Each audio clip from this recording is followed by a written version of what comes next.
Welcome to the Committee of the Whole meeting of the Cape Coral City Council. Today is May 28, 2025.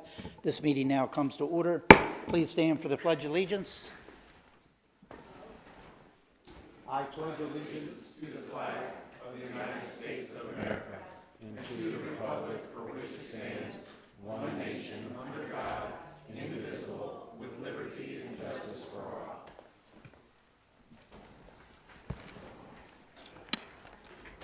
Madam City Clerk, please call the roll. Yes, Mayor. Councilmember Long said he will be arriving after roll call, and I will mark him so. Mayor Gunter? Here. Council members Donnell? Here. Duke? Here. Kilrain? Here. Lostra? Here. Lehman? Here. Steinke? Here. 7 present, 1 excused. Okay, thank you. Item 4 is business. 4A is citizens' input time. Citizens' input is a maximum of 60 minutes is set for the input of citizens on matters concerning city government. 3 minutes per individual. Please remember to state your name. Also, please remember this is a business meeting and not a sporting event, so there will be no outburst or applause or any other disruptive actions during the meeting. So with that being said, we'll utilize the podium to my left, your right, and please come forward if you'd like to speak.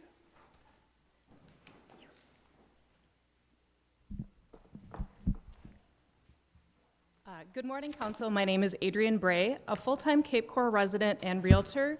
I'm urging you to oppose Ordinance 2625 and 2725. I did a deep dive and reviewed the City of Cape Coral's code and ordinances to identify situations where law enforcement or code enforcement officers are permitted to enter private property without a warrant. I found none, other than the 3 instances I will provide momentarily. Such instances are limited and typically pertain to specific circumstances involving public safety or code compliance. In addition, after looking into Florida state laws and municipal ordinances, I found no evidence other than city or townships in Florida that permits law enforcement to enter private residential property without warrants solely due to noncompliance with rental registration requirements. Under Florida law enforcement officers are generally prohibited from entering private property without a warrant, consent, or exigent circumstances. Eviction procedures require landlords to provide proper notice and obtain a court order before law enforcement can enter. Please correct me if I'm wrong, but the following are the only instances where entry without a warrant is permitted: emergency, self-explanatory, open or obvious violations. Code enforcements are allowed to inspect properties, but they are not allowed to enter property or with property owner consent given. Some examples of what could happen under this proposal: a family on vacation, an elderly person, a service worker, or even a fellow police officer. Can you imagine a police officer needing to go onto property to pull a fellow officer from a home simply for a registration requirement? Can you imagine the social media frenzy given the choice to vacation here or somewhere where your children won't be pulled out on the street? I think people choose elsewhere. My current business is over 90% out of area buyers. This proposal would decimate my current clientele and the subsequent loss of our family's dollars spent in the community. The dominoes of the supporting businesses, restaurants, shops, entertainment will be significant. My biggest concern is the dangerous precedent of allowing law enforcement to remove tenants over a registration issue. This is a clear overreach of government power. Beyond that, raising the rental rate from $35 to $600 is a 1,700% increase and amounts to double taxation on homeowners already paying property taxes. This is excessive, unnecessary, and infringes on our basic property rights. Please vote no. Thank you. Thank you. No applause, please.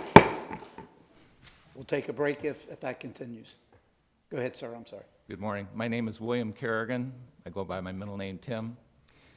Thank you, Mr. Mayor and council members, for allowing us the opportunity to speak today regarding the disposition of the Sands Bridge over the Eternity Canal. Our position is replacement or repair. Removal should not be an option. While there are many reasons for replacement or repair, I will speak to 2 key reasons this morning. Those are safety and civic responsibility. Safety. Sands Boulevard is designated by the City of Cape Coral as a city arterial collector road. thus a key north-south road used by residents and service providers entering and leaving the Southwest Cape. This important piece of infrastructure is critical to hundreds of citizens in our area. If the bridge was removed, the result would lessen the safety of residents in these ways. Hurricane evacuation would be hampered, resulting in increased time and congestion because the direct north route out is now cut. During weather emergencies, removal of the bridge would force residents south of the bridge to traverse the Sands and El Dorado intersection to try to reach Agua Linda. The Sands and El Dorado intersection commonly floods even with a heavy rain event. During tropical storms or hurricanes, this intersection is in fact impassable. Longer response times for police, medical emergencies, and fire will result if it removes that bridge. A minor thing, but major to parents, school buses are going to have to be rerouted, allowing longer ride times for students because of that removal. The removal will force dangerous traffic increase and congestion on Southwest 27th Avenue and Southwest 26th Court. As the approximately 200 houses directly impacted by the loss of this bridge will be now forced down these narrow streets without sidewalks to reach El Dorado. These streets are barely wide enough for 2 cars to pass. Now add all these residents, pickup trucks, lawn care people, and pool people, and you have a really crowded situation on residential streets not designed for the volume of traffic of the Sands Bridge closure. Our residents would be taking their life in their own hands to walk a dog or ride a bike. Safety is the key reason. Running out of time. Civic responsibility. I mean your civic responsibility to do what's right for the residents. When you bought your house, you looked at the surroundings, you saw the roads, you saw the bridges. Did you ever, in your wildest imagination, say, I'm sorry, that bridge has got to go? Thank you. Thank you, sir.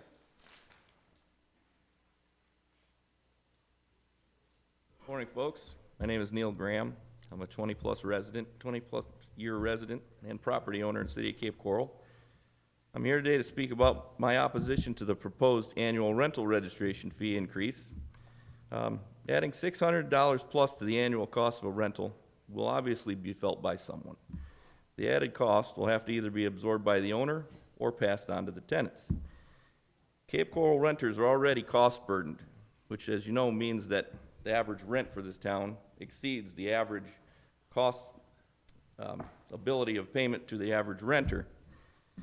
This plan is going to make it even harder for them. You say that your plan is to use the money to fund code enforcement, to go after absentee landlords and blighted properties. This proposal is lumping all owners of rental property into a single group, making every owner responsible for the problems caused by a few. The added cost could have the consequence of making property owners less likely to invest in their property by shrinking profit margins, which are already tight, and maybe even push them to sell. The sold property would likely be homesteaded, which would lead to lower property tax rate and less money to the city in the end. You want to use some of the money to fund tourism and build parks. You're already doing that with our tax money, on quite a large scale, I might add. I see this as nothing more than another money-grabbing scheme because you can't stay within your budgets. Thank you very much. Thank you. Good morning. Karen Borelli, president of Royal Palm Coast Realtor Association. I'm also a realtor and a landlord, and I'm here to speak against the rental registration. As a landlord, this fee will be passed on directly to the tenants. Right now, the tenants are struggling to survive in this economy. A lot do not have the money to purchase food. So I speak against this ordinance. Please keep that in mind. Thank you. Thank you.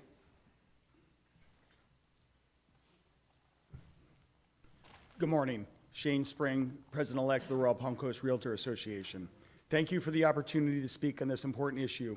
I stand here today to oppose the proposed $600 annual rental fee in Cape Coral and the associated plan to allow police to remove occupants until compliance. Firstly, implementing the $600 yearly fee places an undue financial burden on the residents of the small property owners who already are working hard to maintain their properties and support their families. Such a fee can lead to increased costs for tenants, potentially driving up rent prices, creating barriers for those seeking affordable housing. It also risks turning what should be a community asset, rental properties, into a financial burden. Secondly, the idea of empowering police to remove occupants in toll compliance raises serious concerns about civil liberties and due process. While ensuring safety and adherence of regulations is vital, enforcement action should always be carried out within the bounds of law. And with respect to individual rights, allowing law enforcement to remove residents without clear, fair procedures could lead to abuse of power, wrongful evictions, and community mistrust. Moreover, such measures may create an atmosphere of fear rather than cooperation, hindering efforts to address the root causes of housing issues and community safety. Instead, we should focus on collaborative solutions that promote responsible property management, affordable housing, and respectful enforcement that upholds residents' rights. In conclusion, we all want a safe and thriving Cape Coral. These proposed policies threaten to undermine our community's fairness, affordability, and trust. Let's all work together and find a creative solution that will work for everybody. Thank you. Thank you. Good morning, council and staff. Kevin Besser, Director of Public Policy for the Royal Palm Coast Realtor Association. I plan to not scream today or yell at you guys. First off, I want to thank all my members and property owners for being here today. If you are a realtor or a property owner against these ordinances, please raise your hand. That's a lot of hands. So we're here again opposed to these ordinances. This $600 increase in the fee of one time $35 to $600 annually is a revenue grab.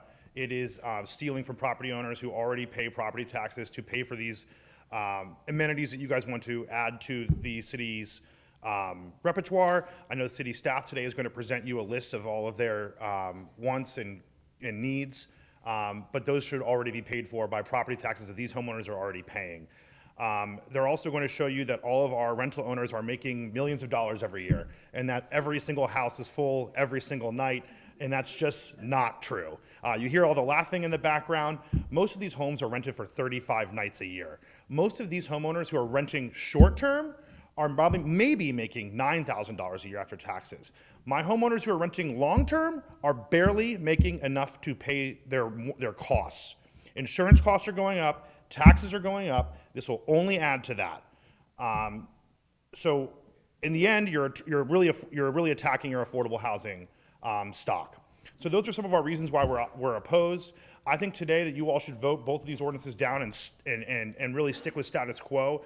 These are not ready for prime time. You have too many questions and too many unanswered questions that maybe the city attorney or maybe other attorneys can answer for you.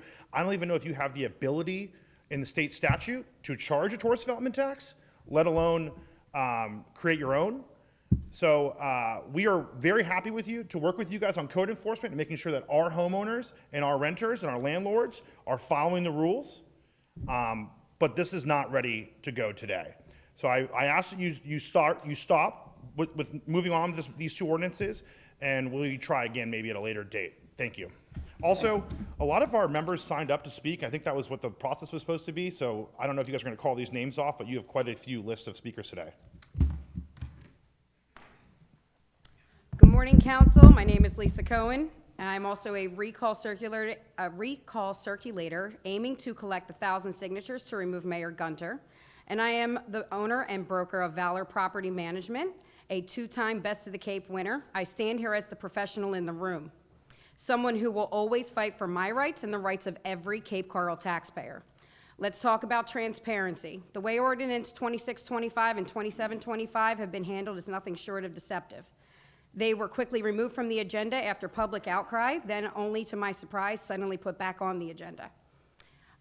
Only one council member responded to my email concerns. This is not how a city that values its residents operates, and it erodes public trust. Now let's talk about the priorities. While Governor DeSantis is working to eliminate property taxes and give homeowners the real relief, Cape Coral is doing the opposite. You're proposing a 1,700% increase in rental registration fees, a blatant revenue grab, and a double taxation on homeowners who already pay for city amenities.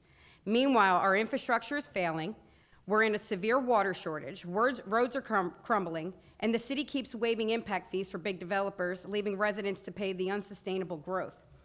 Most alarming, these ordinances would allow the city, through police and code compliance, to remove all occupants from a rental property, if the owner doesn't pay the $600 annual fee. This isn't just bad policy, it raises serious constitutional concerns. The Fifth and the 14th Amendment guarantee that no one can be deprived of property without due process or just compensation. Forcing people out of their homes over a fee without robust legal protections is un-American. It is especially troubling that a lawyer on this council helped draft this ordinance, disregarding these fundamental rights. And let's not forget the safety of our police officers. Sending them into a home over an administrative fee is excessive and dangerous, especially considering we are a stand your ground state. That is why so many residents are fed up.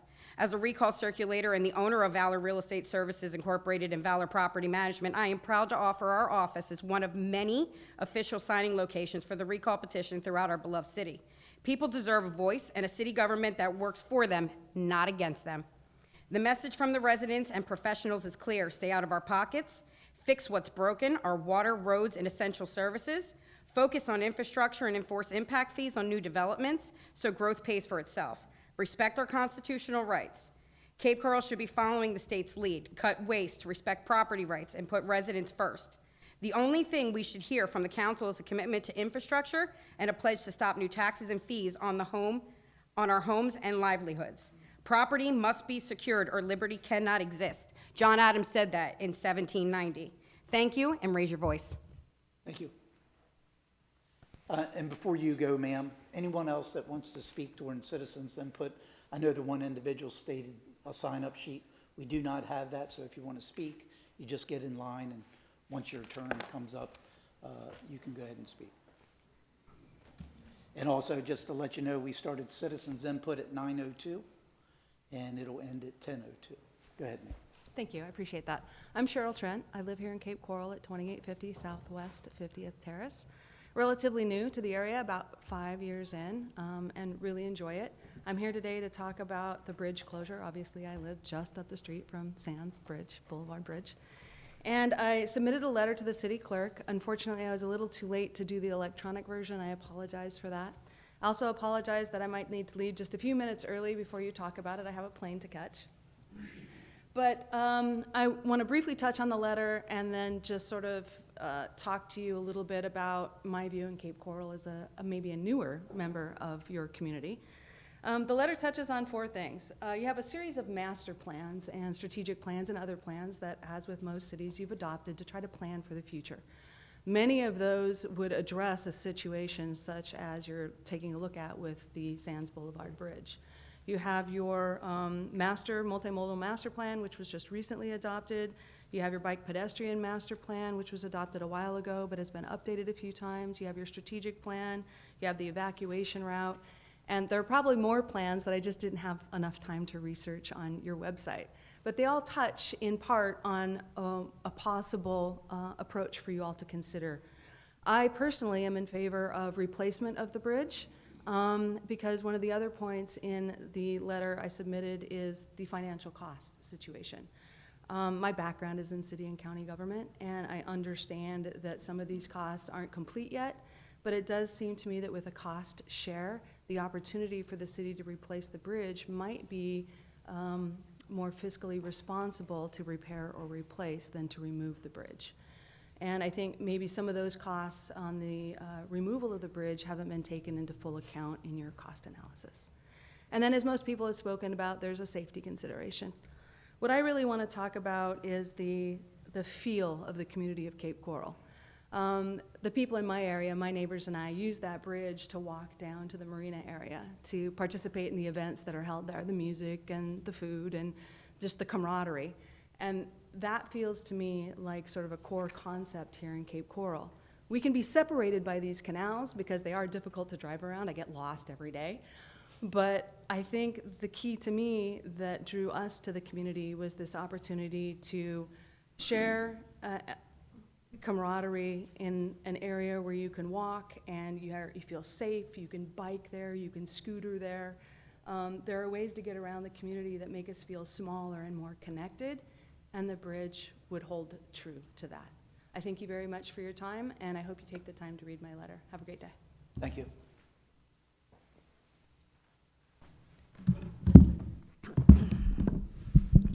My name is Marie Kavanagh, and I'm going to talk about a few things.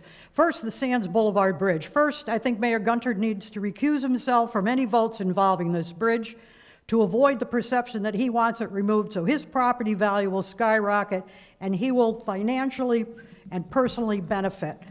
Removal cost is $1.47 million, replacement cost is $3.34 million, or an additional $101.87 million over the removal price tag. That equates to the cost per capita of $8.50. Let's put that into perspective. Our annual budget for 2025 is now around $1.2 billion. Our debt is close to or over $1 billion, and we pay over $25 million a year to service it. The $1.87 million would be akin to having $10,000 in your pocket and giving your friend $18.70. And dollars to donuts, the state would help financially with the cost. We've paid Pannoni more than that for their destruction design of J.C. Park. And the administration has no problem increasing the budgets for their pet projects under the guise that it's for the benefit of the community. Yet with our less than adequate infrastructure, one would think the bridge replacement would be a no-brainer. Rental registration. Ordinance 2526, section 12-129D1. I find it incomprehensible how our city attorney could sign off on this section, as it does not allow the tenant any due process, and mostly it just makes no sense. Throw a tenant out because the homeowner didn't want to pay the $600 registration fee? What rational person would conceive such a punishment for someone who had nothing to do with the violation?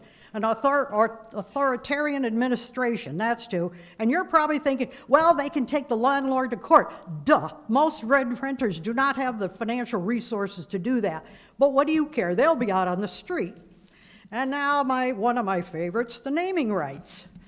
The PowerPoint presentation states, in September of 2024, City of Cape Coral Parks and Recreation commissioned the Superlative Group to conduct a full asset inventory. Why are we hearing about this now? That was over 8 months ago. And we're just hearing about this now? What are you going to do? I mean, there was a movement to name J.C. Park Roger Dean. Is this your way to do that so he can have a little satellite showroom down in J.C. Park? I don't doubt it.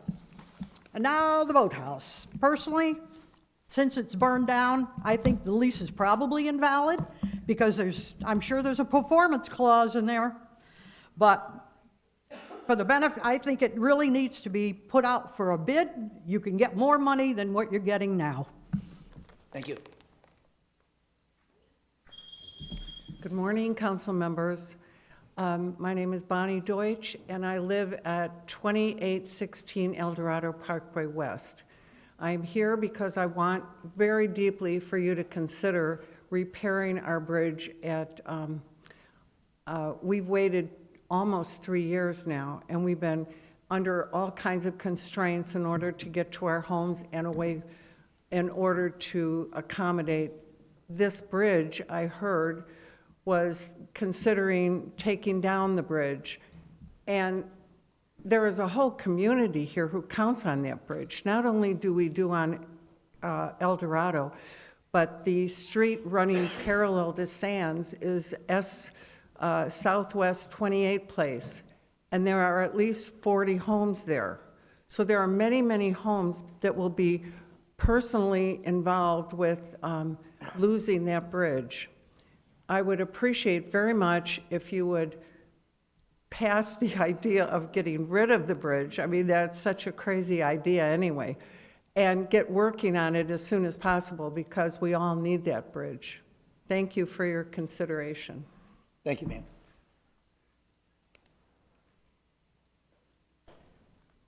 My name is Lois Freden, and I'm a resident of the area where the bridge, the suggestion of removal. The idea for removal after the assessment by Matt Williams of Public Works has the estimate as 1.47, repair 1.70, and replacement at 3.3. Well, there's no mention of what are you going to do with the sewer and the water piping. you going to bury it under the canal? At what cost? And then people talking about its sailboat access. Well, if you bury the pipes underneath, the depth of the canal is not dredged to the keel of a large sailboat. It will not change. You remove the bridge, what are you going to do with water and sewer? During Hurricane Ian, it was damaged. There was a Band-Aid. We lived through that. When the next two hurricanes came through, we lived through that. Now we're living through it again by having no basic access. Sands floods at Cape Coral Parkway. El Dorado flooded during Ian. Agualinda flooded during Ian. There was no power access in that part of the Cape for over 11 days. If you remove any access for people to repair that, it's not going to happen. But I would like to know, what are the costs for doing this? These are just basic bridge costs. These are not making it a circle, to, the cost to do that. There's not a cost for burying the sewage and water. How are we going to do that? Do we lose water and sewage while they decide taking out the bridge to what we do? Public Works is one thing, but for the residents of this city and the master plan, you bought your house knowing that you had no direct access. If you wanted direct access, you bought a bigger lot. So taking out the bridge to promote direct Gulf access is crazy. It's about as nutty as keeping the lock as long as it was. Thank you. Thank you. Good morning. My name's Joe Redden, and I am a resident of Cape Coral at 2520 Southwest 52nd Terrace. And good morning, Mr. Mayor and council members. I'm here as an advocate to keep the bridge open by either repairing it safely or reconstructing the bridge. This bridge affects the area between Sands Boulevard all the way to Chiquita, from El Dorado to Cape Coral Parkway. And these roads in these neighborhoods just weren't built to accommodate the change in traffic that's going to occur if that bridge is closed. Again, I'm advocating and asking you to help us keep that bridge. Thank you. Thank you. Good morning, councilors, and thank you for having me here today. My name is Simon Monsleion. I live at 2624 Southwest 52nd Terrace. 33914 is my zip code. And I've lived in Cape Coral for more than half my life, and while that is a considerably less amount of time as some of the residents here, I still have some input on the Sands Boulevard Bridge. I did want to outline before I start speaking that I am the organizer and creator of the Save the Sands Boulevard Bridge petition, which has over 400 signatures and $400 in donations. It showcases a clear resolve that this city wants to keep this bridge. Throughout my life, I've always taken for granted the infrastructure and bridges our great city constantly maintains and upkeeps. However, today we are talking about removing a bridge entirely. Whilst not today, the City Council will have before it a plan to remove the Sands Bridge as a critical piece of infrastructure for the residents of mine and several other neighborhoods. If it facilitates the transportation of people across the canal separating the two sides, it allows for easier access to evacuation routes outlined by the city and state. The gist of it is that this bridge exists with a purpose. It was not placed here because of a whim, and now there are three options on your desk. You can either remove the bridge for the total sum of $1.4 million, you can either repair the bridge for the total sum of $1.7 million, or you can replace the bridge for a grand total of $3.3 million. Now, these numbers sound like quite a lot of money for just one bridge, but the fact of the matter is that these are relatively low costs associated with the current approved city budget of over $1 billion with a B dollars. Secondly, a removal would come with several different additional costs not outlined by the city. I recently spoke with some people at the Florida Department of Transportation, and they stated the additional costs of removal could come in the face of utility surveys and removal, power line surveys and removal, mitigation and demolition surveys, and more. These present additional challenges. Secondly, a member at FDOT mentioned that, as I said before, it is not common practice to remove bridges without replacing them because every bridge is placed with a purpose. So members of this council, I urge you to repair the bridge, not create additional problems and evacuation challenges over the total sum of $235,871. A citizen's life should not have a price, and we should prioritize repairing and replacing aging infrastructure because in Cape Coral, we are a city of bridges, a city built by bridges and connected by bridges. So we should do everything in our power to keep it that way. Thank you very much. Thank you.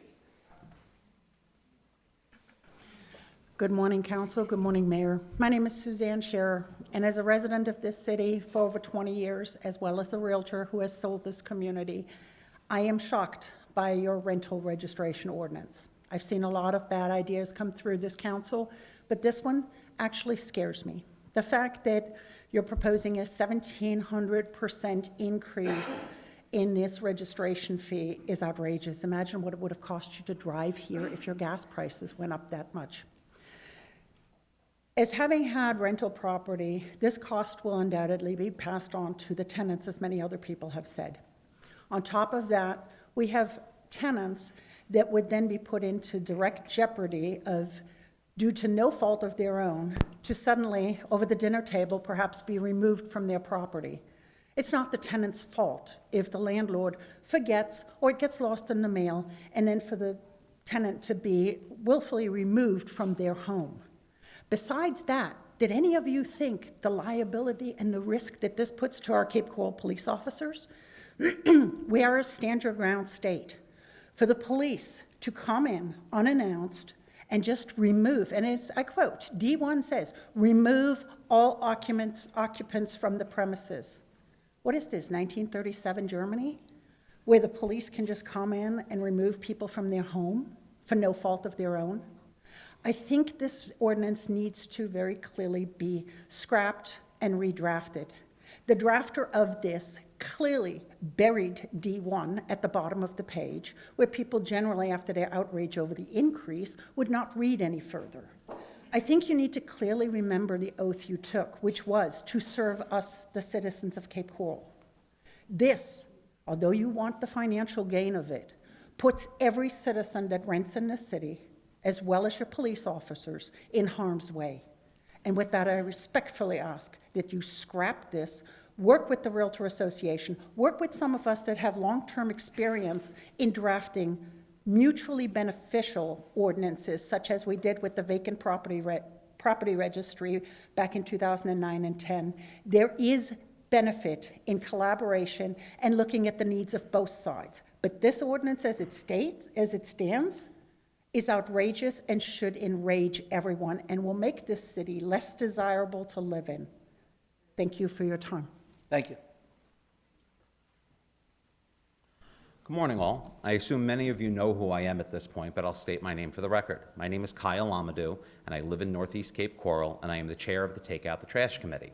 I just want to state right now that you have a lot of angry people in this room, and you have a lot more speakers than the 1 hour allows.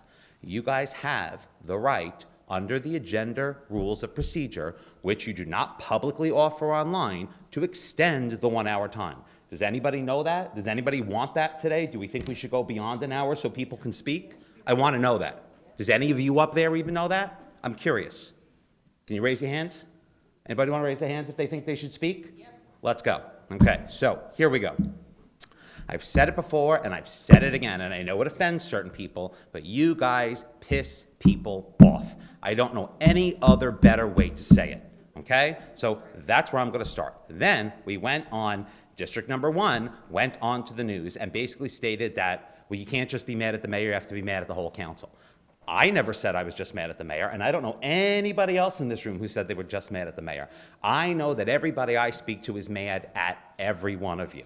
That's why I did the poll on Facebook. So again, the poll's been up just for a few days, and we have over 650 votes, and 65 or 66% want literally every one of you out, including the city manager and the city attorney, and there may be some others mixed in there. I don't know. But this is why you guys should get scared now, because you know what? The people have had it. It is the time for the people to take back their city. This is our city, not yours.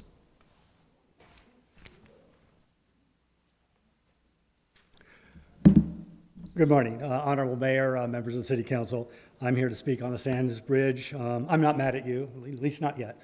But I've always thought that the fundamental purpose of government is to provide services for its citizenry that we can never provide for ourselves. And that is public safety, police and fire, and infrastructure. And when we deal with infrastructure, we're talking about streets, signalization of intersections, and of course, bridges. We enjoy promoting over 400 miles of canals in Cape Coral. We have to embrace the need to maintain and repair those bridges for those canals. I mean, we have to do it. And I know it's expensive, but for those of us, particularly who live what I like to call the southwest corner of Cape Coral, if you close Sands Bridge, we are wondering what's going to happen when Agua Linda Bridge at the Attorney Canal suffers the same fate. And that will only leave us Chiquita. And Chiquita does flood in front of the Camelot Isle Shopping Center where Publix is when we have rain. I hate to bring up fiscal issues because it kind of creates a us versus them within the neighborhood. But if you were to look at that 2 square mile area south of Cape Coral Parkway and west of Chiquita, and look at the property tax revenue that is generated from that primarily residential area, I think it compares favorably with other areas within the city. Yes, it's expensive to maintain the bridges, but we are paying our property taxes and we do expect to have that circulation.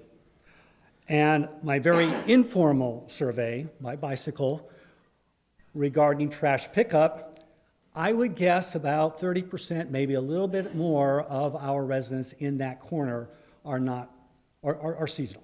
They're not here full time. So we don't use a lot of city services, but we do appreciate our streets.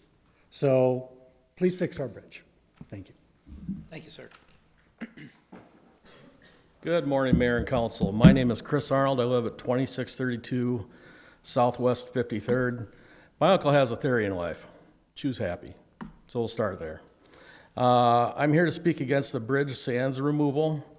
You know, in a way, the whole item is a little bit like fish in your refrigerator. When it's there 3 or 4 days, it starts to stink.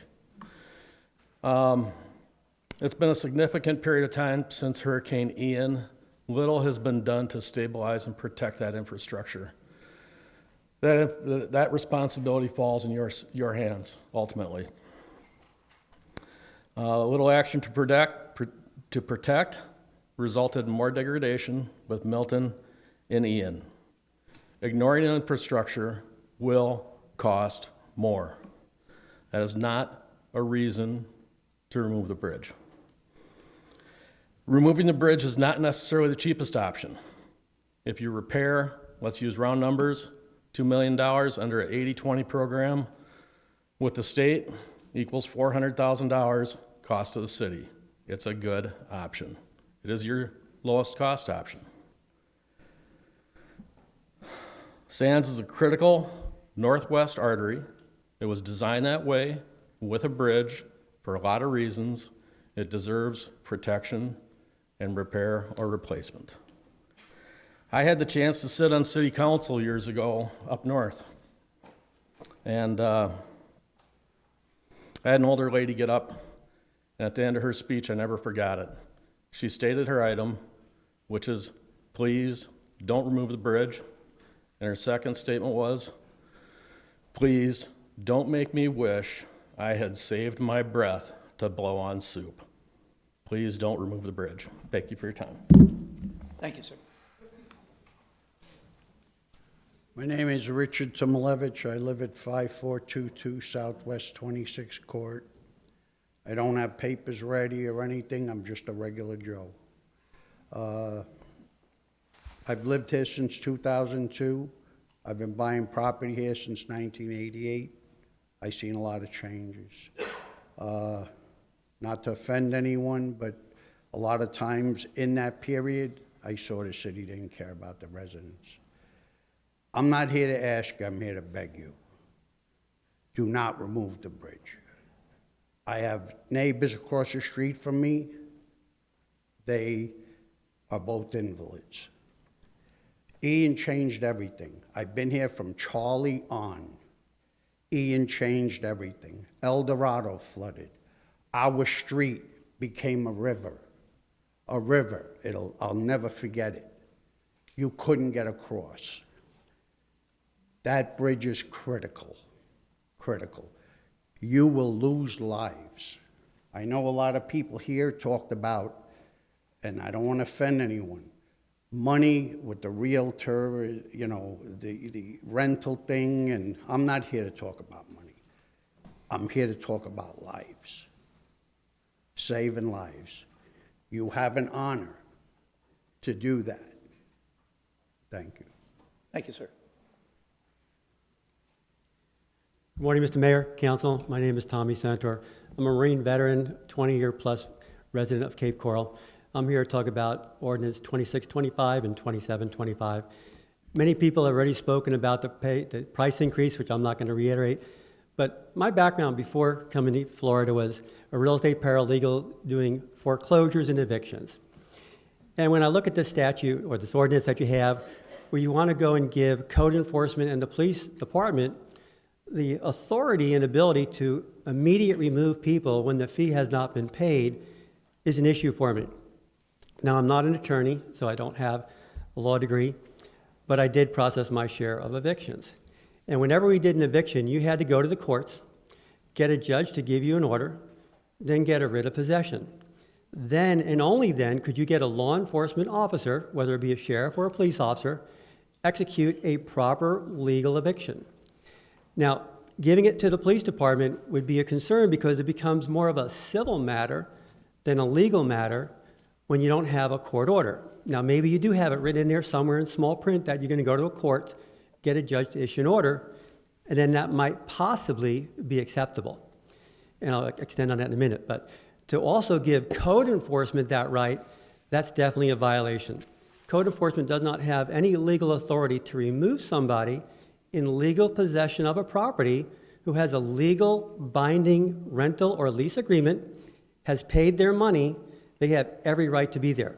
They do not, or anybody does not have that right to remove that person for any reason at all unless it's for public safety. So I highly encourage you to not approve 2625 or 2725. Thank you for your time. Thank you.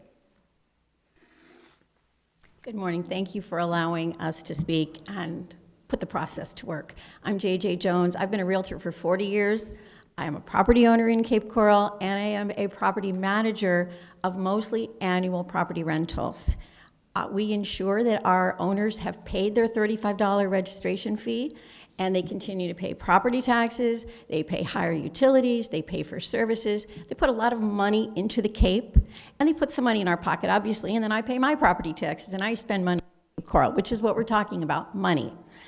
This is overtaxing these investors who, if they cannot make money and they cannot make a profit, what do? They're going to take all their money, all their marbles, and they are going to leave our city, leaving us with a lot of empty properties that may not put more additional money into your city coffers.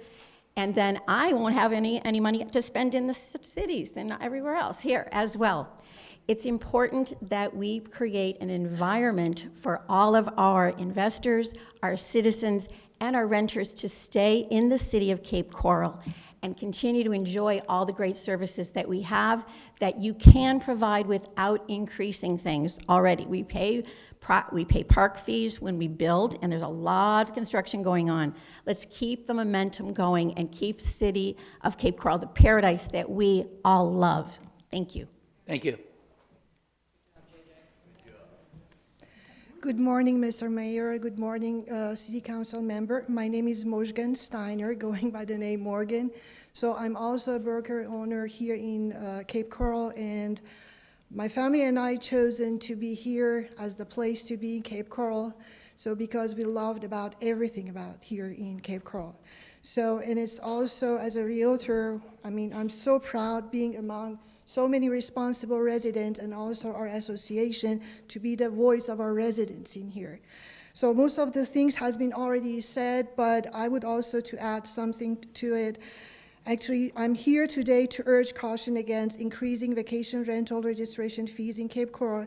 While the goal may be better regulation, higher fees could hurt local small-scale properties owners and also local small business owners who rely on short-term rentals to support their families. These are often residents who contribute to our local economy and community. Raising fees risks pushing some owners out of the market or encouraging unregistered operation, making enforcement even harder. These could reduce the number of quality complaint rentals and damage the tourism-driven income Cape Coral depends on. In summary, just increasing these fees may do not harm than good, penalizing responsible owners, shrinking our tourism options, and complicating even the enforcement. Let's focus instead on solutions that support compliance and preserve the local economy. Thank you so much. Thank you. Good morning, Council. Good morning, Mayor. My name is Elena Saylor, and I'm a president of Avalon Place LLC. I work in with Airbnb, so I'm specializing in short-term rentals. So I live in Cape Coral for 23 years, and I have my business for 3 years. So I'm speaking against of increasing the registration fee to $600 because it's going to get direct impact on small business owners like me. And you have to see real people behind all this proposal, real people like me. For instance, I'm a single mother, so since my husband passed away. And my husband was one of the best general contractors of Cape Coral and Southwest Florida. He actually built our house. So I'm working with Airbnb and provide excellent services for my guests. And please keep the fee low as possible because it's benefit everybody. It's benefit community because it's where we spend money and do house improvements and all that. And for the record, you even probably know my house, talking about to see the real people behind all that. You all know Bimini Basin. And our house directly on Bimini Basin, it's a 2-story house. When we start boat parade, we always install this 2-story Christmas tree decoration. Our house actually known like a Christmas tree house. So to keep tradition, to keep it cheerful, so let it be sustainable. You don't increase too much registration fee. Yes, thank you for your time. Thank you. Good morning, Mr. Mayor and our esteemed council members. Patrick Quinlan, broker-owner of Harbor Shores Realty and Property Management, located here in Cape Coral, and also a proud member of the Royal Palm Coast Realtor Association. I'm here today to speak in opposition of the proposed ordinance 2625 and 2725. I do believe that this is the language in those ordinances are a true violation of basic property rights. I'm here today to ask that you please defend the rights and homeowners of our city and their private property rights and vote no on June 4th. And I thank you for your time. Thank you. Good morning, Council. My name is Stephen Griffith. Thank you for having us today. I appreciate all the work that you do. I wanted to speak to you this morning about the Sands Bridge. I live on just the north side on Southwest 51st and in the district there. I've been kind of looking at this, listening to all my neighbors, and everybody has kind of pros and cons to both the bridge. I think one point that hasn't been brought up in talking about a repair, you're talking about a 40-year-old bridge, a bridge that's time has probably come. I've been driving this back and forth. How would it really affect my day, and how would I transport back and forth? I've really kind of come to finding out that I'm really 30 to 60 seconds difference in my drive or how I actually change and work my daily activities. From the emergency perspective, spending 35 years on a fire department, on an engine, kind of looking at emergencies, I don't really necessarily see that there's that much drastic change. People talk about emergency evacuations, whatnot. I'd be more concerned about Daniels and 75 than it would be about El Dorado and Aqualinda. There certainly are concerns there. I think as money's spent, you as a council have a very difficult job on spending the money that we have and how to spend it wisely. Repairing a 40-year-old bridge might not be the best decision. If we're going to repair these bridges, I would suggest that we may have a bridge plan, because it's not the only bridge that's going to need to be replaced. There should be a set style of bridges that the council accepts and says, we're going to adopt this.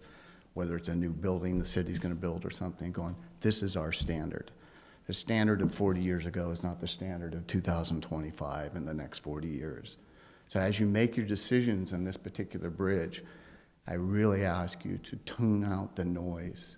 There's a lot of rhetoric that really means nothing. So what's the importance of the bridge? Is it necessary or not necessary? At that point in time, if you make a decision to remove the bridge, have a plan. Have other bridges and designs that you're going to put into place when those bridges need to be done. 40-year-old bridges, 50-year-old bridges need to be replaced. The infrastructure that's there, it can go underground. I talked to someone who lived in New York, and he was talking about it, and I said, well, it'd be driven under the Hudson. If we can put cars under rivers, we can put lines under canals. I do have a boat. I do boat through that way, and I drive through that way. There's pros and cons to the whole neighborhood, but I would not spend $1 on a 40-year-old bridge. That is not good, wise money.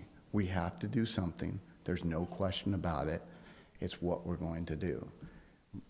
I particularly, one way or the other, if it comes out, that's great. If another one goes in, make it higher, better, newer, that can withstand the next 50 years. Thank you for your time. Thank you. Hello, Dan Shepard. Thank you for enduring the vetting of the bridge. What I would like to add to the bridge situation is I think we should take advantage of this opportunity, and what I mean by that is all our neighborhood bridges mimic this bridge. They're all pretty close in size, and they're all pretty close to their limit, and we're probably going to be seeing more meetings like this for replacing other bridges as time goes on. I think we should take advantage of really making sure that the new bridge is an asset to the community. What I mean by that is aesthetically pleasing, but also ways of adding value and bringing income. And you say, how's that possible? Well, just think if we had to replace all these bridges in these neighborhoods and we can just raise them a foot. Just 1 foot, or even raise them 2 feet. I mean, I'm not an engineer, I don't know the possibilities, but just by raising them bridges a slight amount, or whatever's possible, create access for bigger boats, which adds value to the community. So if we can come up with a design that adds value to the community when it comes to aesthetics, or even the sidewalks that go over these bridges right now, or nothing to rave about. They're narrow, you're concrete walled in. Maybe something where there's like a lookout area to, when you're at the peak of the bridge, you could, a little area to stand. But just something that adds aesthetics to the neighborhood, and use it as a model that we repeat it when other bridges have to be replaced. So I would take this time to make sure we do it right, and we really think it out. And like I said, if it's possible to add value to the community with bigger boats, that will add a lot of value to the community as well. Thank you. Thank you. Good morning, Mayor and City Council. My name is Connie Bella. I have a property on Southwest 52nd Street, close to the Sands Bridge. While it would be great to have my property value increase, it is not as valuable as the life of my life or my husband's life. My husband has a permanent disability, progressive muscular neurological disease similar to ALS. I'm sorry. The day before Ian, my husband fell, and I needed to call an ambulance. And as a result, we could not evacuate. We have also timed driving over the bridge versus driving around and going on El Dorado. It takes an extra 5 minutes each way. So if an ambulance has to be called, it's going to add 10 minutes to the drive, when seconds can be very vital. In addition, I'm wondering if there could be an option 4, which would be to the road that is above the bridge, to take that one section, that one lane, and widen it to make it 2 lanes. And we could leave the bridge there until enough money is available to repair or replace the bridge. I'm just not sure why we are going to put safety over greed and not replace this bridge. And wondering also if a traffic study has been conducted. El Dorado will be our only access route for evacuation and emergency vehicles, and El Dorado is also prone to flooding. Therefore, we could potentially be cut off from that route and trapped. Our property value might increase, and so will our taxes, but that is not important to us. And what about the dry lots? You know, we're on a canal, okay, our value might go up, but will the dry lots value go down because their access is more limited? And why, I'd like to know, is the Cape going to spend $1 million to put in a footpath to nowhere, in my opinion, across the Cape Coral Parkway? Can we not forgo or transfer that money and spend it on the bridge on Sands instead? And I would just like to finish by saying that if the length of time to get an ambulance to the hospital back and forth is critical to our life, will the Cape take responsibility for that? Thank you. Thank you. Good morning, Mr. Mayor, City Council. My name is Tom Pacowski. I've been a realtor in this city since 2001. I know I'm going to irritate some of my realtor peers.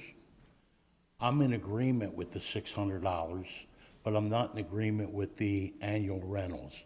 You have to allocate that $600 and charge it to Airbnbs. It's very important. There's a lot of people in this city that have these Airbnbs on their street in their neighborhoods that just brings more hassle, problems, stabbings, drunkenness, too many problems. And what happens is the police go out, they take care of it. It costs the city money to send them police out for these issues. If you have more control of these Airbnbs by doing inspections, if they want to run them as a business, as a commercial business in a residential neighborhood, they should be policed the same way. You should have some sort of setup as far as the fire department. They should have certain things that go into these properties to make sure they're safe for the renters and for the neighbors in the community. That's one of them. Another is taking care of the garbage issues that sit out there for 5-6 days at a time when it should be 24 hours before, 24 hours after. There's quite a bit of different things that you can look at. As far as allocating that $600 towards tourism, you need to send some of this money towards taking care of these Airbnbs. I'm not saying remove these Airbnbs from our city. Yes, it does bring in income to the city, which is a good thing. But we need to get control over it. We need to get control over the people that come into our city and disrupt everyone. Thank you. Thank you. It's 10 o'clock now. There's 3 individuals in line that will complete the citizens' input. If you want to speak, sir, come up. The individual in the blue dress right here, the third person in line. Have you spoken already, ma'am? I would like to defend Airbnb community. Okay, you're only allowed to speak one time. I'm sorry, that's what the rules are. Okay, so the 4 people in line will be the last 4 individuals to speak. Go ahead, ma'am. My name is Patricia Schumacher. I live in Sandoval, District 5, and I have 3 points I want to make. I just went here recently and completed the Cape Coral Academy.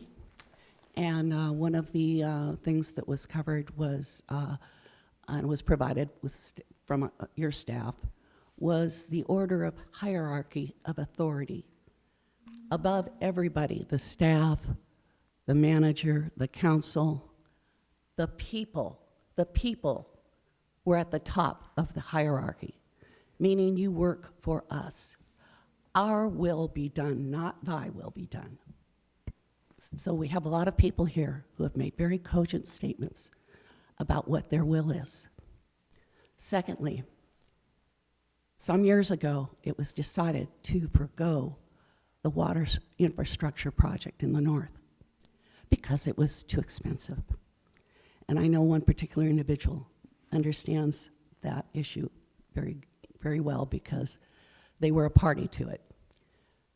So we didn't do the infrastructure because it was too expensive then. Well, it hasn't gotten less expensive. It's gotten prohibitively expensive.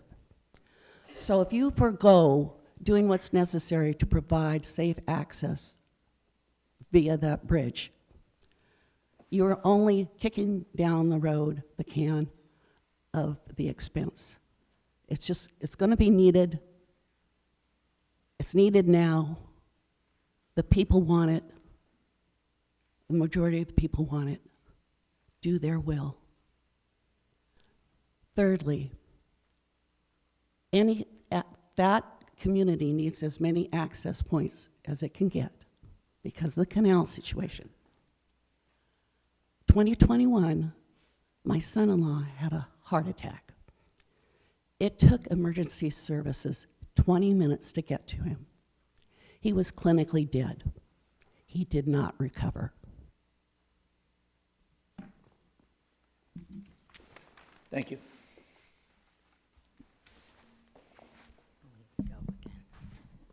I know, right? I gotta get taller. Hello, Julia Tari here again. I'm here every week, just so anybody that's here knows. And so all the issues that are dear to everybody here's heart, I get to listen to. And there's just too many to keep up with anymore. Who runs the city? It's certainly not the council, because the citizens tell you what to do. My concern is these four-way meetings that we have every Monday, Tuesday, and Wednesday. And you discuss everything that you're gonna happen in the city, and then you come up here, and I was told by Councilman Dan Shepard before I even started coming to these meetings, this is a dog and pony show for the citizens, that you make your decisions before you come up here. And if you have those meetings and there's notes being taken, I think you should publish them, because we have a right to know what you're deciding behind closed doors. Second of all, you're making decisions that I've been fighting for, the reef, that had no financial gain for the citizens. It was for one man. Changing the dock onto empty lots had no financial help to the citizen, just one person. Putting cement walls around people's homes had no help for the citizens, just one person.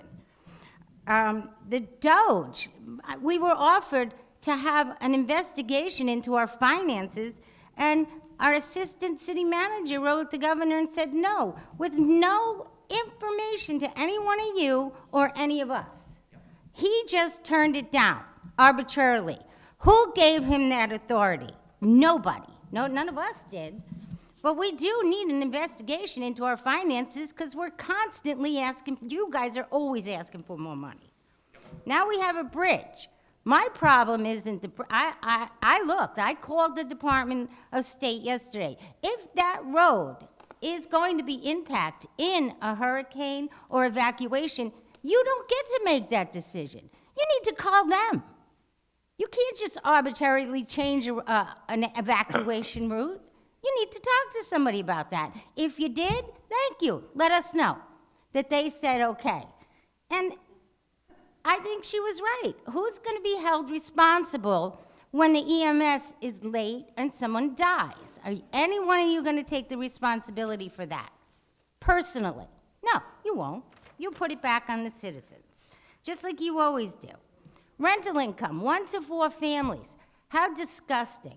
When you have approved how many hundreds and hundreds of apartments, and they're getting no fee. Let's just hit the little guy, because that's the easiest route. They're not going to fight back. And the water in the Cape, if you give $1.8 million to Abishan for a food truck park. Thank you, ma'am. And you don't help those people. Thank you. I know you're going to shut me up. Thank you.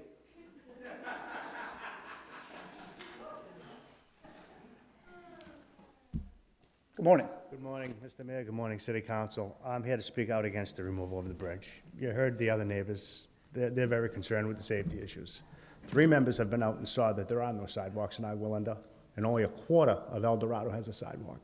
So that road is shared with pedestrians, bicycles, landscape trucks, regular traffic, Amazon, UPS. You get the picture, right? You can't just put all that traffic to those 2 streets with no sidewalks. It's very dangerous.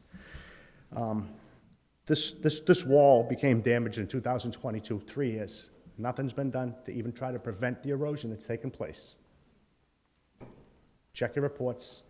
Kissington Campo has suggested a few things. Nothing's been done. It's like it's almost intentionally being done to watch this poor bridge disintegrate.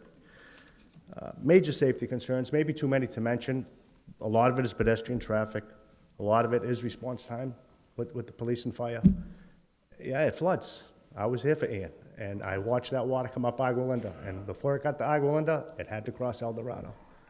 And anybody who lived there probably at that point would have jumped in their car and screwed across that bridge and got the hell out of there. But if that bridge was gone, they wouldn't have been able to do that. I understand the monetary thing with the bridge. It's a lot of money. But since 2022, when it happened, we spent a lot of money. You knew that infrastructure needed to be fixed, and we've spent almost $200 million on other things. So I think we can find the money if it needs to be done. You've heard everybody's concerns. You've heard mine. 3 minutes is not enough to go through what I have to speak about. 3 members were kind enough to go out to the bridge and look at it and speak with me. I'm kind of disappointed in the rest of you that didn't at least return my email and respond to me. But that's all I have to say. So please consider the neighbors in the neighborhood and how they feel about the removal of that bridge. Thank you very much. Thank you, sir.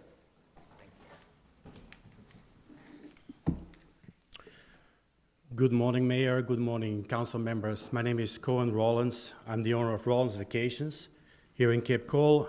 Myself, I'm a citizen since 2010 in the city. I've heavily invested in this city.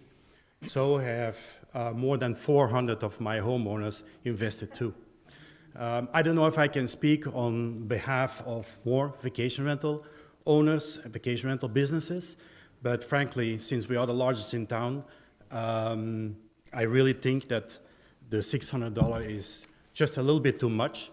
I'm not here to completely oppose this. I'm here to find consensus. I'm here to find solutions and a reasonable amount. We have properties that we manage and rent out in other communities, in other counties, in other cities, and there it's a yearly fee which is way lower than the $600 here proposed. So I'm here to find win-win situations. I'm not here to find anything else. What you propose, $600, is a loose situation for everybody involved. All of our owners have gone through hardship since the hurricane. The hurricane cost them way, way, way more expenses than they had anticipated. Then there was insurance increases. Then LCEC came with increases. The water has increased, mortgages have increased. And now this, it's a little bit a lot. I've spoken to many of my homeowners over the last few days, and they asked me to really oppose this. So again, I'm here for consensus and find a solution other than the $600. Thank you very much. Thank you, sir. Citizens' input is now closed, and I'll open up for any council discussion for citizens' input. Councilmember Long.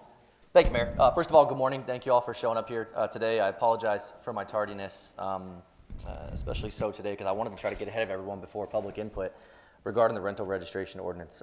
First of all, this is my ordinance. It's mine alone. The way this process works is I got a consensus, or at least I just got a second from another council member to at least bring this conception to reality in the form of an ordinance, and then we all come together and we decide on it. So As far as any ill will or negative feelings, those should be directed my way. This body, I think, is going to have their opinions as we proceed through this meeting today, and they've got a significantly different opinion than my own.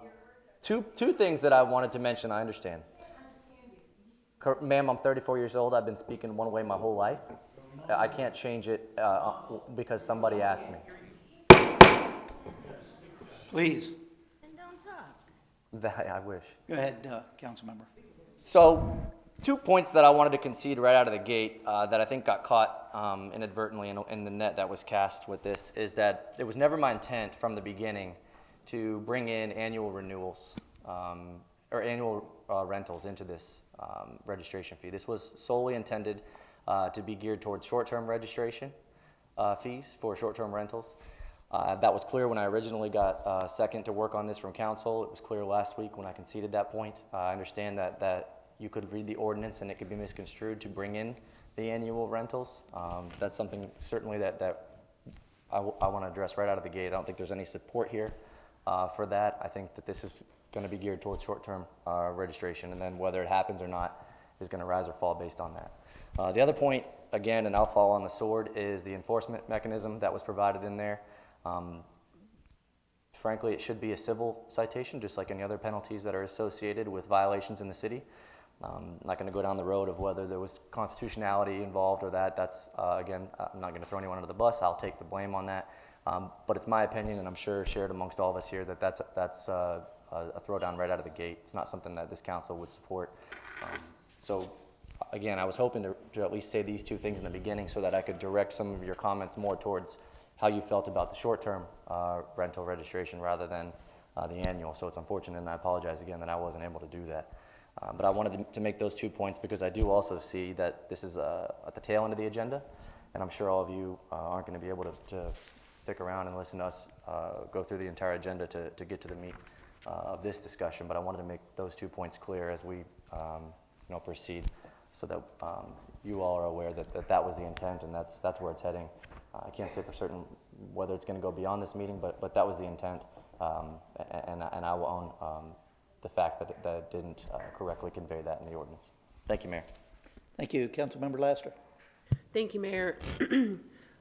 Given exactly what Councilmember Long just stated regarding a lot of people here, working realtors, I would like to ask, and I don't know if it's the appropriate time, if we could move this agenda item up to the first so they can get back to work.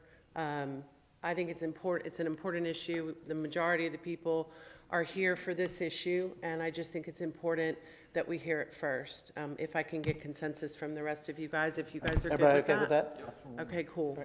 The second thing I wanted to address just really quickly, and I apologize, I posted this on one of the sites on Facebook. I think it was a residents group.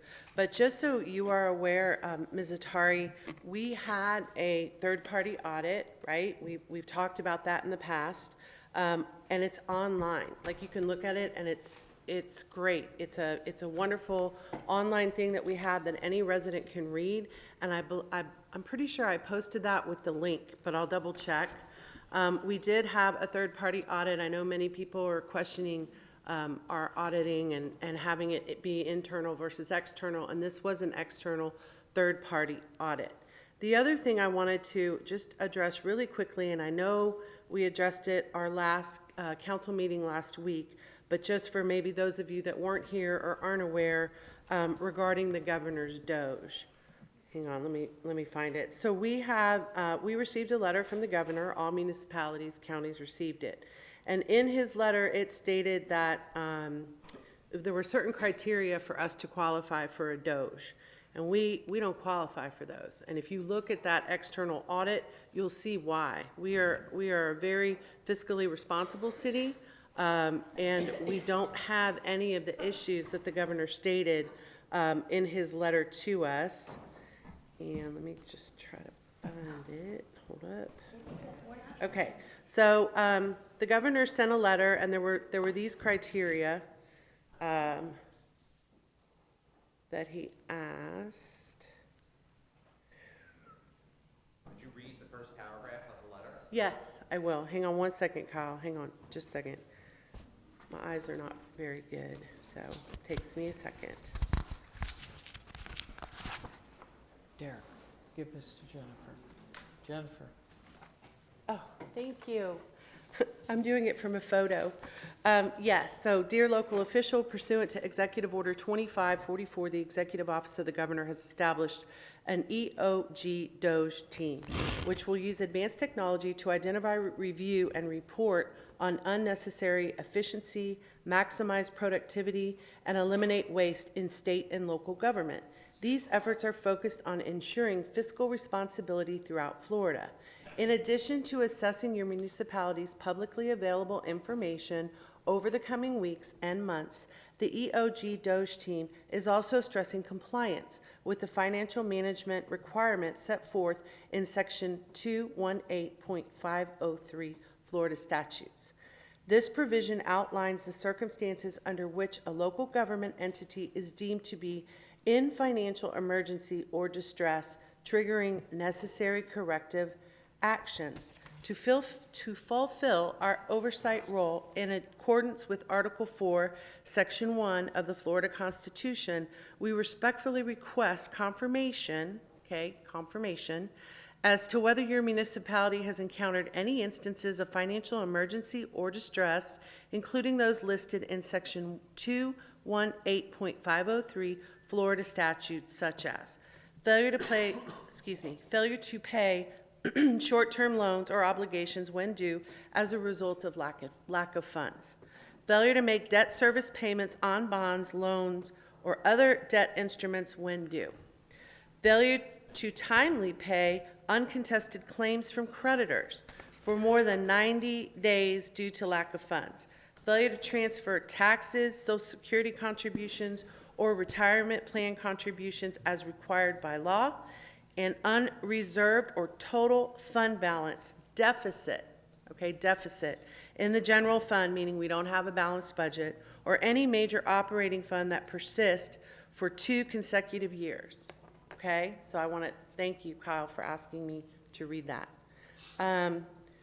So in our response, Assistant City Manager Mr. Mason stated, "Dear Executive Office of the Governor Doge team, this correspondence serves as the City of Cape Coral's response to the financial letter received from your office dated March 18, 2025.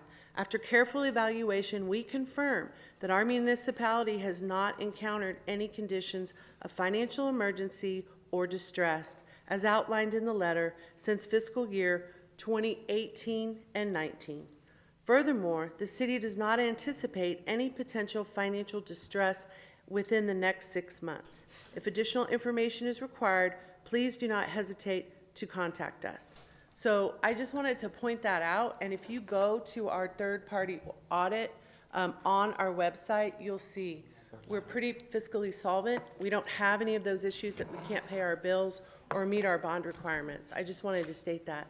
And thank you, team, for allowing us to hear the rental ordinance first. Thanks, Mayor. Councilmember Steinke. Thank you, Mayor. Councilmember Laster beat me to the punch as it relates to moving what currently exists as item number 6 to item number 1, and thank you to all of my colleagues for agreeing to do that. Based on the overwhelming response as it relates to the sands issue, I would like to get consensus that we could move number 8 to number 2 on the agenda. Thank you. Based on the number of people here that are for that item. That works. Everybody okay with that? Yep. That's right. That's it, thank you. And Councilmember Lehman. Yes. Regarding the Sands Bridge, and Mr. Mayor, I'm going to need Matt Williams because there's a letter, and I have a copy of it, that you sent to the council regarding the Sands Bridge and how the city is responsible for 20% of the cost, because on the cost that you had outlined on your letter of March 26th, the removal being 1.4 million, the repair being 1.7, and the replacement being 3.3. If the city is responsible for 20% of that, but in addition to that, on the removal, because of the sewer and water pipes that are there that now would need to be relocated, which could affect the water pressure of the homes around it, it seems to me that on the removal, that 1.4 million, does it include the cul-de-sacs on either side of the removal? Does it include the relocation of the piping? Because if it doesn't, then that 1.4 million is not a valid number. We're getting, not a valid picture of what the costs really are, as opposed to replacement, which then would not affect the pipes. We're going to do it now? And not only that, I have personally looked at this bridge and climbed all over it. The bridge itself and the approaches to the bridge on either side are fine. It's the seawall on the north end underneath that needs to be repaired. So wouldn't that be a more viable option? I think it would be, Councilmember Lehman, it would probably be in the best interest. I know staff is going to give us a presentation. We're going to have a discussion on this topic. Okay. So instead of weighing in on that topic now, we'll do it at the time, which is going to be item 2 on the agenda, once we get to new business. And I think most of our comments now should be directed to maybe the well, comments these are the questions that the citizens would like answered. And I'm sure Mr. Williams will answer those questions when item 2 comes up. Okay. Yep. Is the rest of council okay with that? Sure, that makes sense. Okay. All right. Anything else, Madam or Councilmember? No, ma'am. No, sir. Okay. Next, Councilmember Donnell. Yes, Mayor, thank you. 2 points. Councilmember Lastry and Councilmember Steinke, thank you, because that's what I'm talking about, moving those 2. But I did want to say, out there right now, we haven't moved to a decision. It's been refreshing today. I really didn't sleep well last night because I knew what was coming. I've been here before. But I want to tell you, this is the first time where there are 2 contentious issues out there. They're the realtors piece that we're going to get to. I'm not saying how it's going to end, and the sands that we're going to get to. But notice, for the first time that I've been here, and the first time in 2007, the way that they presented themselves at the council. There were over 30 speakers.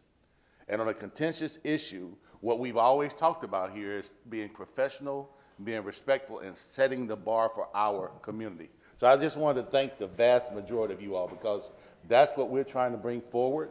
Because before I ran, that was one of the things I was like, hey, we've got to change the way that we're doing things, but not by talk, starting by the way that we present. And that has nothing to do.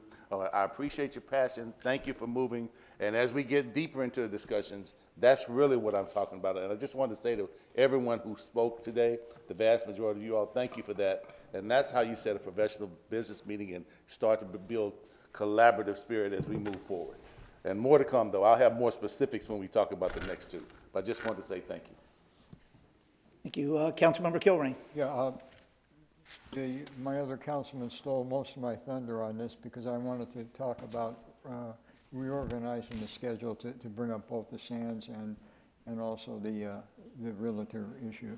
But basically, I also want to give my apologies. I walked out during citizens' input for one speaker. It was a necessary walkout. I try not to do that. I think Dan Shepard, Mr. Shepard, I apologize for walking out. I didn't mean to do that. So, but I had to. So thank you, Mayor. Thank you. For me, regarding the topics, I'll hold my comments till we get those to the Sands Bridge and all the other topics that we have here today. But I did want to ask our city attorney on this particular topic. It's been noted that I do live behind the bridge. And in our last meeting, there were some accusations that were made that I felt that was inaccurate. When it comes to Sands Bridge, I'd asked our city attorney after our meeting last week By Florida statute, if we have a conflict of interest, we have a legal responsibility to recuse ourselves. But also to mention, if we do not have a conflict of interest, legally by Florida statute, we are compelled to engage in the conversation and place a vote if we're present during the meeting. So what I've asked our city attorney today to do is to inform us if I have a conflict of interest on this particular topic. If I do, I will recuse myself. If I don't, I will meet the Florida statute and the oath that I took at office where I'm compelled to participate in the conversation. Today is not a voting meeting, it's just a discussion. So there will be no votes today. Mr. City Attorney. Thank you, Mayor. So in regards to the statutory responsibility of an elected official to identify whether or not they have a voting conflict pursuant to statutory law, the language set forth within 112.313 mandates that there be a legal analysis be compelled in regards to identifying that conflict. Based upon the representations that have been made and in my investigation surrounding this specific matter, I find that you have no voting conflict that exists at this point in time. You are no different than any other individual that's located, I believe, east of that bridge, along with all those individuals that are along the water. So you have no different, no interest in this than anyone else that is behind that bridge, based upon the set of circumstances. On top of that, I also am mindful of the fact that this was something that was brought forth by city administration. You had no involvement in this matter whatsoever, and you are doing nothing more than acting as an elected official, as all of you act regarding your respective districts and taking certain action, whether it's roundabouts, whether it's road improvements. They are all identical, and therefore you have no voting conflict as it exists under Florida law. Thank you. There's one other item I want to bring up because it was mentioned today and it was mentioned last week by the same individual. And I appreciate everyone that has stuck around here for citizens' input. But like always, this one particular individual comes to the podium, makes a statement and leaves, doesn't even stick around to hear the dialogue with council or staff regarding that. There was a question regarding a permit that was pulled at my residence for a boat dock. And the question was there anything illegal about that boat dock permit being issued? First of which, I had hired a licensed contractor to pull that permit and to do the work. I did not apply for that permit. I did not reach out to staff in any way to try to get them to issue the permit. Now, what I did do, which I think is important to mention, is I had asked staff to go back and review all of the permits from August of 2019 until June of this year, to ask them if any other permits had been issued with the same scenario. Either the permit was issued on a vacant lot, like mine, or if there was a permit that was pulled after a permit had been applied for either for a single family or a multifamily dwelling, or if there was a certificate of occupancy that had been issued after the permit for the dock was applied for. So I asked Mr. City Manager, could you please provide your findings on that request, or your staff? And Mayor, while they're coming up, if I could just, I believe I missed a number regarding the voting conflict. It's under statute 112.3143. I think I omitted the 4. I just want to make sure that the record is clear that that's the voting conflict statutory provision. Thank you. Good morning, Maureen Bice, Assistant to the City Manager. I was the staff member that worked with our development services staff to gather the research that the mayor requested on dock permits that were issued after the land development regulations were adopted in 2019. To set the stage a little bit for all of you, prior to 2019, the city's LUDRs, or land use development regulations, allowed dock permits to be issued without a primary structure. For example, a dock permit without a home on that property. In 2019, the LUDRs were changed, and they are now called the LDCs, Land Development Code. In 2019, when that change was made, the language concerning dock permits was changed, and in 2019, the city no longer allowed dock permits to be issued without a primary structure. However, in reviewing the research, more than 200 dock permits were issued after the language was changed, thus in violation of the Land Development Code. The mayor's contractor brought that to staff, to our attention, and that topic was added to a committee of the whole, a public meeting in 2023. It went to, the change to the language went to planning and zoning. They recommended approval. And then the change came to a city council meeting to restore the pre-2019 language to allow dock permits to be issued without a primary structure.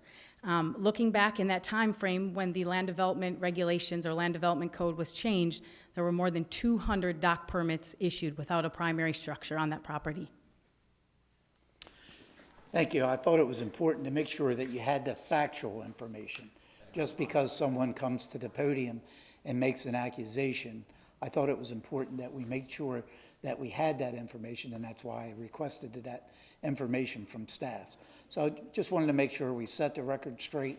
I didn't apply for the permit. I didn't have anything to do with the process. The permit was issued. The dock was constructed, just like over 200 other docks here in our city. So I just wanted to make sure we set the record straight there. Councilmember Caduce. Thank you, Mayor. I just want to thank everyone for coming today and voicing your opinion and being engaged with our local city government. It's great to see you all here this morning, and we definitely take everything that you say to heart. To tag on to what Maureen just said, putting my private sector hat on, I'm a construction lender by day, and then I'm here, of course, to serve the city. I know as a construction lender, we have always, I mean, this was all news to me, and when this came to light, I needed to read the ordinance. We would always make sure that the seawall or dock was installed before building the house on it. I'm not here to defend anyone up here, but again, in my private sector world, that's kind of how we always did it. So matching the land development code to what we've been doing out in the private sector made sense.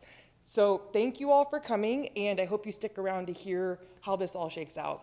Thank you. Okay, with that being said, no other lights on, we'll move on to item 4B, which is discussions. We moved up the one item in the agenda, which was the rental registration program, and I will turn it over to Councilmember Long, who brought this forward first, and then we'll turn to staff for any presentation that they may have. Thank you, Mayor. Yeah, no presentation on my end, so to speak. I think the ordinance speaks for itself as far as what it was trying to do. As I already said, I think the easiest way to go about this, I know a lot of people are going to have different opinions on certain topics, is to really just go topic by topic. So for me, right out of the gate, I think we need to identify the registration fee as far as the intended audience, so to speak, whether we wanted it to be for the entirety of rentals in the city, which wasn't my intent, whether we want to keep it to short-term rentals individually, or any variation thereof. I think that's a good place to start, or whether we don't want any of it. And then depending on how that goes, we just go down the list. So if that's how we want to do that, and we identify at least the target sector, then do we want it to be an annual fee versus an initial registration fee, one time only, as it is now? Once we dispose of that, we go down and we talk about the fee, the amount of the fee, how the fee is constructed. I think that's the best way to go about it. And again, I'm kind of skipping the genesis because I think we've had enough discussion on what it is that we're trying to do and how we ended up here. If anybody wants any further clarification on that, we're happy to do it. Oh, and then, of course, I guess we could get to the violations part, but I think that's pretty self-explanatory. It was my intention to just more or less copy the boilerplate provisions for civil penalties that we have in almost every other ordinance in the city regarding code enforcement violations and what have you. But that was really it. Again, this sort of spawned out of a discussion that we had about the tourist tax and whether we were or weren't receiving an appropriate amount of our share in relation to our percentage of the composition of short-term rentals within the city and the county. I asked for a second to kind of flush that out, and this is the result of that. So that's all I've got. If staff has anything else they want to elaborate on. As far as the fee itself, we're talking about the fee only, not the fund. I think that's a separate topic. You just open up discussion on that.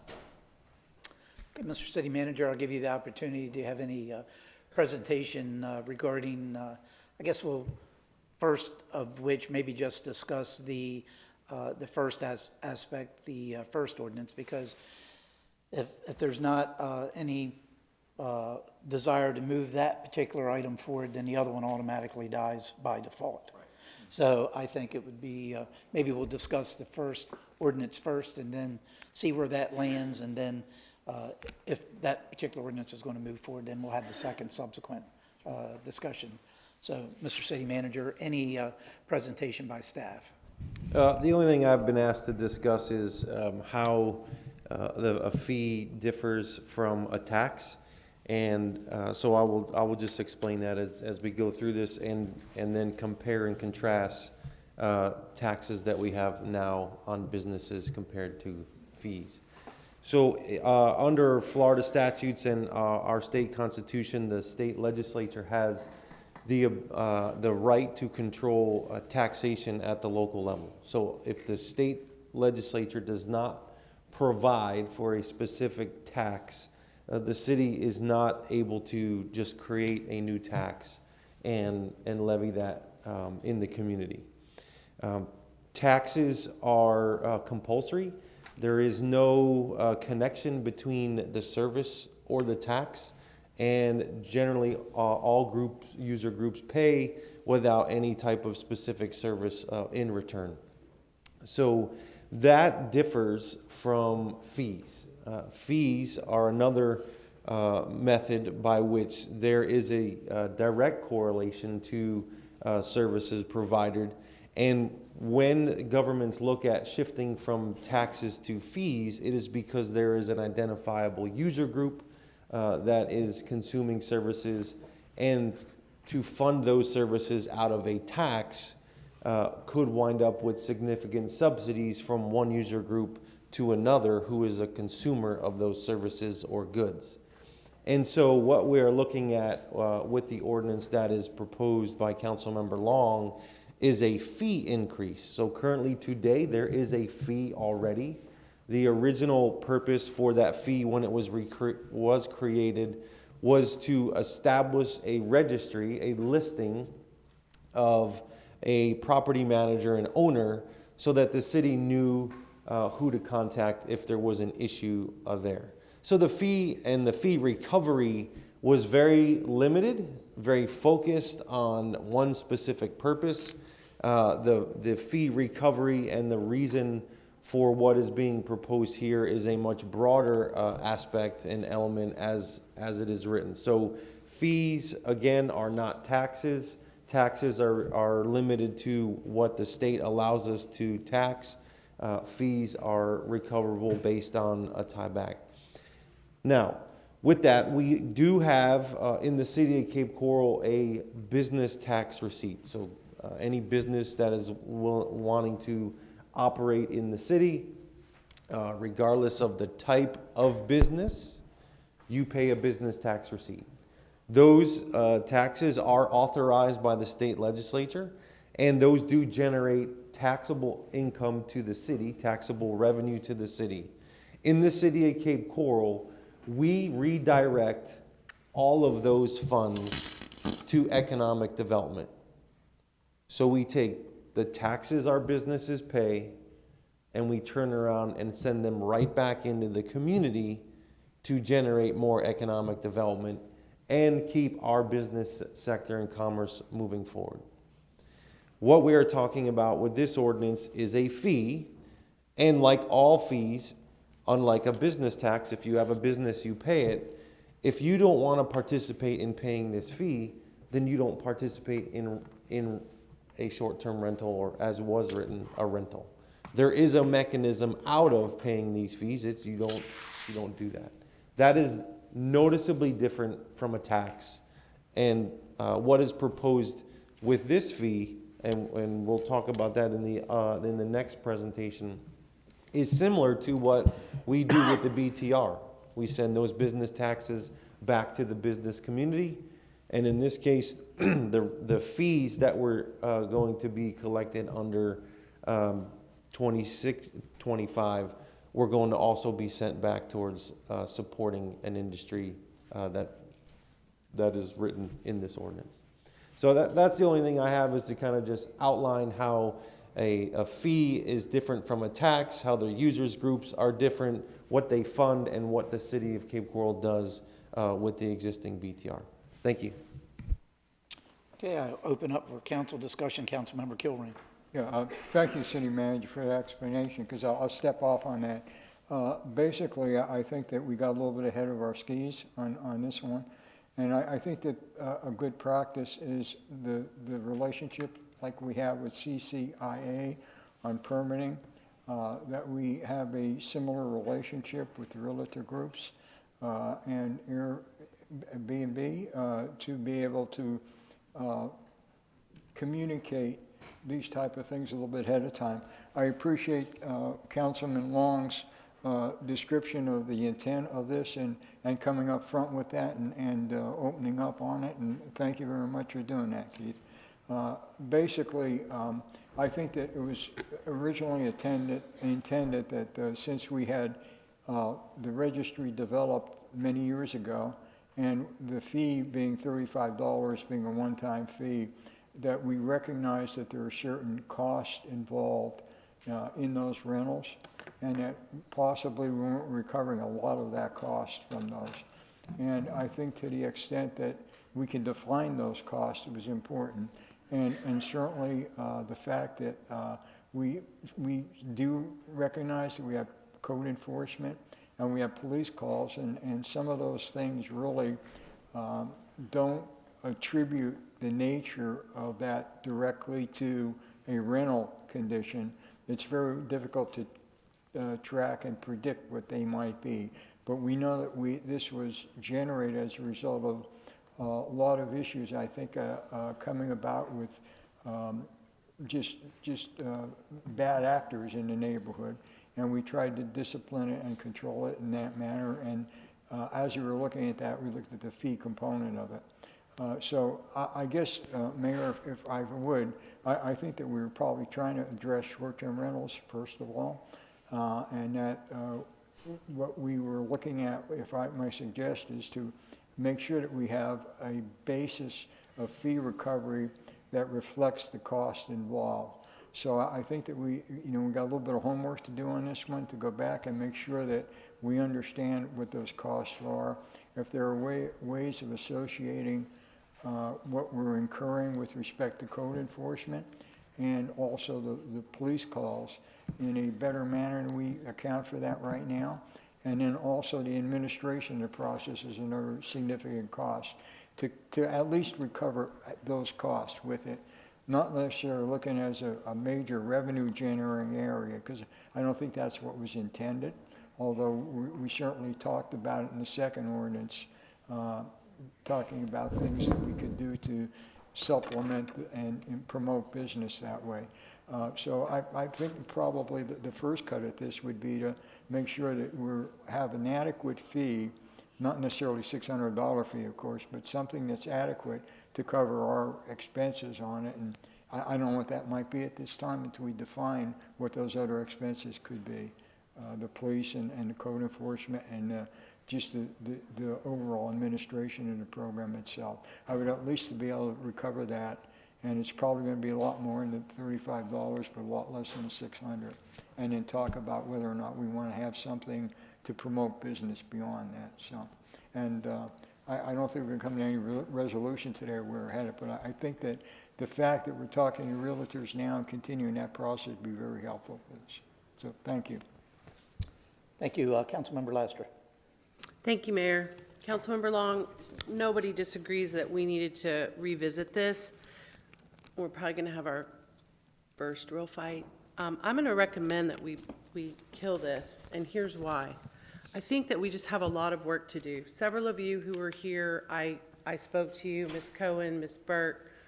You guys all, gave me really great insight and information with up-to-date data, and one of them being most importantly that our current Airbnb market, our vacation rental market, is down. And I think in this economy right now, I don't know that it's a good time to have a 1,700% increase. And I would highly recommend that we pause on this, we take it back, and we actually do what Mr. Zerlag loved to do, which were stakeholder groups. And we put one together with some of the realtors. We have some of the homeowners, the Airbnb owners, the management companies, in addition to the Chamber of Commerce. And the business tax receipt is an excellent way to address this in terms of additional funding for enforcement. And, you know, I understand, Mr. City Manager, we talked through the word fee, but it's kind of like also what Mr. Zerlag, which always puzzled me because he was always talking about the three-legged stool and diversifying our revenue, but the source came from the same person, which is us, the taxpayer. So while I understand that, I still think that we have a lot of work to do with the TDC, with Lee County. As we spoke about yesterday, we need to really get with our state rep and we need to change that legislation that we don't have a seat at the table for the TDC in Lee County. We already pay taxes to Lee County, so I understand the double taxing concept. So my recommendation would be that we kill this, we change it, we put together a group, and you know, Councilmember Long, if you don't have an appetite for that, I'd be willing to ask for a second to take over, but I'm hoping that you do. You're the attorney of this group, so I think language is your thing, but I'm gonna recommend we pause and we just start over. Thank you, Mayor. Thank you. Councilmember Donnell? Thank you, Mayor. So, I think procedurally is what we tried to do at the voting meeting. This is not a voting meeting, number one. So, this is an action that we took. The way I understand it, because what we did at the voting meeting, this is an intro to an ordinance. So the way I understand it is we're here today to look at the various pieces of it, to try to craft it, to bring it to the second voting. That's why I had proposed what you just mentioned at the meeting, but here we are. So I'll be looking at the attorney to see if there's something, again, because I'm on the losing side. So the way I understand it would have to be one of the other four that have to bring it forward. But I want to take the opportunity about procedure. I have heard, and I'm very encouraged, that the continuous improvement of the council. All right, we can take this and really propel it forward by doing, I heard 4 individuals, not 5, say, look, we're here to work with the council. We need to know some changes need to be made. I've heard that from, and they have huge titles, you know, and the guy that said regular Joe, I'm just a regular Joe. I'm just up here with get a vote, all right? So I'm with you. But I'm hearing these people with big titles. I'm encouraged that council can take a look. Thank you, Councilman Long. You started a conversation that needed to be had, and now we can take it, but work together and move it forward, because we'll be here for the next 2 hours trying to piece this together. I can assure you that. We won't be out of here before lunch trying to fix it so we can come back and vote on it.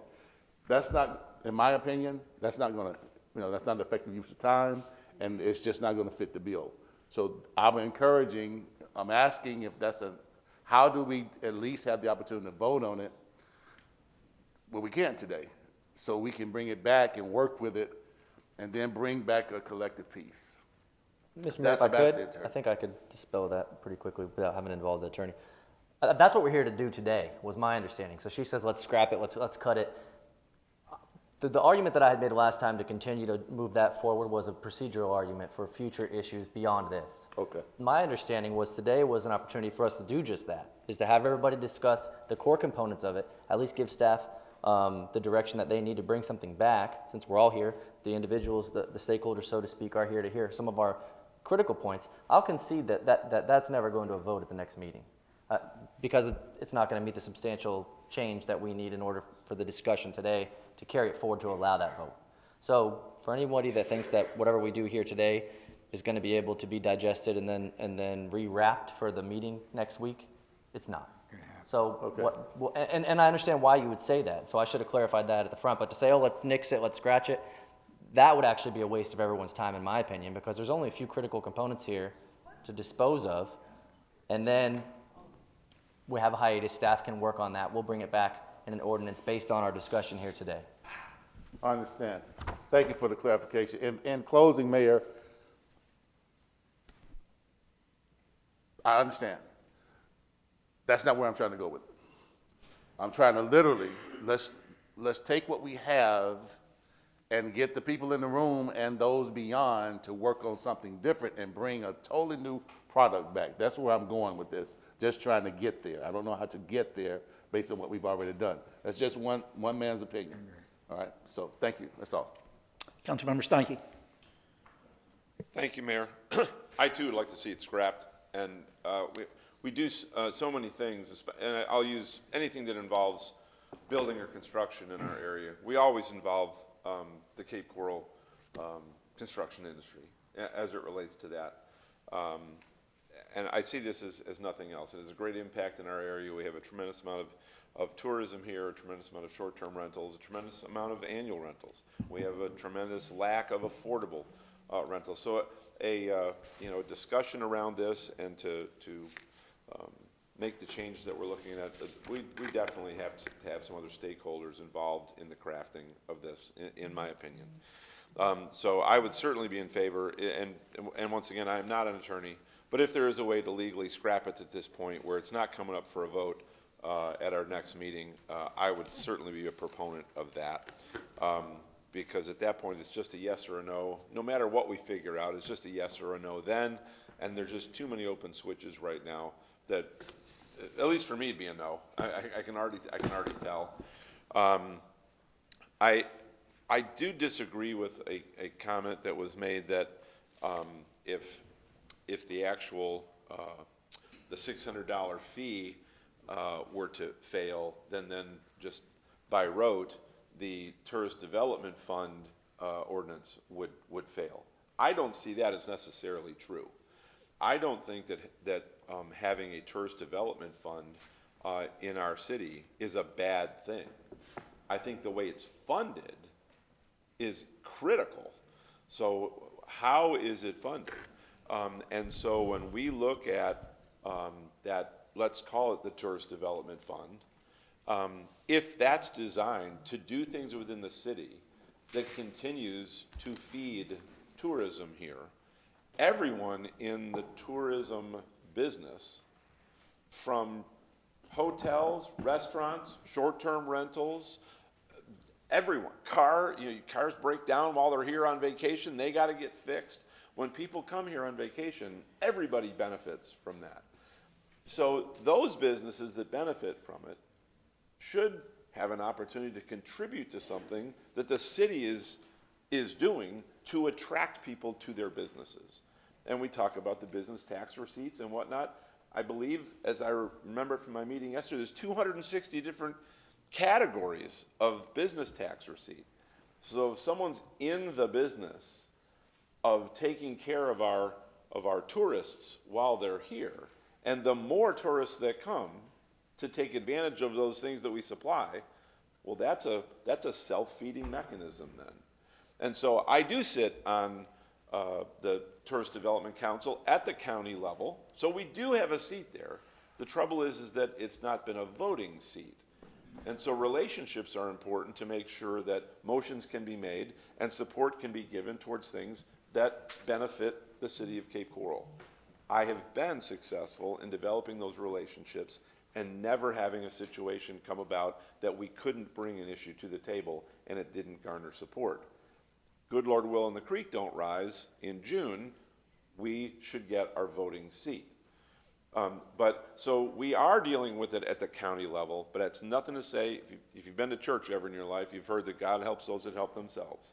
So if we do things ourselves to help our tourism industry and have mechanisms by which we can build that with, and we have another one coming up on the agenda today that actually could contribute money to our tourist development fund to attract people to our area, to bring business to our business owners.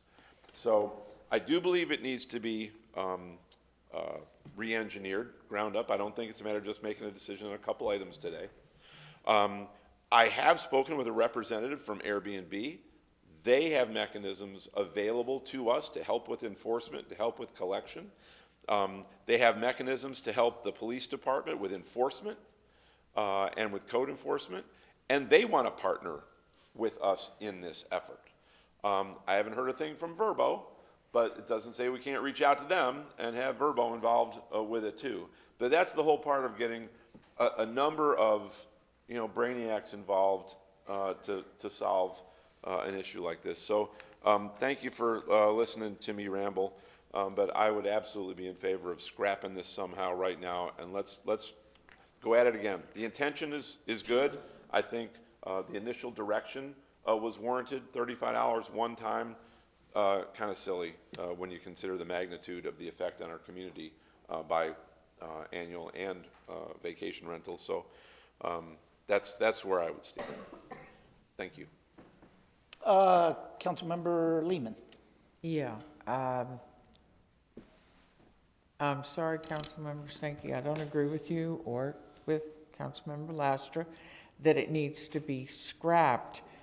I think it needs to be basically put down the road, so to speak, at future meetings. I think the idea of a stakeholders group would make a lot of sense to revisit this because the costs are not being met for what it's costing with code enforcement and whatnot. Because unfortunately, a lot of times with rentals, and whether it's the property managers, I don't think it's the owners, but I think it's the property managers sometimes, that are not, the rules are not being read clearly to people who are actually renting, so that you have whole neighborhoods that are up in arms because inappropriate things and noise and whatnot. So now we're bringing in costs for police, for code enforcement and whatnot,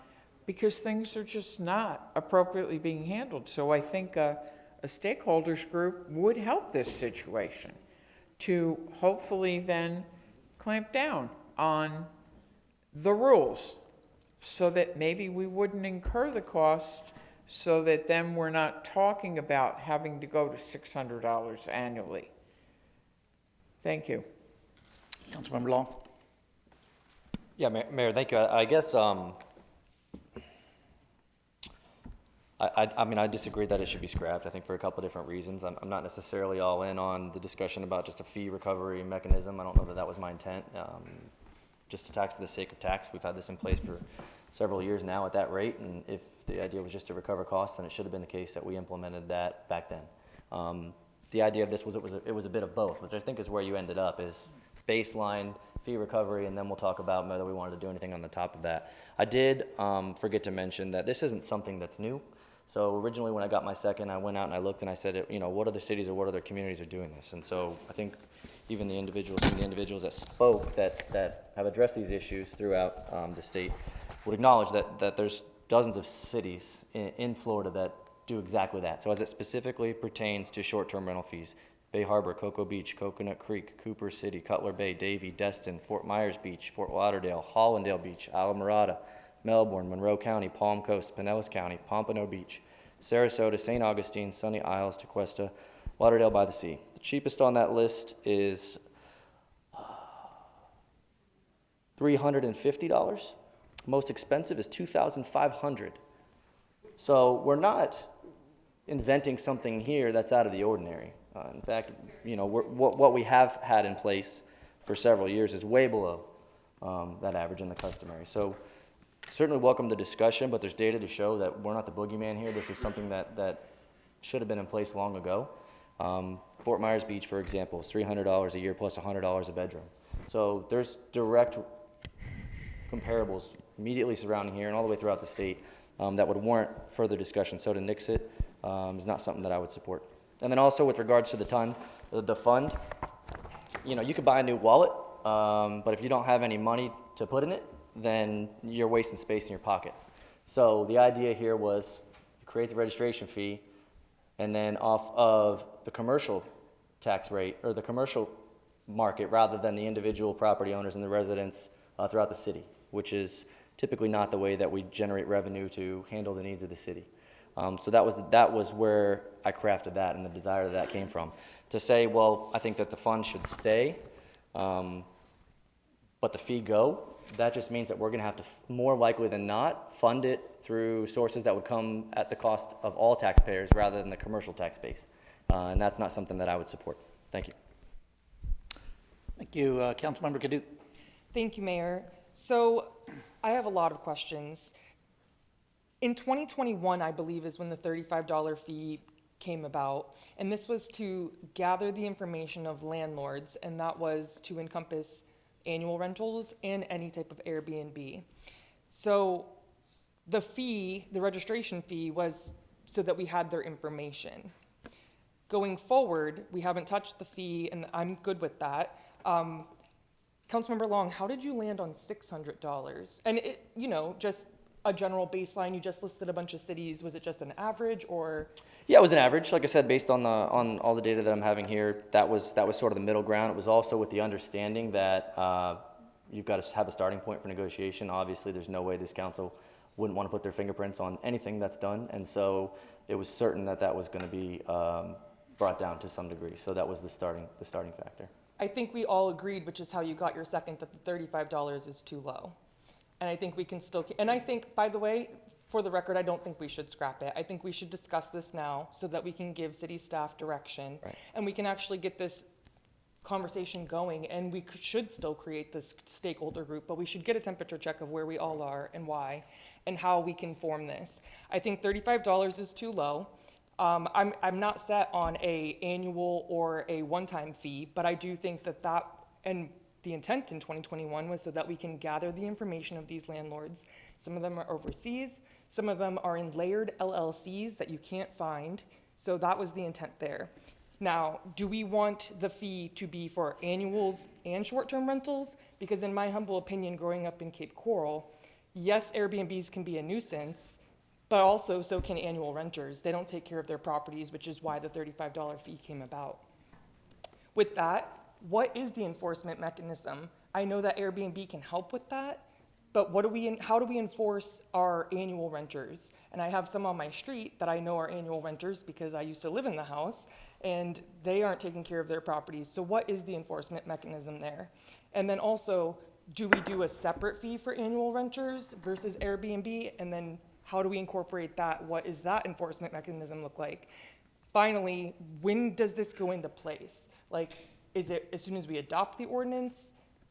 I mean, there's just a lot of questions that I have, and I think we should have the discussion today. Thank you.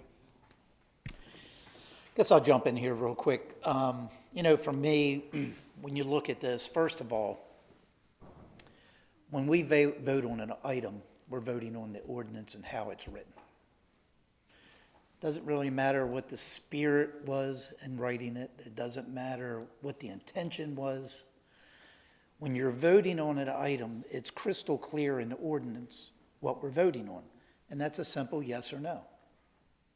When you look at the ordinance that was provided, and I appreciate your comments, Councilmember Long, maybe that wasn't the spirit of the intent, and I can appreciate that. But with that being said, there's no way I can support what is actually written word by word, line by line in the ordinance. It talks about all rentals, 4 units or less. So it doesn't even talk about the condo units that we have popping up all throughout the city. It talks about vacation rentals. In my opinion, we've mixed 2 topics of discussion into one and muddied the waters. And we talk about scrapping an ideal. The city attorney told us last week in our meeting, if we were going to substantially change what was introduced in last week's regular meeting, then we had a duty to withdraw that particular ordinance. Now, that doesn't mean that we can't go back to the drawing board, but that means that this particular ordinance, the way it's written, with all rentals, it even goes as far as stating that we're going to remove individuals from the house. Now, I'm not an attorney, but I'm 63 years old, and then over the years, I know that's probably, if a police officer shows up at your house and he or she does not have a warrant, you can tell them to get off your property, and they have to. If they have a warrant in hand, that's a whole different story. So how we could even contemplate enforcing that, I think constitutionally, there's some questions there that I would need answered before I could support something like that. So for me, when you look at the ordinance, how it's written, I think we would have to substantially change it. Now, I think if we want to address vacation rentals and vacation rentals only, that's a different topic. And as some of my colleagues have mentioned, I think that we pride ourselves with using stakeholder groups. Well, if we are going to use stakeholder groups for other discussions, there should be a stakeholders group discussion on this topic as well. And I appreciate all of the data that Councilmember Long has provided with the dollar amounts. But going down that road, I would want to know how those dollars are spent. Is it for enforcement? Is it for a tourist development fund? Is there some other mechanism that they're using those dollars for? Because that's the other part of this equation. The $35 fee, annual fee, a one-time fee for a rental registration, I think my recollection when that particular ordinance was brought forth in 2021, like Councilmember Kaduke mentioned, was mainly to get a person of record on file. If there was an issue, if our code went out there, the police continuously went out there for loud music or whatever the case is, at least we had a point of contact because we didn't have that before. So that was the intent and the reason for the $35 fee. I don't think it was really for a monetarily reason, but it was mainly so we had someone to call. Now, when you talk about fees, and in this discussion we've heard double taxation. I think there's a clear definition between fees and taxes. When you look at our BTRs, for instance, and I had requested a copy of all of the BTRs and what the dollar amounts in our city are. Now, I think each one of us in this room could agree that a vacation rental, or you could probably even say an annual rental. Now, we've heard today some people may not just be breaking even, but for the fact of the matter, an annual rental or especially a vacation rental, that's a business. So if you're going to identify that as a business like we do all the other businesses here in the city of Cape Coral, I have no problem implementing a BTR for vacation rentals. What we do with that monies, we'll have to decide that at a later time. But just to implement a fee to put it towards a tourist development fund, I have a problem with that as well, and I'll tell you why. Because I can make that argument with any business or industry in this city. I could sit here and say, well, we got to charge a fee, additional fee for the bars and restaurants in our city. And the reason that I think we should do that is because, and I don't agree with this, but I'm just using this as an example, that if we do that, then we can put it towards a tourist development fund, which, in fact, we could try to get more visitors in here that's actually going to give them more business. Or you could do it to the construction industry, or you can do it to a variety of other industries or individuals here in the city. When you look at the tourist development fund that the state has, it's very crystal clear what you can charge, how you can charge it, the percentage if you're considered in a hot zone, and I read through that over the weekend. I think one of the things that we have not done that we need to do more of is to advocate for the $44 million that this county takes in tourist development tax. Let me repeat that, $44 million annually that we take in here at the county. Is the city of Cape Coral getting our fair share? Absolutely not. If you read the statute, vacation rentals, they pay that bed tax. But we are not getting any of those dollars. I think our efforts should be towards that. And I reached out to our state representative, Mike Gilabardo, over the weekend, and I spoke to him about that. And that's something that has to be done at the state level. But I think that we need to take a stance on that instead of trying to incorporate a fee for just one particular type of businesses in this city and apply that to the Tourist Development Fund. If we're going to do that, we have to do it holistically, not just one particular person. And as we all know, if we did it to the annual rentals, and I know that's not what the intent was, the landlord's just going to pass that fee right along. I hate to tell you, they're going to do that with the vacation rental as well, and any other fees. Now, for me, fees are to recoup the cost of what it costs the city in order to do whatever that task is. An example, if I go pull a building permit as a builder, there's a fee. And the fee pays for everyone that is reviewing the permit, issuing the permit, the process, to recoup whatever that cost is to the city. That's what that fee is for, like many other fees that we have throughout our city. So for me, I think as far as the Tourist Development Fund, for me personally, we shouldn't just single out one particular industry if we're going to move forward with that. We have to do more of a holistic approach, even if that's what we want to do. Again, I think that we need to try to tackle that $44 million pie that's hanging out there that we're not getting our fair share. To me, that's where we should be putting our efforts. So for me, I believe that both of these ordinances would need a major change on how they're written, because I can only vote on it how it is specifically written. Do I think there's some opportunity for further discussion with stakeholders and other individuals? Absolutely. But we're not going to get there from today till next Wednesday when this comes up.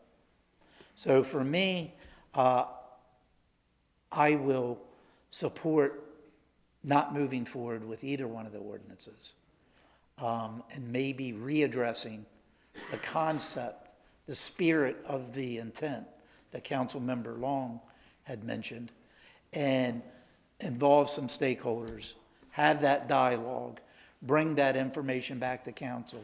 I'd like to see a little more on the fees that Councilmember Long had mentioned of other cities, to see how they come up with that fee, what that monies is applied for. So I have a lot of questions and very few answers. So I think it's best to get it right the first time.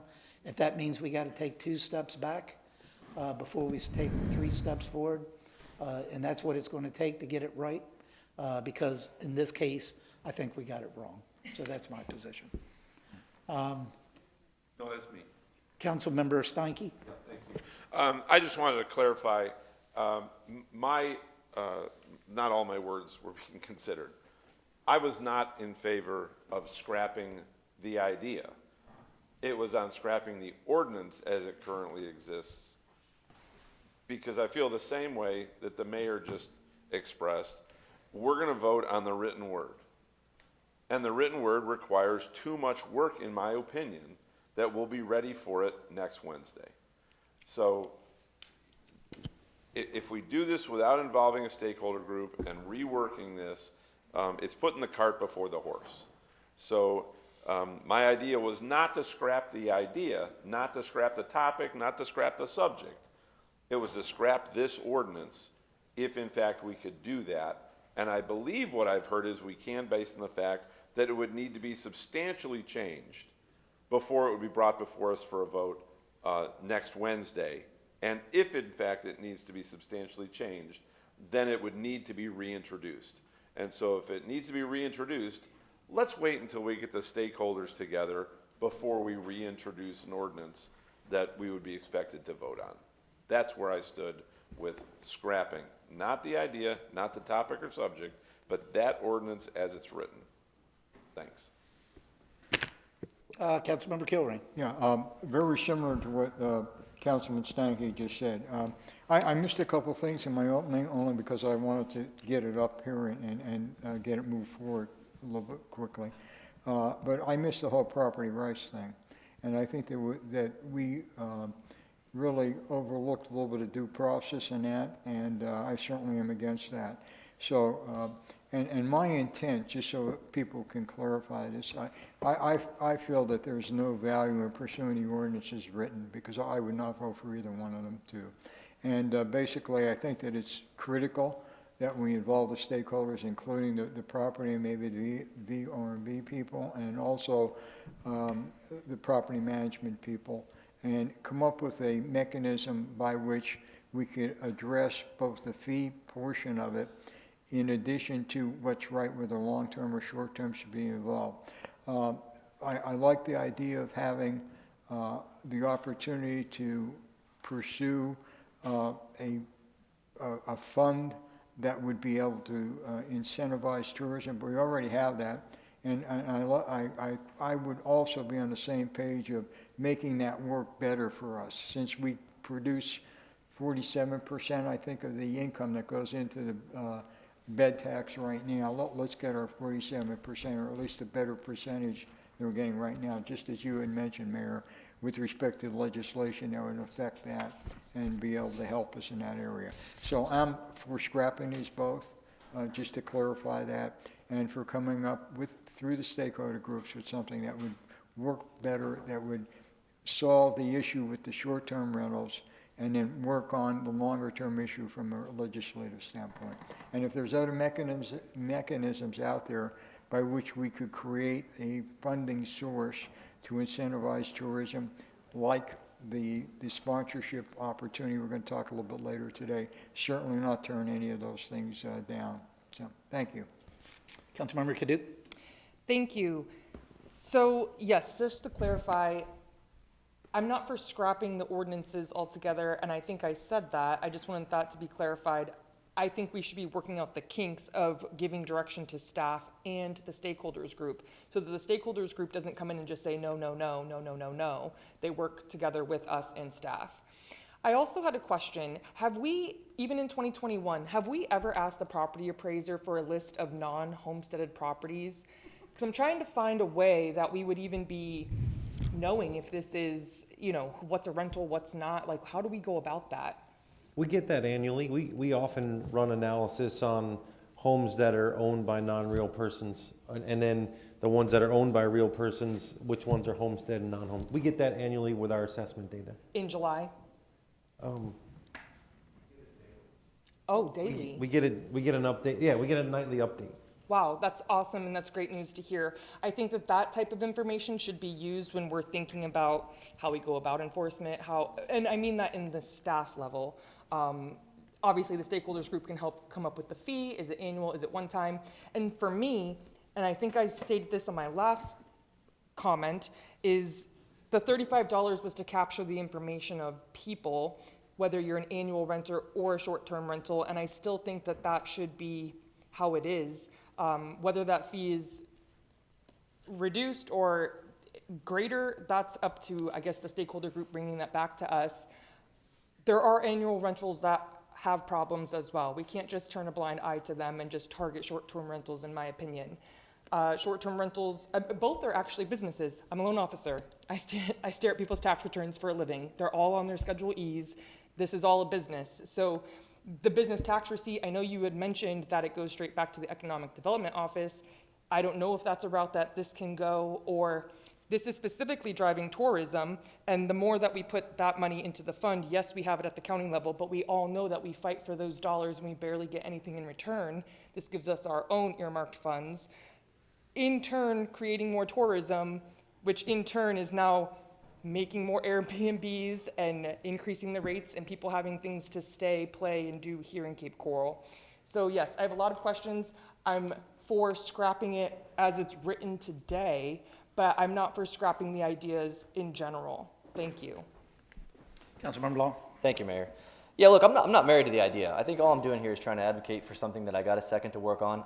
I gathered some data based on the intent that I thought that at least I got a second for, and if I'm not mistaken, there were multiple people that gave me the second. I mean, read the room with the discussions here as far as how much we've muddied this up. I don't have a desire to bring it forward at all in any form. So as far as scrapping it, I think we need to stop wasting time talking about it. We've wasted the last hour talking about procedural components that I conceded before we even started talking. I thought we were going to be more useful in our time that we had today and talk about maybe some components so that we could have a stakeholders meeting and talk about this further. We've wasted enough time on it. I don't want to support it. Anything that comes back in any form or another, I won't support. I brought it forth. Overwhelmingly, people didn't like it. It's as simple as that. I'm not married to the idea. If someone else wants to pick it up, that's fine. But I would rather move on. We've got a long agenda today. That's how this process works. Somebody gives me a second, I bring forward an idea. The idea doesn't stick, we move on. At least I wish we would move on. But that's what my opinion is on this one. I'm completely giving it up. I have no desire to bring it forward. If someone else wants to carry the torch, they're more than welcome to. But I wouldn't be supporting it. Thank you. Councilmember Lehman. Nothing. All right. Thank you. Councilmember Laster. I'll pick up that torch. I think it's important, and I'll be happy to work with the city manager prior to us going on hiatus and potentially putting that stakeholder group together during hiatus, and then being able to bring something back that the industry agrees with some of the individuals I earmarked before. Mr. City Attorney, how do we kill this legally? Consensus here, so I'll have this thing removed from the June 4th because it's clearly not going to be successful based upon what I've heard so far. And then should something materialize during your championing of this cause, then certainly we'll work with you in regards to modifying the existing language to kind of address what I have probably heard here, and hopefully it can be memorialized in a writing. Okay, do I need to get a second now to work on this, or? Well, I believe you're going to probably carry on the second of whoever. I'll second it. Absolutely. Okay, I'm happy to take it and move it forward, and I'll work on that over our break. I think it would be prudent to say that. I don't know if we can necessarily will have something by, Kimberly, is it July 13th, the first council meeting? 16th. July. I don't know if you necessarily will have a final introduction on July 16th, so I just kind of want to put that out there. Yeah. Based on what I've heard from all of you, it's going to probably require a more complicated amendment based upon what I've heard, understanding the distinction between omitted condominiums that are 5 units or more, coupled with the distinction between long-term versus shorter-term rentals, and a different rate structure for that to exist. And so I just want to put that out there. Yeah, So I don't want to rush through it, but I'd like to begin working on it while we're on hiatus to gather all of some of the data that I received from some of the individuals in this audience today, and then put together a comprehensive stakeholders group so we can hash it out. It's kind of like when I did the fertilizer ordinance. I screwed it up the first time because I didn't involve the stakeholders. And man, it was a much better ordinance when we brought it back and it passed. So I'm kind of looking at it like that. So I will get with you and Mr. City Manager, and we'll figure out next steps. there's a lot of discussion regarding the code enforcement process, so I think I'd be remiss if I didn't provide a little bit of clarity on this. As you all may know, an individual that violates our code can be brought before our code special magistrate. Right.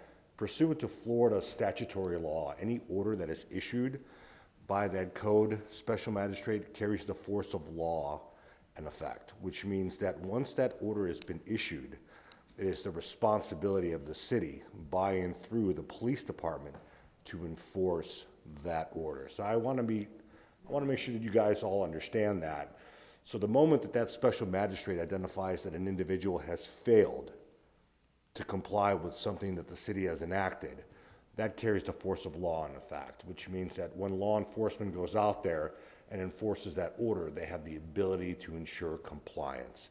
That is statutory black letter law. So I don't want there to be any misunderstanding or confusion, because this is in fact a business operation. So this is not a residential King's Castle type of scenario. This is a scenario where we're regulating a business within their territorial jurisdiction, and I'll leave it at that. Well, and I think we all understand that, but the confusing part of it is that, that's going to hurt the tourist, not the owner that's violating the vacation rental. And thank you, Councilmember. So I want to read this because it's important. Okay. Words do matter. And I say, and what it's written in there, and it's underlined, in addition to the applicable code enforcement provisions and procedures, comma, upon a finding of a violation of this section. So there has to be a finding of a violation of this section, which means that individual would have received due process. That individual is the property owner. Correct. That means that there would have been a legal proceeding before a special magistrate finding them in violation, and that is going to be the force of law in effect to execute the order of the special magistrate. So to say that the individuals that are renting that without the knowledge of the property owner, and then there's an order from the special magistrate to remove them from this business would be a misstatement. Well, I understand that, but hopefully we can come together with a reasonable ordinance that will address that and clarify that. Sure. You know, because again, I feel like the onus might be on some of these repeat offenders who own these vacation rentals that aren't following the 7-day ordinance that we have, that aren't following those rules. Now, as Councilmember Steinke said, you know, I believe yesterday I sent out an entire resource that none of us knew about, I certainly didn't, from Airbnb, where you as a resident actually have a portal that you can report these bad actors in your neighborhoods. And so I'm gonna put that on my Facebook page so that any of you want to utilize that resource, you can.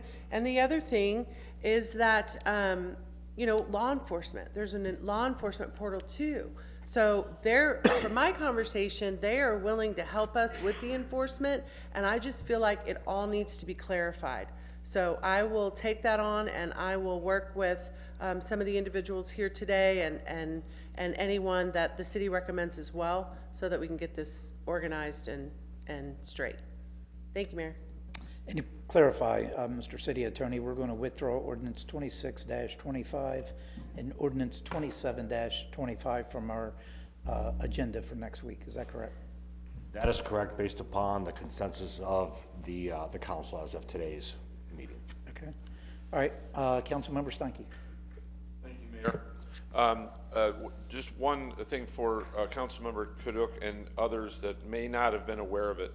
As it relates to the collection of the bed tax and you know, being able to determine, you know, who has rental properties, who doesn't have rental properties, in an effort to make sure that we were and would have grounds for claim on dollars from the county tourist development tax, we actually began about a year ago, maybe even a little more than a year ago, after I began my seat there at the TDC, of obtaining a third-party provider that actually provides us with data on what addresses we have that are being advertised for rental, both on the short-term basis as well as long-term basis.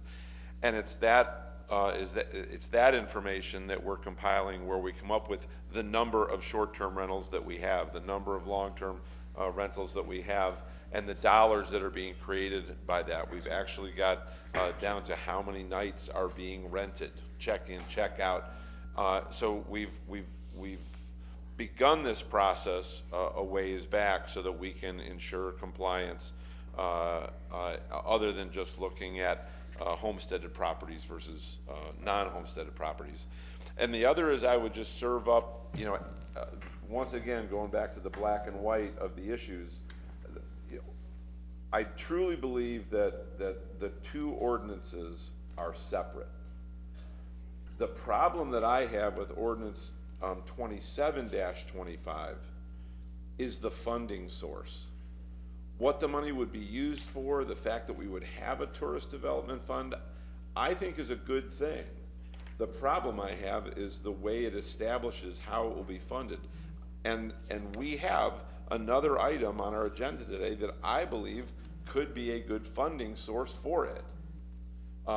And so for us to just categorically remove 27-25 because of 26-25, I don't agree with that. I think they're two different things.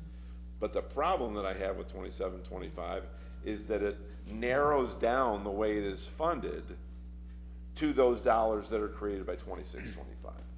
If there was the availability in 27-25 to receive funds from approved sources, whatever those sources would end up being approved, I think it's a great idea. But the source that it identifies in writing, I don't agree with. But it's not the ordinance I disagree with, it's the funding source, the way it's written. So for me, I would vote differently between the two. I would definitely vote to remove 2625. I wouldn't necessarily remove 2725. That's just me. Thank you. Thank you, Mr. City Manager. I see your light on. Thank you, Mr. Mayor. So I've been taking a tally of what everybody has said, and I think there are four things, and so if Councilwoman Laster is going to pick this up and run with it, a majority have said that the 35 is too low. One suggested actual, and then there's been a couple discussions about maybe trying to go with a tax. But so I think the first thing is clearly, obviously, would be the fee amount. The second one, which has just been discussed, is the enforcement mechanism and how that would be applied if there was a failure to pay or a penalty. There were numerous discussions about the class type. So who is the user group that's receiving the services? And so who is in, who is out? And then lastly, I think we have the issue which hasn't been really discussed, which is the effective date. So is it immediate? Is it delayed so that there's cure time? You know, is it 10-1? Is it 1-1? Those are really the four things that I think need to be discussed with the user groups or with the stakeholders group. You know, I think it would be important to understand if the council is going to defer to the stakeholders group. Typically that's, you know, what happens is the stakeholder group is going to make a recommendation and that's what generally is received. But I think at this point there's so much discussion. That's maybe something for you to clarify.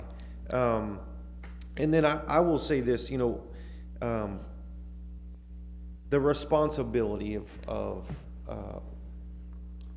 this issue, we keep hearing about there's recommendations being made by some of the hosts, the actual platforms that allow the hosts to put stuff up. I can tell you right now, I mean, as much as research as they're providing, I've gone on and looked at research, and I will tell you that one of the most mainstream out there actually indicates the city of Cape Coral on a business development worksheet that they have for potential owners to list on their site. Specifically says Cape Coral doesn't allow rentals less than 7 days, in parentheses, although not enforced. And you go on their website and they have people renting for 2 and 3 nights. So the same people that are saying, oh, we have all these solutions and all these platforms, they could easily hit a button and a toggle on the back side of their software that says not allowed to list it. But that's going to impact their fees that they're charging our owners. And that's not going into help tourist development in Cape Coral. So I think, you know, when we look at who the stakeholders are, let's not be blinded by internal bias as well. And I would welcome a discussion with them, because I think what we're trying to do here in the Cape is to, one, make sure that our taxpayers who are paying taxes are not subsidizing businesses that are operating short-term rentals in their neighborhood. I was notified during this meeting that the amount of code cases on short-term rentals since this went into just was spit out this morning, and it's 161 pages of code cases at short-term rentals. That's not police response, that's not administration and all the emails that you all get and I get and all the staff time for all the responses. So is it fair that all the people that are just trying to reside here and live in this great and wonderful city, their taxes are subsidizing a burden from those services? And that's really what a fee is meant to do. relieve our taxpayers from that burden. Let the people that are generating that consume it and pay for it.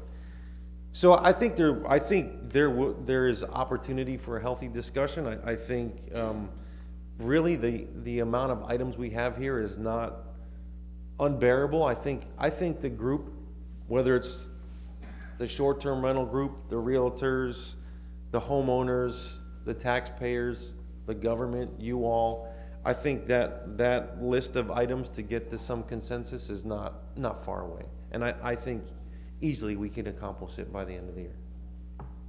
Thank you. Yeah, and I guess I'll say that, if we're going to take a step back, and I appreciate the city manager's comments there, but I think, to me, it's an open book. I wouldn't want to go into this focused just on those 4 items that he had mentioned. I think we have to get the feedback from the industry with our stakeholders, because we may go in a direction that none of us are even thinking about right now. So, we have to wait to get the buy-in first, get the information, and then I have all the confidence in Councilmember Laster once she packages that all together, that bring it back to a committee of the whole, and we'll have that discussion. I'm sure the city manager will have a recommendation as well, like staff always has. But the fact of the matter, the buck stops here. We're the 8 individuals that approve or disapprove of it. So I look forward to what you bring back. I look forward to the dialogue with not only the residents of our city, but the industry, the vacation rental, the annual rentals. I think we have to get all those individuals and then take a look at where those dollars are going, what other cities are doing with their programs, how they're run, where that money's put.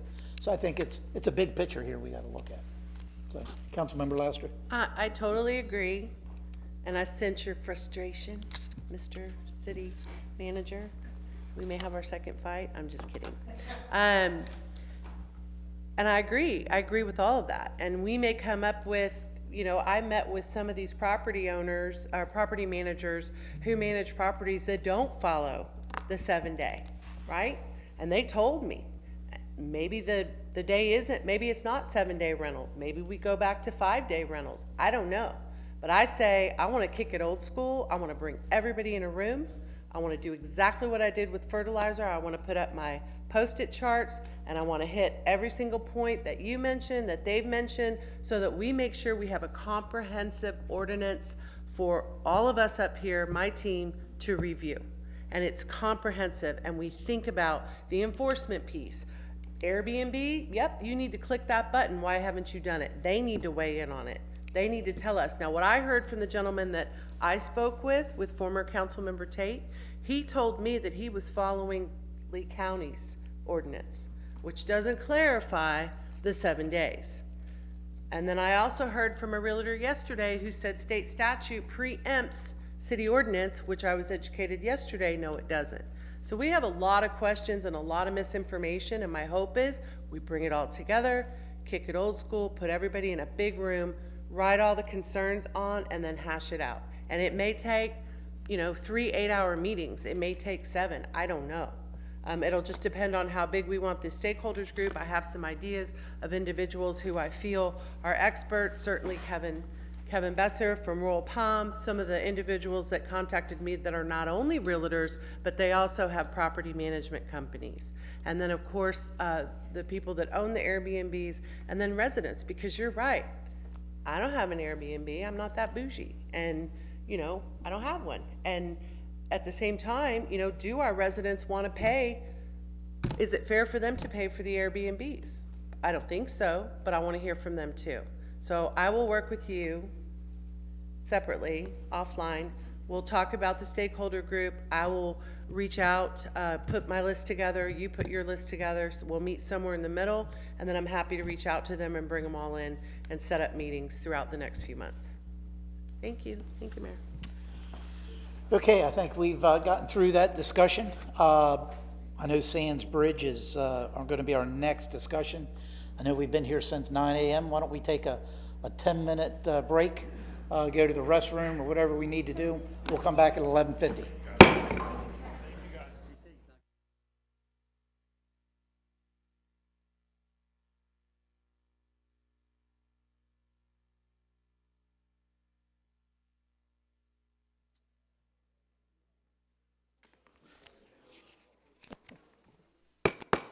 All right, I'd like to call the meeting back to order. Next item on the agenda was moved up, item 8, which was Sands Boulevard Bridge discussion. And I guess we'll turn it over to the city manager to start with. Thank you, Mayor. This item was originally discussed at the city's Transportation Advisory Commission, and the recommendation of that group was to bring the discussion to the council as a whole. There was a question that was asked that staff does not have the answer to today, which I think may be important, but I figured I'd let you all know. So the Transportation Advisory Group had asked us if similar to the Chiquita Lock that was damaged in the storm, if the funds could be utilized instead of a strict repair as an alternative project, which would have been up to and include removal. I have had a discussion with FDOT since this was a hurricane damaged bridge, and at the time, this was about 2 weeks ago, they indicated that they needed to advance that proposal up through Tallahassee and then ultimately to FHWA, Federal Highway Authority Administration. I have not received an answer back yet on whether or not an alternative project could utilize the funds that have been approved and slated for repair. We are still awaiting that response, but nevertheless, I'm going to have staff present the presentation that was given to CTAC with any new information that they have. Thank you. Thank you. Good afternoon. Brian Vandewalker, Transportation Manager. Today's updates is about evaluating the future for the Sands Bridge located on Sands Boulevard.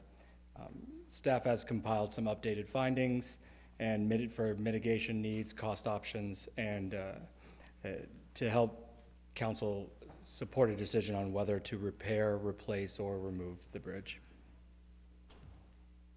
Could we get the presentation up? Or? I guess the wrong I'll just one. keep going and it'll catch up. So the purpose of this is to equip council with all the background. Am I doing something wrong? It's me. No, for some reason they have their king kick up on there. You're in the right one. Yeah. We just looked at what. So staff is essentially looking for a clear path forward after presenting the information and the updates that we have today. The next slide that I have here is for location. Would council like me to wait for this to show up before I can do?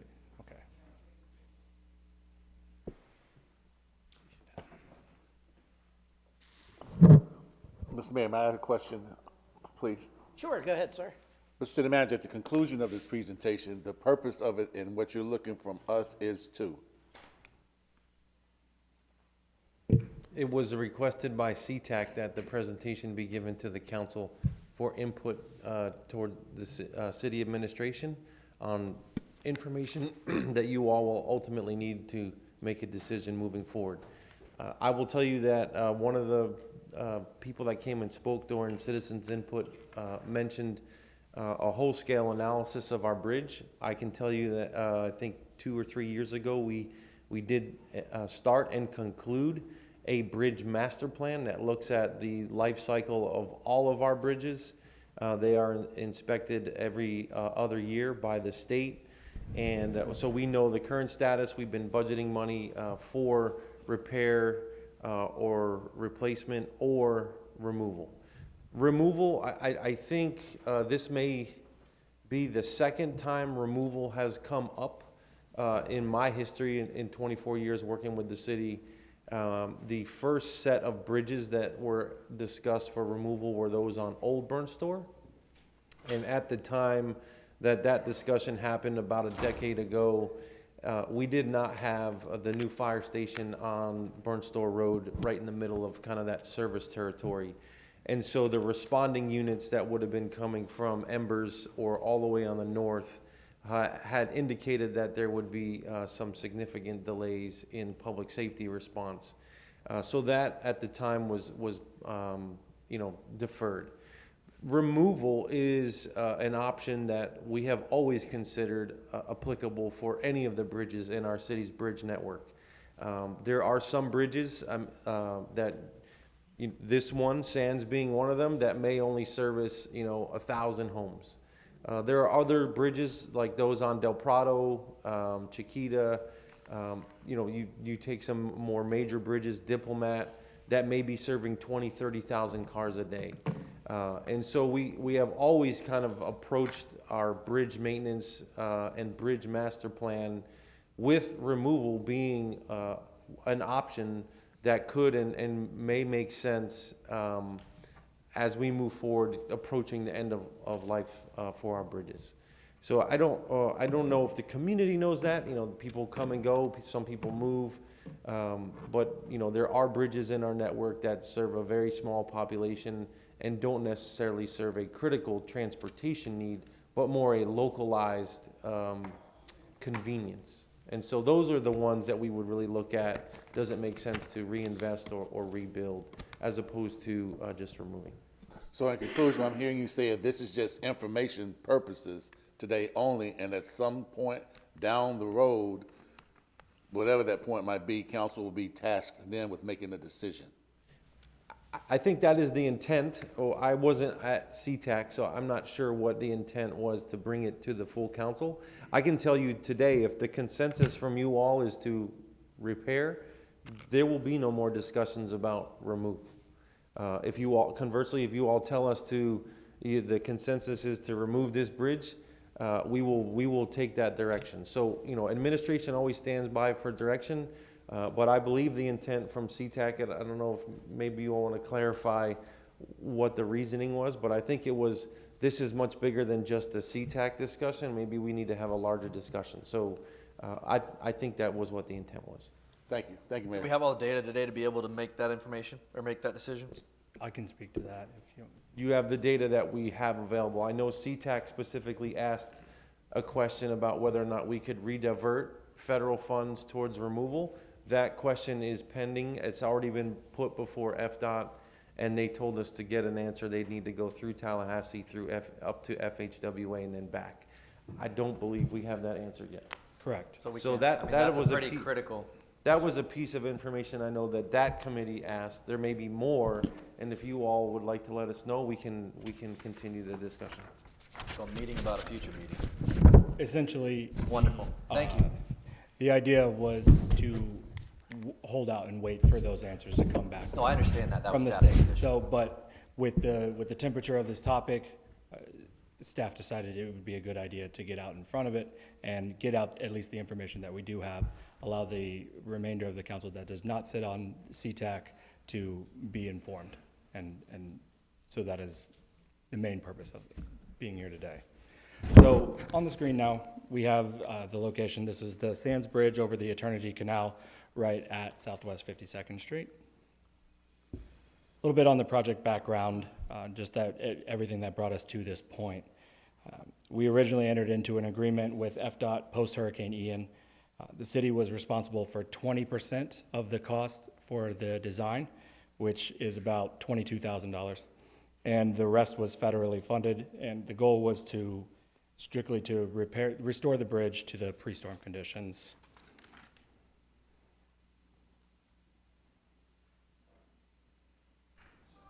I know another point that was brought up is that the bridge is sat with nothing being done.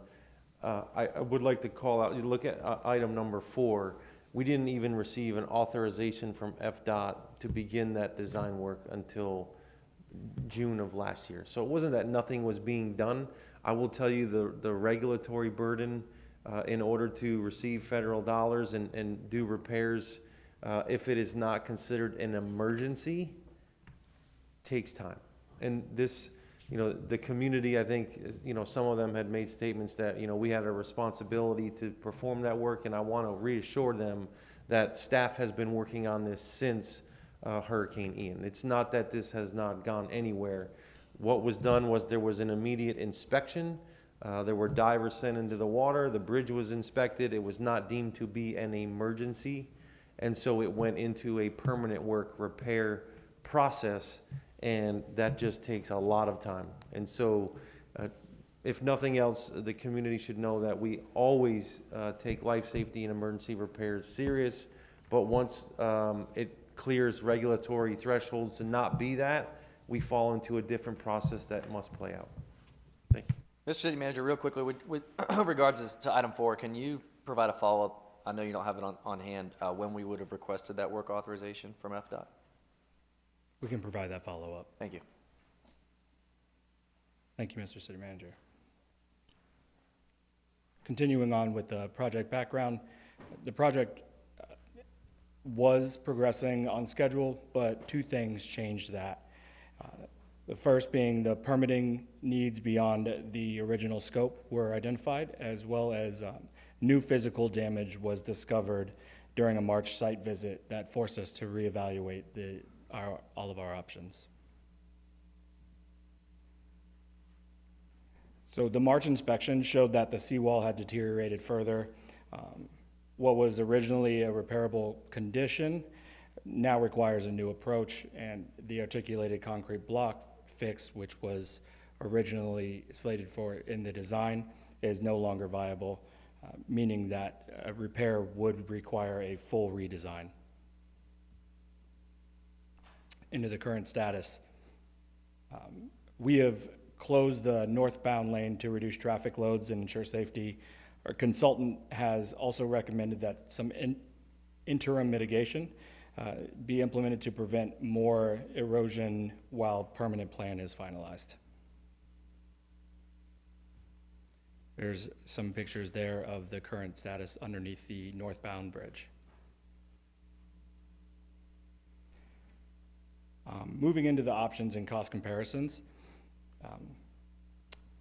given the increased scope and cost, we developed this side-by-side comparison of the 3 options: repair, permanent removal, and replacement. And so each has different implications for funding, the funding the design, the construction, and the schedule itself. So there's quite a bit of information here, but these are the key cost considerations that we want to look at. We'll start up at the top with removal. So removal is not eligible under the current 80-20 cost share with the FHWA. However, staff, as Mr. City Manager said earlier, staff is engaged in discussions with FDOT and FHWA to determine that eligibility for alternative funding options. Under the removal as well, one of the main considerations I feel like we should touch on is that police and fire departments have issued their official letters of no objection, confirming that removal will not impact emergency response times.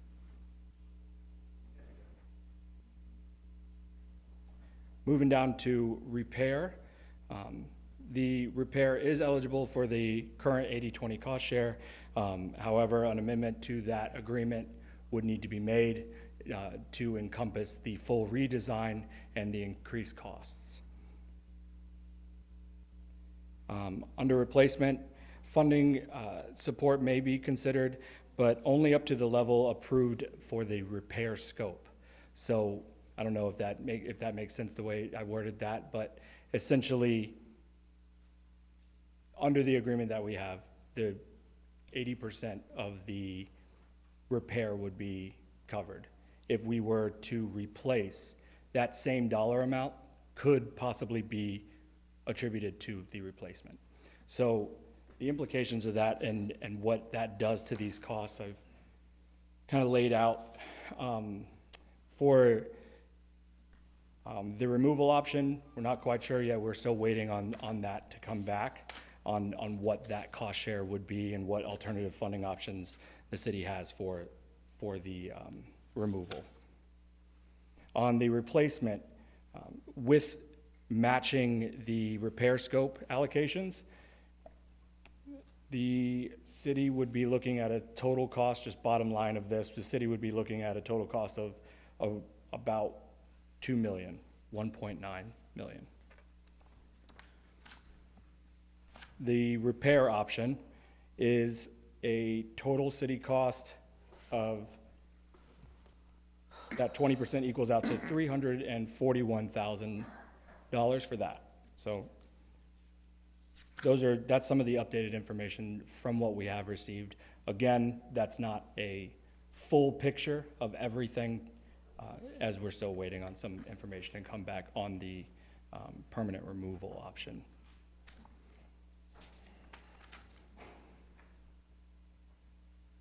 Could you repeat that again, just make sure I understand, because I didn't see it noted in the slide that way. Did I hear you correctly that said the cost for the city, if it was a complete removal, was $1.9 million? Is that what you said? No, It's 1.5 for removal with no.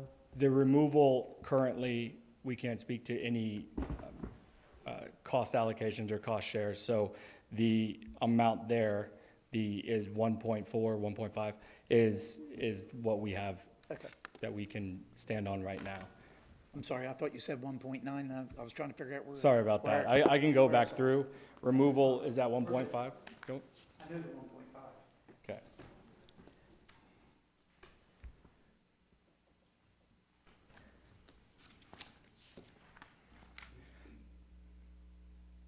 So following the March inspection that found the accelerated loss of fill, some emergency mitigation needs were realized that need to take place. So regardless of what is ultimately chosen, mitigation's needed. The seawall failure is accelerating, or I should say the loss of fill around the seawall is accelerating, and without temporary stabilization, we risk further loss of fill, tieback failures, and damage to nearby properties. So the city is currently underway in implementing those temporary mitigations. So next steps, once council provides directions, we will proceed accordingly. In the meantime, we're going to continue with the emergency work to protect the structure. And today's conversation is about long-term planning and deciding where we want to be with that. That's all we have on the information. If you have any questions, I'm available. And make sure I understand you correctly before we open up discussion, so we all understand. Sorry. I want to make sure that I understand clearly. As of right now, for the repair, FDOT has told us they will pay 80%, we're responsible for 20%. Correct.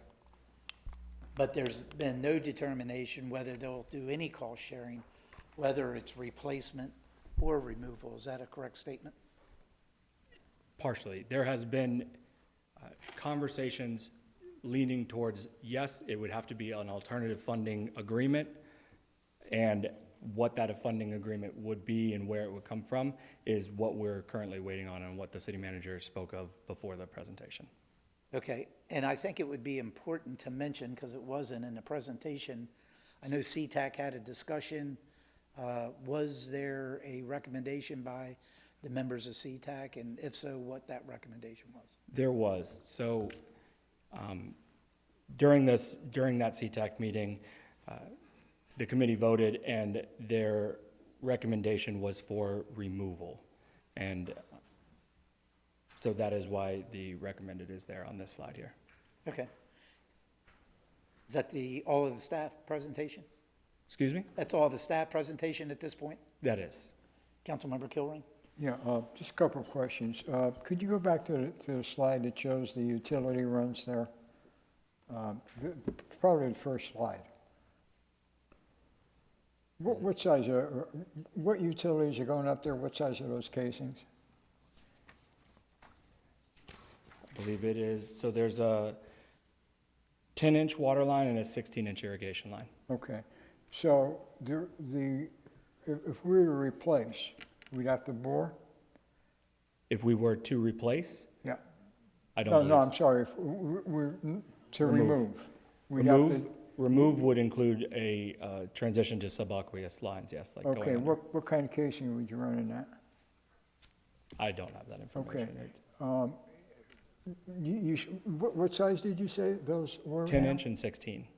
Okay, in order to do that, you're gonna have to put in a bore pit and a catch pit.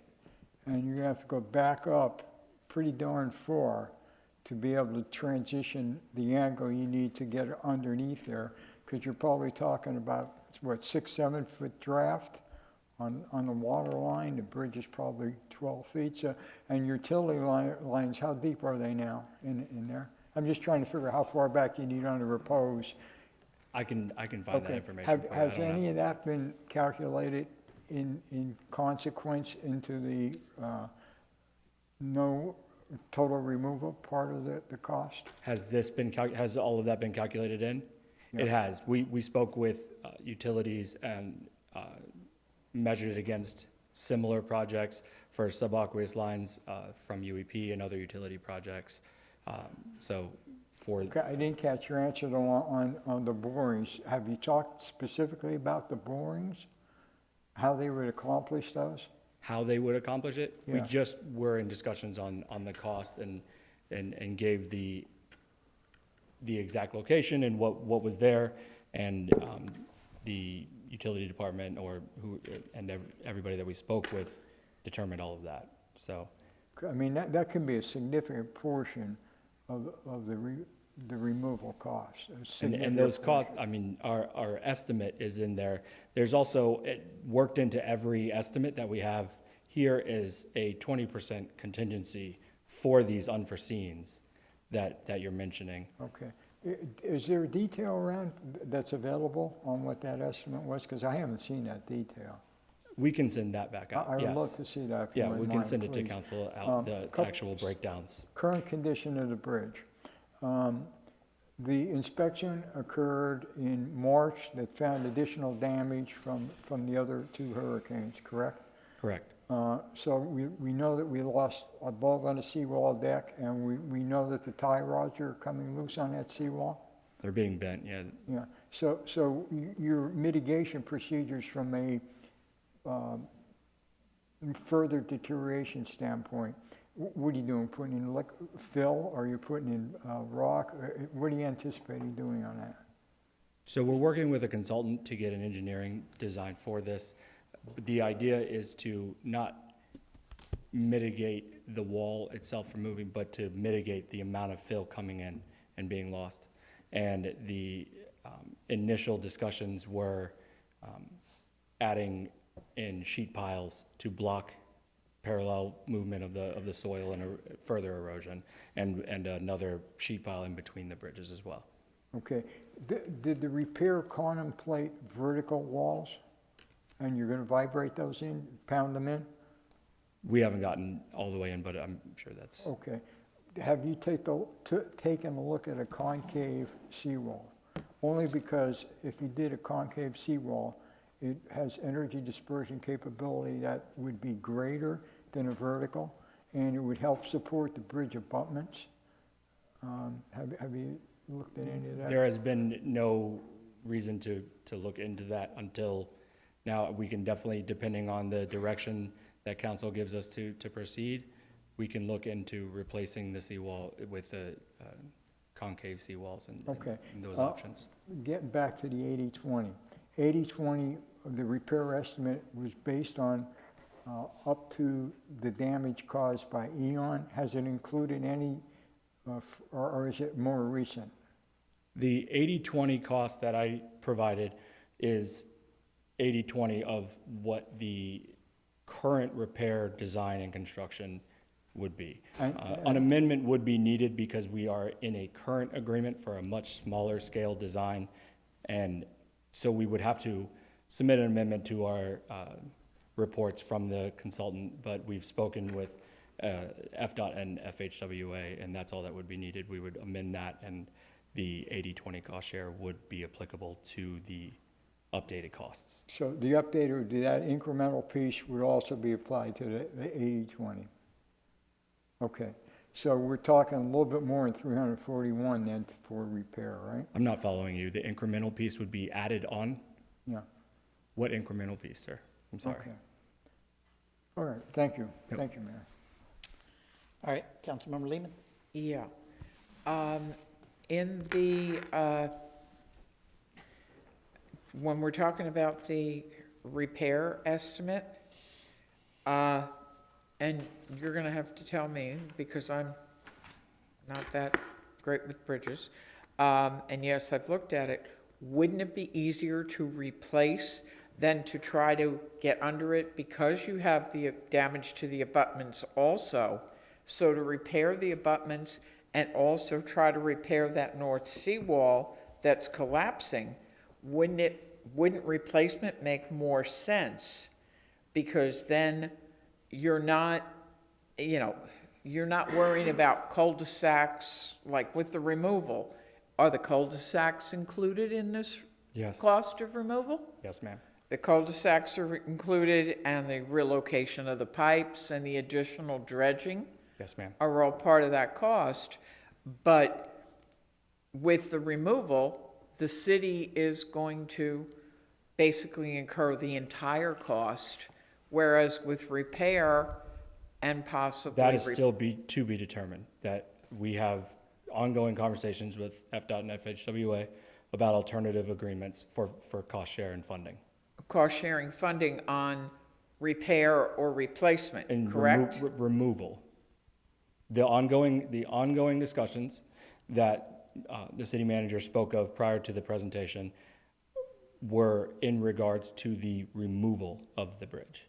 That is our unknown right now, that we were hoping to have that answer for you during this presentation. Unfortunately, we could not get that information back in time, but that is still in the works. Staff is still in discussion for that federal funding. Okay, next question. All right, to accomplish the repair, any idea how long we're talking time-wise? To basically with the inconvenience to the citizens that live around this, as far as, because let's face it, we're on our way into hurricane season. Any idea of how long it would take to accomplish this, to repair or replace? Do we have any kind of an idea of a time frame? The idea here is that we do essentially have to start over even on repair. The original repair that was at 60% is no longer viable. So we cannot use that repair design. So we're starting over with the federal permitting and the additional analysis that was required from us for the bridges. We are looking at getting a construction cost allocation from the state for a deadline, everything to them by August of 26. That's our deadline for that. So so with the bridge currently the way it is, we're looking at August of 26 before, hence next hurricane season, before we can hope to see any changes there? Yes, ma'am. Am I understanding you correctly? Yes, ma'am, you are understanding me correctly. There is analysis that are absolutely required by the city to do before we can continue on. Okay. Okay. And then once, okay, say in 26, when this is undertaken, how long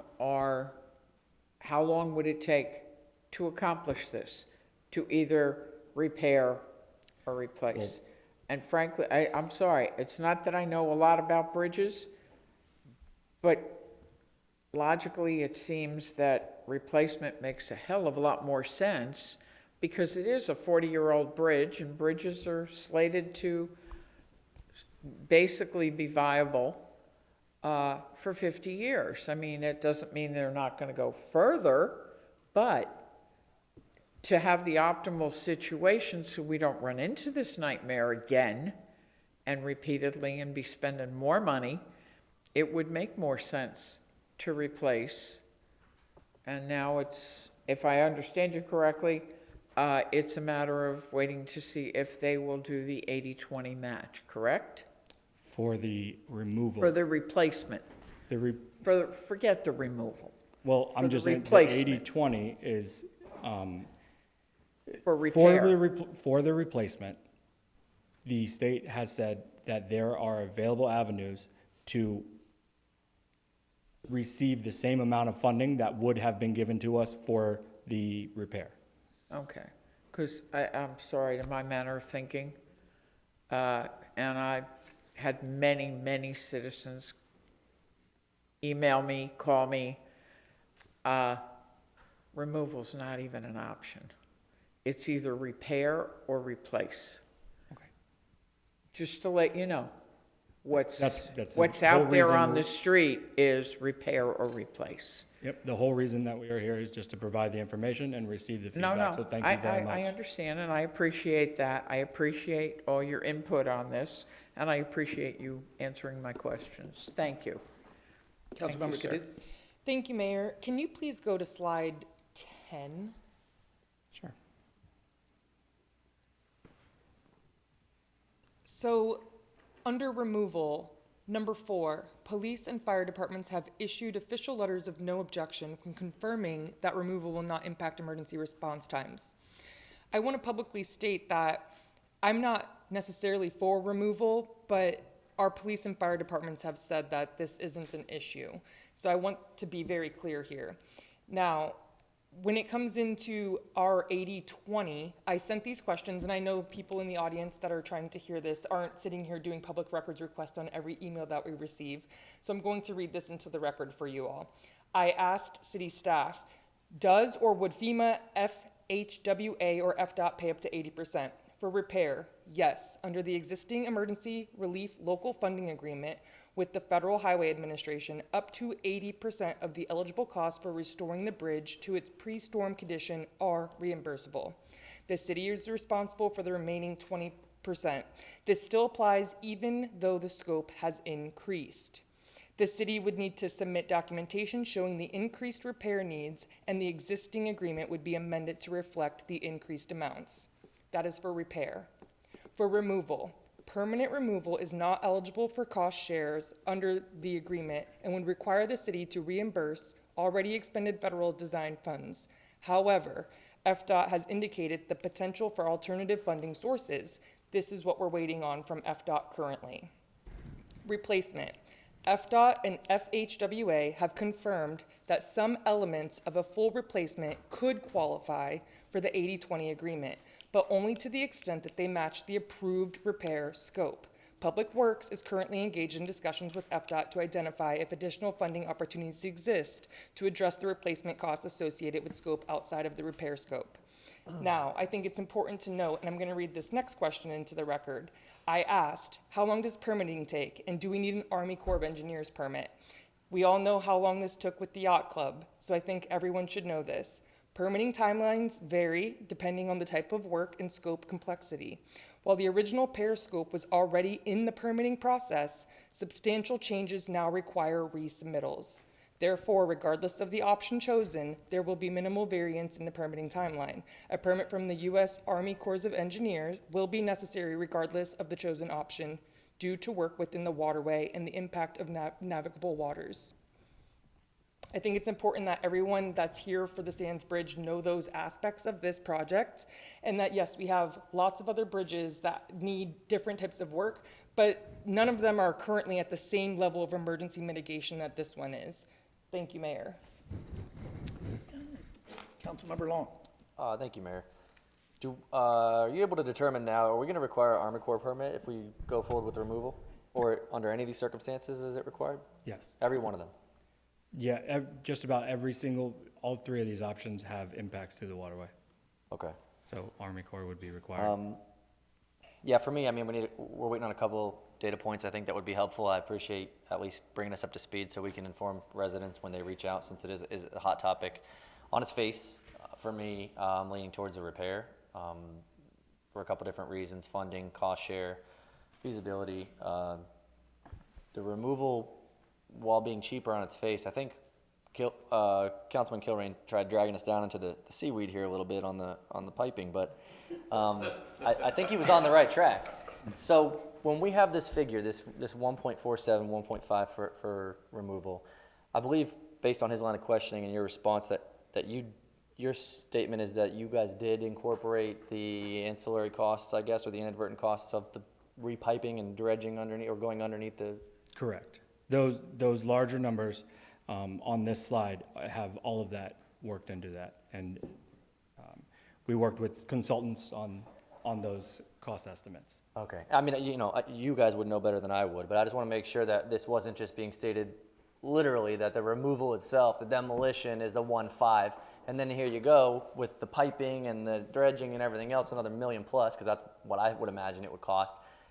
We get beat up by the public, and then we come back and say, oh, well, that's what the cost for the literal removal. We didn't include all the additional scope. No, we absolutely And did. I'm not saying that was your intent, but I want to make sure on the record here that's not what's happening, so that. Understandable. I think if I may, Mayor, in our original email, when we talked about the different costs there, assuming all other things would be equal, that's how we ended up with that original recommendation. We're obviously engaged in discussions with FDOT and FHWA regarding cost sharing for the other two options outside of repair. Regarding the boring, I believe Bill has accomplished this many times up in the UEP, so he may be able to give us a more definitive answer on the costs associated with that. But we did reach out to utilities and confirmed with them, look, this is going to require a bore. They understand all that goes into a subaqueous crossing with these lines. And so they were the ones we relied on to get us the answer for those costs. Just to comment on that. My experience with boring is that you can go up to, 8 inches and use a smart head to do it, and just take the angle of repose to do that. But if you get much larger than that, where you got big casings, you got to put in a bore pit and a catch pit. And it sounds like we're into the big casings. So Bill, if you want to comment on that. Yes, Bill Corbett, Public Works, you're absolutely right. So with the larger diameter pipe, you do need to initiate and then receive the boring. It does require some horizontal distance. You do need to pull back in order to get that alignment and get beneath the canal. Unfortunately, we don't know the exact extents at this point in time because we'll need to do some geotechnical exploration, determine what's under there, how deep we need to go, how far under the canal we'll need to go. I'd venture to say that it's absolutely safe to say you're going to be a few hundred feet in either direction. Absolutely. But with all that being said, it will be located entirely within the right-of-way. That will likely occur in an area where we could restore with no problem, utilizing ground cover, sod, other things like that. The location of these utilities is down the median, so that lends itself to assisting with that constructability aspect, lessening the impact to the vehicular traffic should we need to close the road. Is it okay to comment on that? Well, hold on, we got a whole host of lights here, and just get in line with everyone else, please. Are you done, Councilmember Long? Yes, sir, that was all. Thank you. Councilmember Steinke. Thank you, Mayor. So just a couple questions and kind of putting some numbers to things. So on repair, applying 80-20, it's $340 on the city and $1,360,000 in outside funding. That's your 80-20 split? Yes, yeah. Okay. So then with the thought that on replacement, are we just asking them to apply the 1.36 to the replacement? Essentially. Not looking for them to give us 80% of the replacement, but instead the 136 that would have been given to us to repair it, just apply that to the 3.3. Correct. That's how we got to that number that was given.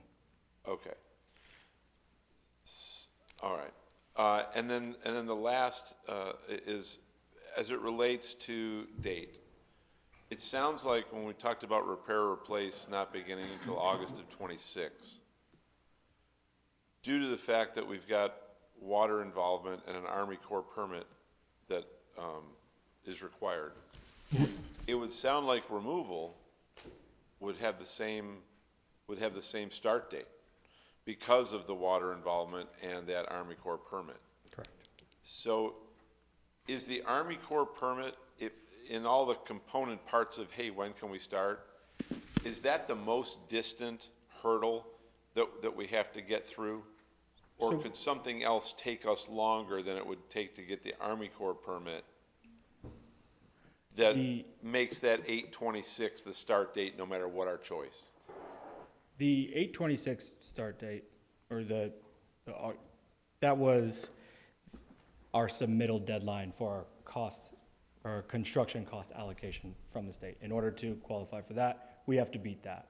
However, with that timeline, with the scour analysis and the additional hydraulic analyses that are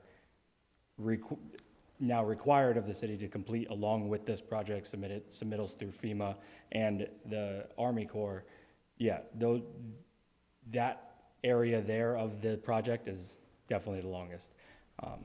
We could reach full design in probably around 6 months on this for starting over on the repair. However, it's those other options.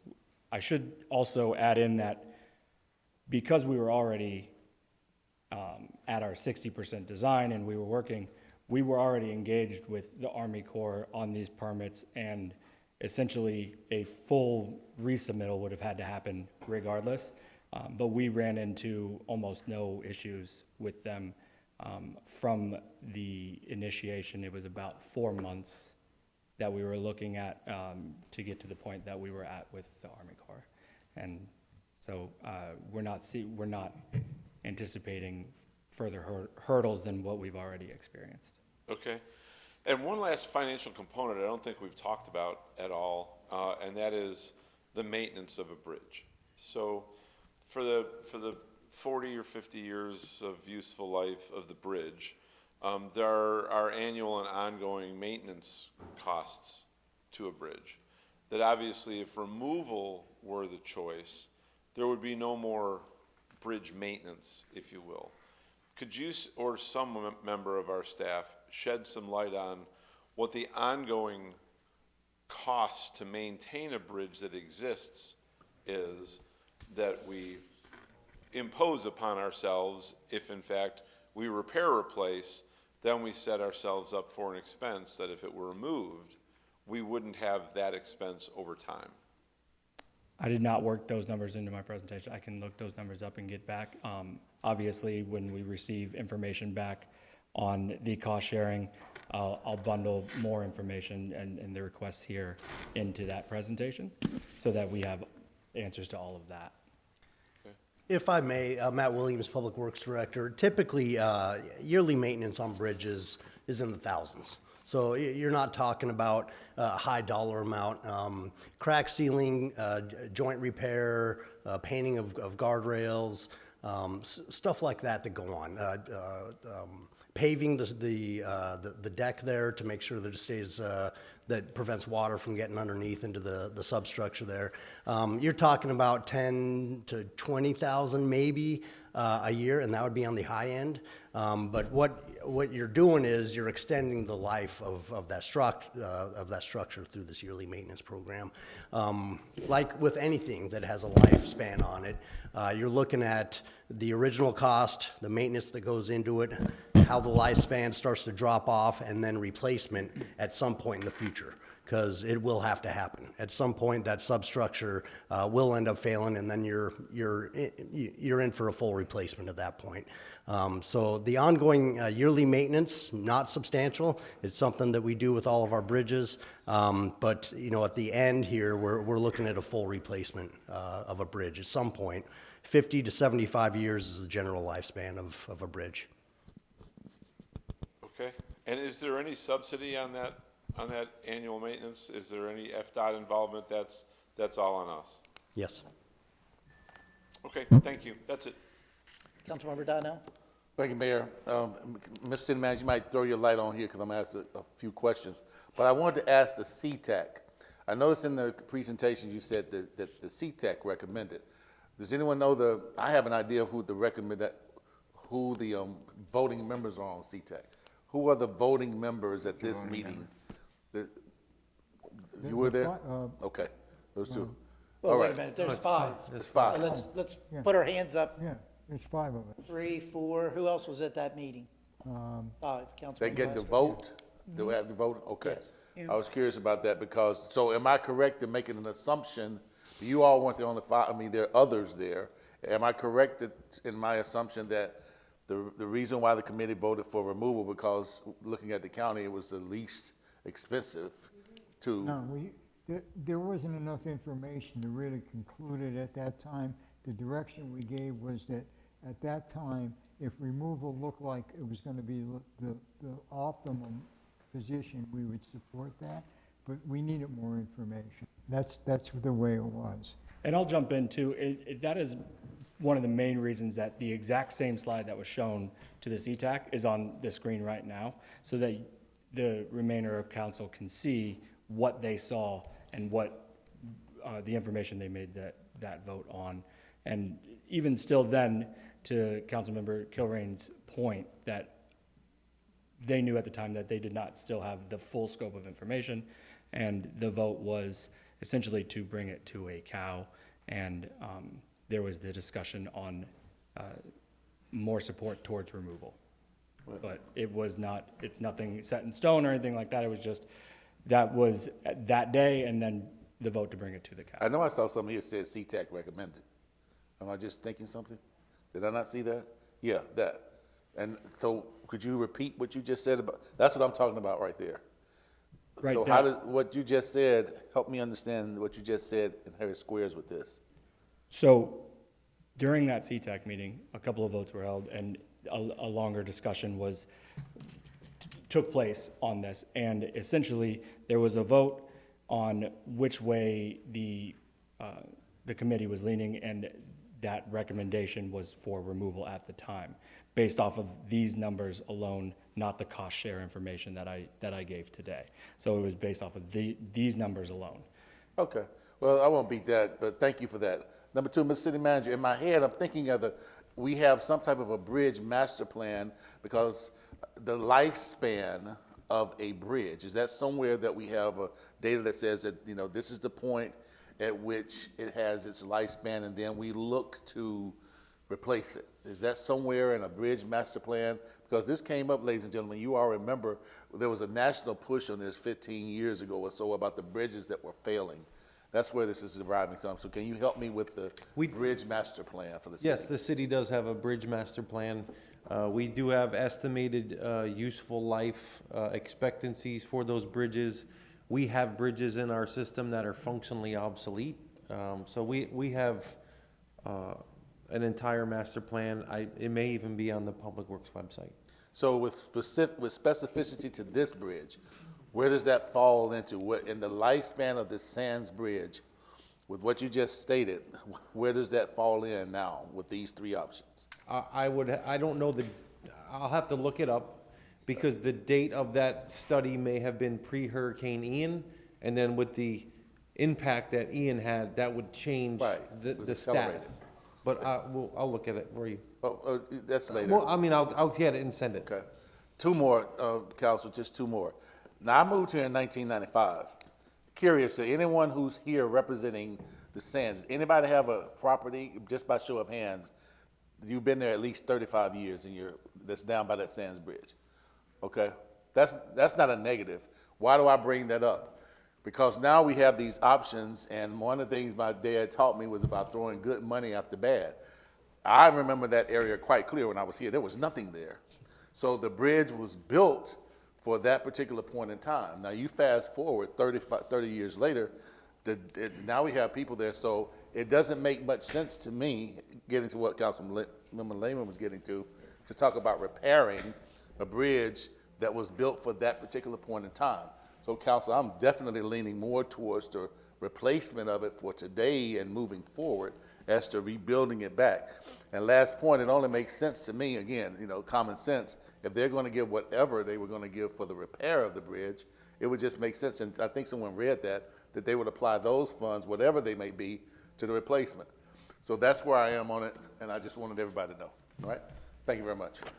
Thank you. I guess I'll jump in here since we have some other lights on, but they're all repeat comments, I believe. You had it? You go ahead first. You go first.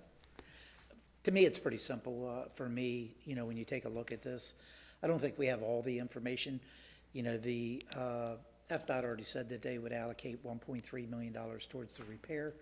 We don't know if that monies could be applied for the removal or the replacement. To me, that's extremely important information. Because if you apply it towards a replacement, that's about a third of the cost for the replacement.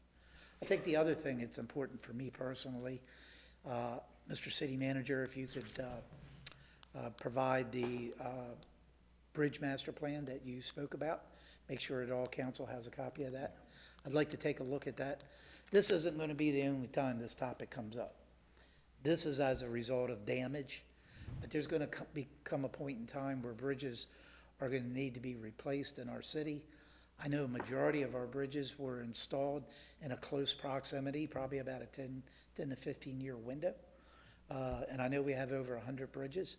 So I'd like to see what that master plan looks like. I know a few years ago, City Council in the budget had adopted $1 million each year towards bridge replacement. I think that went away. Is that true?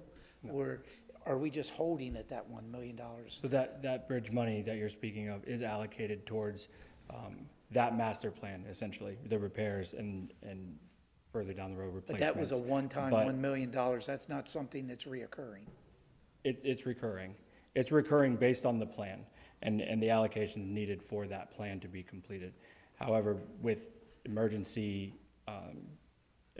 storms and different things now with the Sands Bridge, staff is trying to budget carefully to be sure that we're not expending all of that money elsewhere when we have a large project facing us for this, and just in case we need the money for this.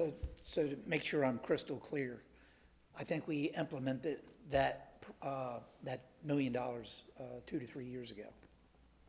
Are you telling me that is reoccurring so if we did it 3 years ago, we got $3 million in there today? Or is that just a benchmark of $1 million and we just make sure that $1 million stays in there? Because that's a big difference. Different than that, right? It's $2 million. It's increasing.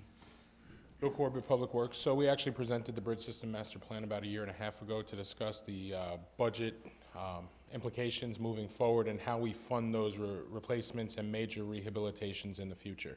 It was allocated to reserve the funds you're talking about annually. So those are being put away and eventually will be spent on addressing the bridge system. So most of the comments here are absolutely correct. 50 to 75-year life cycle. The Bridge System Master Plan does outline those dates and costs, and it is available for every bridge that we have in the city. Thank you. Appreciate it. So, I'd like to have the opportunity for myself to look at that Bridge Master Plan and see exactly what criteria that we're utilizing. Have we identified any other bridges that are for removal throughout the city? I think that's So the Bridge System Master Plan, as Mr. City Manager mentioned before, every bridge is open for removal in the future at the time of replacement. We would not actively seek to remove bridges that are in good condition. However, as he mentioned, many of these are functionally obsolete, which means they are still structurally sufficient. However, maybe they have narrower lanes or they don't meet the exact design criteria today, but they are still acceptable bridges. With that being said, removal is on the table upon replacement date for every bridge. And I think it's important, for me, it's the economics part of this equation. I need to know if that $1.3 million can be applied to the removal or the replacement, because that would determine my decision. I think if FDOT comes back and says, no, we're only going to pay 80% of repair, we're not going to do removal, or we're not going to apply it to the replacement, we've answered our own question, then it would be the repair. So I think it's important to wait to see exactly what FDOT tells us. I know you didn't have that information to date. I know it's been a lot of topic in the community, so you kind of wanted to get this topic discussed. But to me, that's the golden link of this whole equation, is the dollar amount.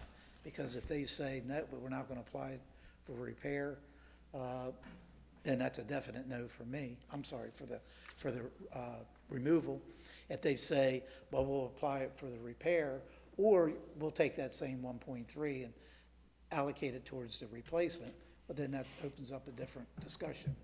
If they say, no, it's only for repair, we've answered our own question then at that point. So for me, I would have to wait to have that answer to give you a premature answer, because I can sit here and say what if all day long, but that may not come to fruition. So to me, we've waited this long. I've been going on underneath of this bridge for a year and a half now, and it progressively gets worse. Actually, I am the one that notified the city manager because I knew that they had done a post-Irma inspection on the bridge, but after Helene and Milton came through, it even caused more damage, and it is constantly, I go underneath the bridge once a week, and I see the changes over the weeks, and it's progressively getting worse.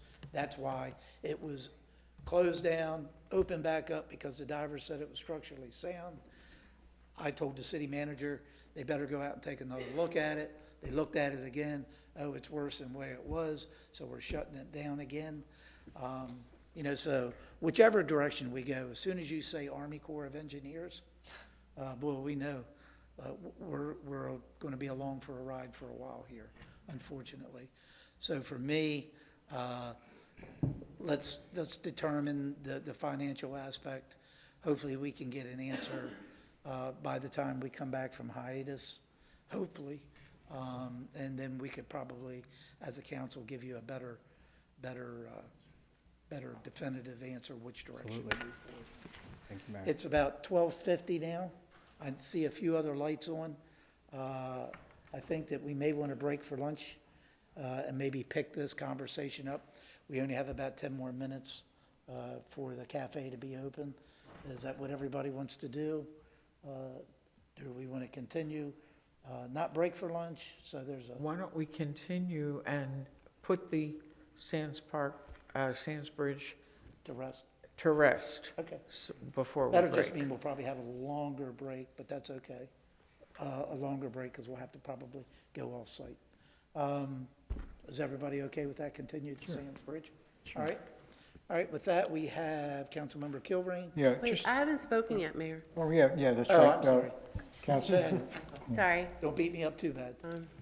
Public does that We're gonna enough. have our first fight. No, I'm kidding. She's in a fighting mood. Okay. Yeah. Remember, your anger is towards the city manager. Let's make sure that direction continues. I got enough over here in my direction. I know you do. Okay, so just real quick, I want to clarify a couple of things. Councilmember Donnell, you had talked about this vote that we had during CTAC, and there were three that were for, at the time, a removal, and then Councilmember Lehman and I were of the thought of a replacement. And, you know, just to piggyback on what the mayor stated, until we really know what we're going to receive if we were to choose a replacement, I think we can make a better informed decision. 75% of the emails that I've received from residents in that area want this bridge replaced. Throwing money at a repair when we could potentially have, God forbid, another Ian or something worse, you know, to me doesn't make fiscal sense. I mean, this bridge is 42 years old, and it definitely served its purpose. And I went and visited the bridge and walked that neighborhood last week, and I noticed a lot of for sale signs in that neighborhood, in that area, and I know this is Councilmember Lehman's district, so I'll also defer to what her thoughts are. But my thought process is, after looking at that traffic study that we received, I feel like, you know, in 10, 15 years, that neighborhood could be pretty well populated, and my concern is without that bridge, it is a traffic issue. But I think before I can personally weigh in on this, I'm gonna need some more information. And like I said, I mean, I'll do whatever the residents, you know, will is, the majority of the residents, and so far, you know, I've just had overwhelming phone calls and emails from residents who want this bridge replaced. I don't think it's a good investment to repair it. Also, what about erosion, Brian? So are we dealing with, you know, do we have erosion issues under these bridges, this one as well? And how are we maintaining that annually, I guess? So there's not a typical problem for erosion underneath the bridges. This one specifically, under the northbound bridge on the north side, that's where the problem for erosion is, and we're implementing the emergency mitigation measures. Okay, and then what about, should we remove the bridge, would we be replacing that seawall? Yes. We would. Okay.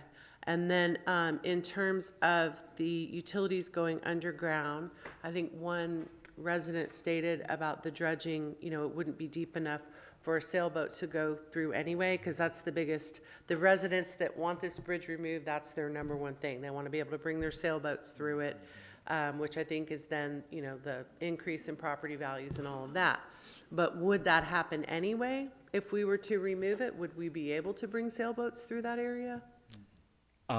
We haven't gone down that pathway yet okay. of looking into the design and what exactly would, you know, the depth of the canal and the width, the Sure. new width and all of that would look like, so. Okay. You know, I just think I'm, you know, at this point, it's either removal or replacement for me. I feel like, you know, just repairing it would be throwing money away. But I want to see what we're going to get in terms of some support from the state. And I'll go from there. Thank you, Mayor. Councilmember Kilrain? Yeah, just a couple of things on the current condition. The deck is fine, the verticals are good. I'm sorry, I can't hear you. The deck, oh, I'm sorry. You're okay. It's just. The deck is fine from a current status? Yes. And when was that? That was a March inspection? Yes. Okay, and the verticals are fine based on a diver's report? Yes, currently, the bridge is stable currently. Okay, and the mitigation, from a mitigation repair preventing further deterioration standpoint, where is that at? How quickly can that? My concern is right now that we take another 6 months on the critical path of this thing, and that we don't immediate remediation efforts, and we lose additional parts of that bridge, and we have a terrible condition develop out there prior to us being able to make a decision on this thing. So where do we stand on those emergency measures we're going to take? We should only be a couple of months out from implementing. We're currently in design with the consultant. We have an SCP from the design and working on that for that mitigation. Time-wise? Probably a couple to a few months and Okay, implement. all right. So you're going to put, I would suggest next time, looking at repair and looking at replacement, put a critical path together on both of those. And then we don't have to guess about what we're thinking about. It'll show. And I'm with you, Mayor. It's all about cost. I think removal is not in the works. And I don't think you gain all that much from removal, because I don't know how far you can dredge down to give you enough between, if you got 5.5 foot draft right now, you're only going to get another couple of feet of draft out of it. And I don't think you're going to have enough for large sailboats to get through there. You got the width condition too that you're not going to mess with. So, you know, something very large isn't going to get through there anyway. So I think that the drive to eliminate the bridge, both from a appreciation of asset value behind the bridge standpoint, I think that that's a little bit bogus at this point. I don't think we have to worry about that too much. I'm on the page of if the economic support, whichever the economic support, and also the timing issue, I would assume that we might be able to get the repair done sooner than the replacement, though I don't know that for a fact, depending on how we construct the seawall. If it's a vibratory seawall in a vertical plane, it's probably easier than what another deal would be. But there's all different ways to skin that cat. On the Gulf Coast, on some of the major operations I've been involved in, we use concave sidewalls because they're longer lasting. They have better dissipation against high current flow, tidal flow, and also wake flow. But I'm talking big cargo vessels coming through. So, but in any event, I think that's something we ought to really look at. So. And we'll absolutely be sure to have the engineer on record here for the next presentation. I'm not a civil You guys reader, can talk but I've stumbled around this stuff enough to be stupid, you know. So I think the engineer on record should have a one-on-one meeting with council. Yeah, I don't think if it's the need of council to hear. Since I don't have the capability of doing a contract from a legal standpoint, I'll stick to the engineering. Councilmember Kudak. Thank you. What is the expected life if we went with the repair option of the bridge? It should extend it through to the 40.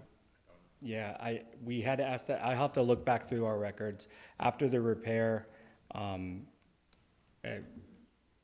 Yeah, we have that answer. I don't want to speak anything incorrect right now, so I can get that answer back to you. Okay, and I tend to agree with some of my other council members up here. Without the removal and what other funding mechanisms there are there, we don't have enough information to make a decision.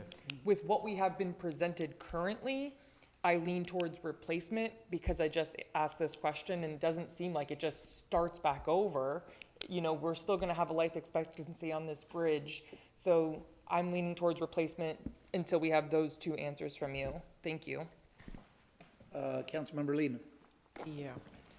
I don't think removal is an option. I'm not questioning the police or the fire department and their official letters saying that it would not affect, removal would not affect the emergency response times.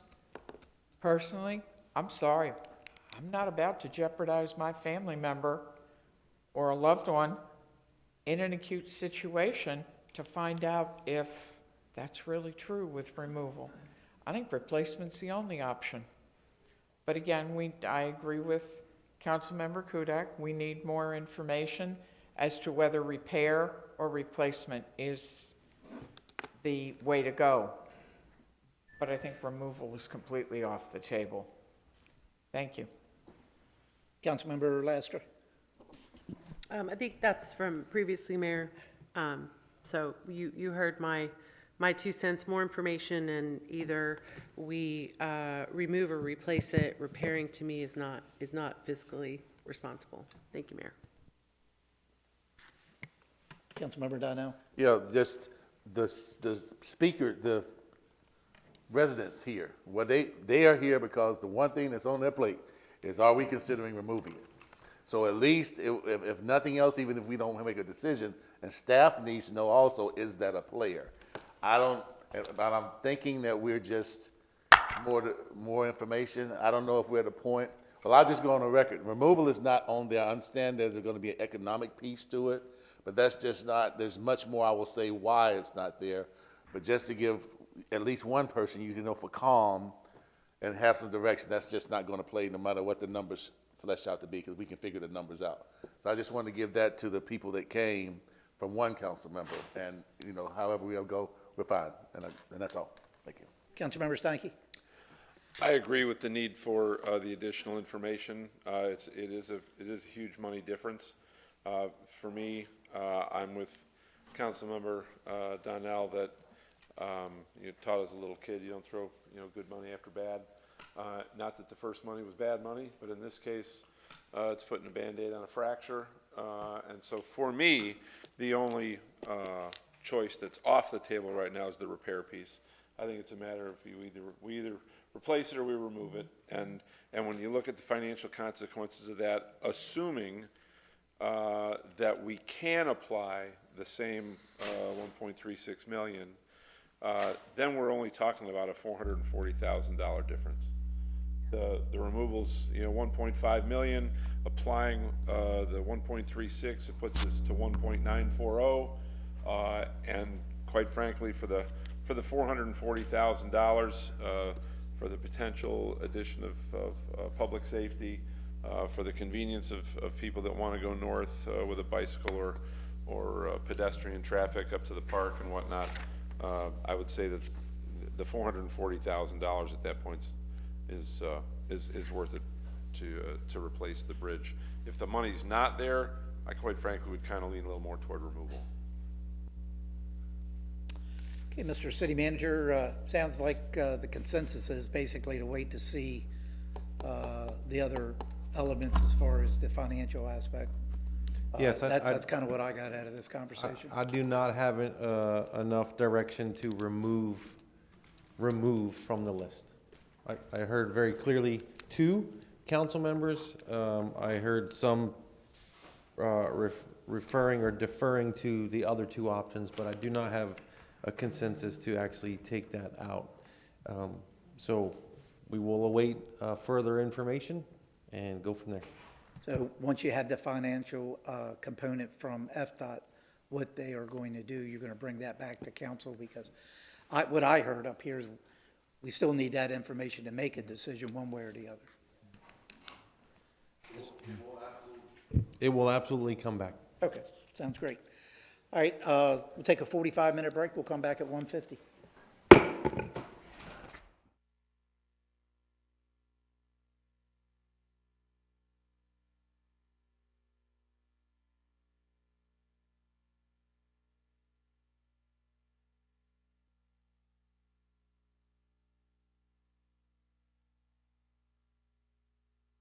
Discussions, which is towards the end of the agenda, which is the boathouse lease discussion that I brought forward. I was wondering if we could move that up to the agenda maybe and try to get that resolved. Yes, yes. Okay. And for the record, I'm the one that brought the topic for discussion forward. I thought it was important as a collective body. We've never had a discussion as a collective body on this topic, just to get a status update of where we are in this process. And Mr. City Manager, what what the outcome for the future, in the near future, looks on resolving the issue. Thank you, Mr. Mayor. I'm continuing to negotiate with the Kearns Restaurant Group on a replacement contract or agreement. I don't know what the legal term would be from the attorney. But essentially what we are looking at is a replacement facility that would service our community into the future.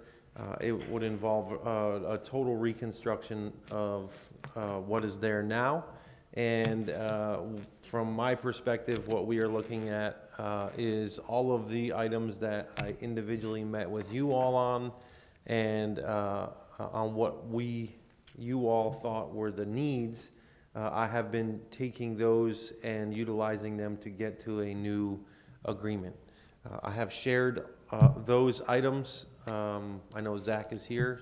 Zach is aware of those items, and we have been working to make sure that all of those are covered and in the agreement, so that when it comes before you all, the hope is that we will have a replacement agreement that will eventually lead to a new building and facilities for our community. Thank you.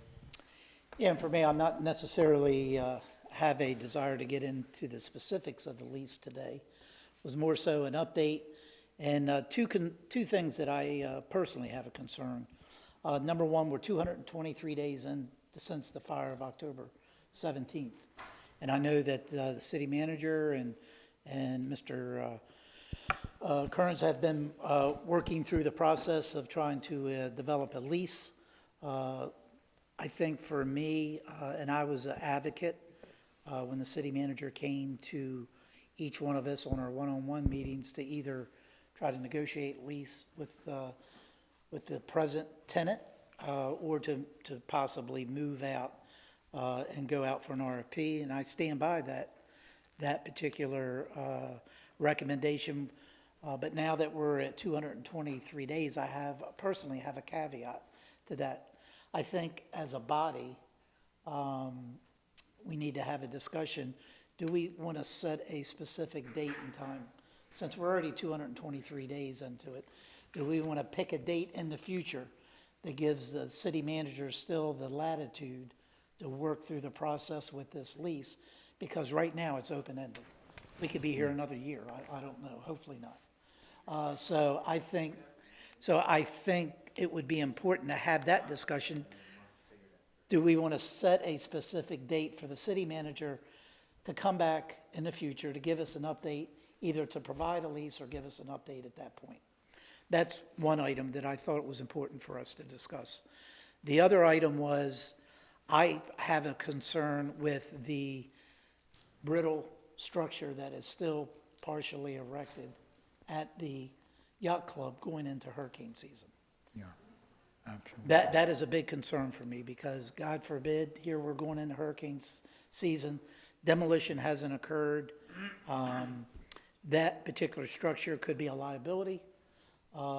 You know, I even discussed this where a building inspector had stopped me and said, hey, look, what's going on with the structure? He says, I'm even concerned, you know, that it becomes projectiles during a hurricane.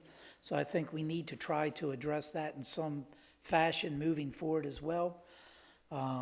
So I think they're the two main points that I wanted to bring up today. Not necessarily the content of the lease or giving the city manager any further direction on the lease. I know he and the city attorney have been working on that with Mr. Kearns, and hopefully they'll come to a resolution here soon. But I do think we need to set a point in time, whenever that may be, to give the city manager the opportunity and Mr. Kearns to bring hopefully back a lease to us. And then if not, have that discussion what our next steps are. And then secondly, the concern that I brought up with the structure. So they're the two things that I basically wanted to talk about here today. So with that being said, I'll open it up for discussion. Councilmember Steinke. Thank you, Mayor. Yeah, for me, when I saw it on the agenda, my concerns were twofold. And one was, we as a council don't involve ourselves in negotiations. And certainly a negotiation is supposed to be between the interested parties and the outside influence, peanut gallery, whatever the case may be, that can enter into the environment during the course of those negotiations can be detrimental to those that are involved in the negotiation. So I was concerned that we would actually get into some of the negotiation points. So I'm glad to hear you say that the objective of this was not to get into the actual negotiation points. That's up to those that are negotiating the lease to bring to us for approval or not. And the second is that in conversations that I have had, there have been items of contention, if you will, that would have particular legal ramifications. And so the litigious nature of what could come out of the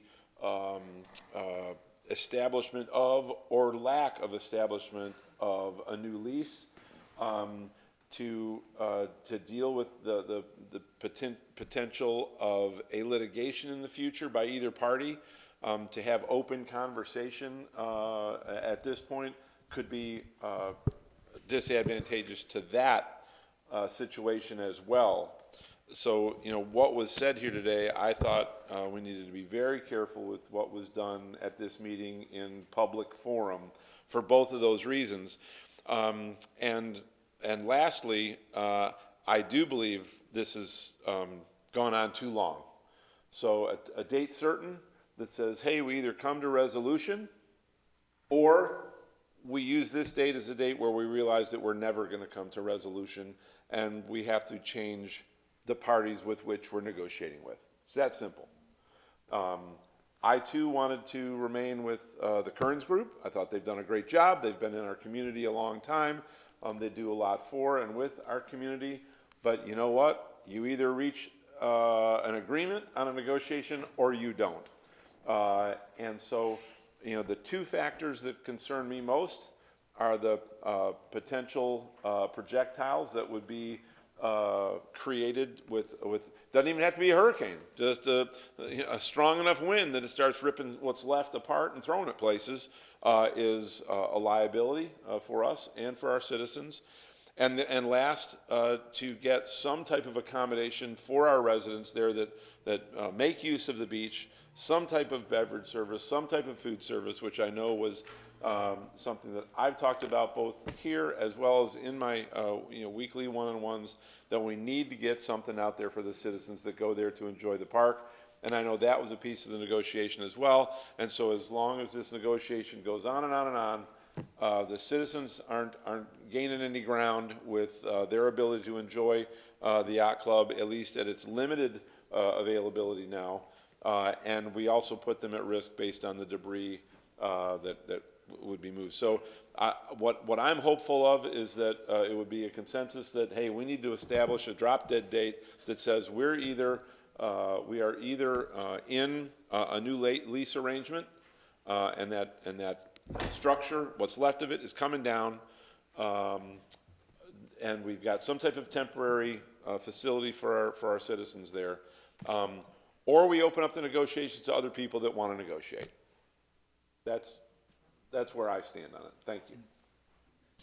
Councilmember Kilrain. Sure.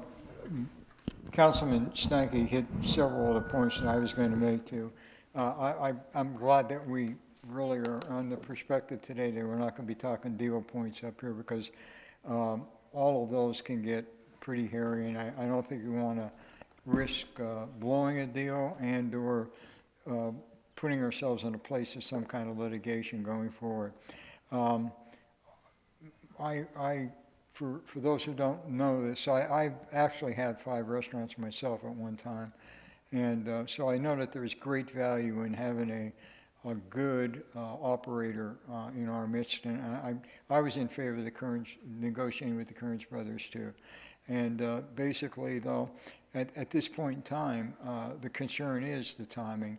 Over the past couple of weeks, I've had several residents come to me with the potential, now the concern of the hurricanes coming up and the structure down there. So that safety issue does exist. And I think that that's one point that is helping us to make sure that we get our act together more quickly than we thought we had in the timeline that we thought we had. And the other point is that, if we've been doing this for a considerable period of time as far as the negotiating is concerned, and you reach a point where there has to be an impending event to bring closure, and that closure could result in a good contract or not a good contract, and you might have to do something else, and that might be getting another party involved.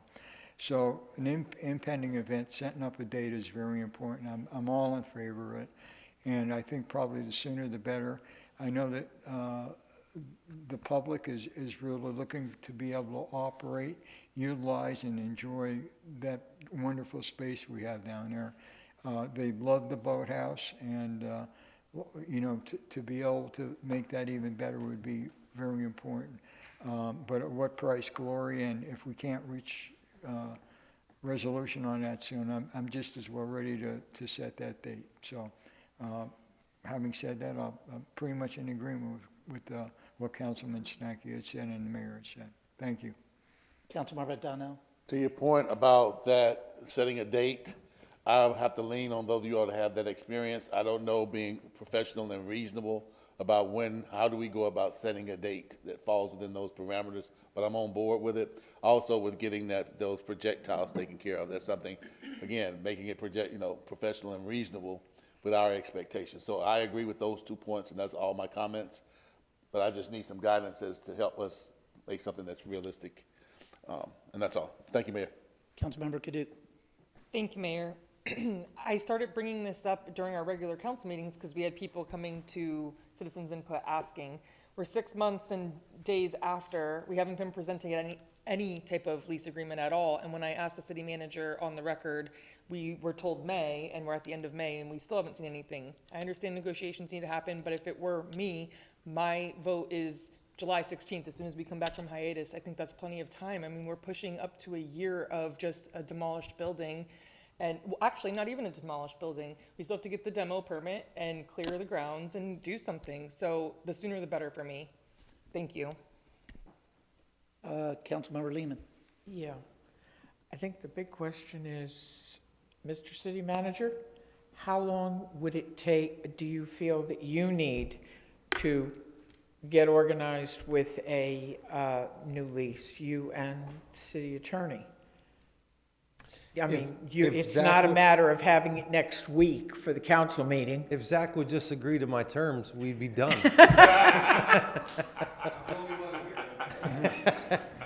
Honestly, we're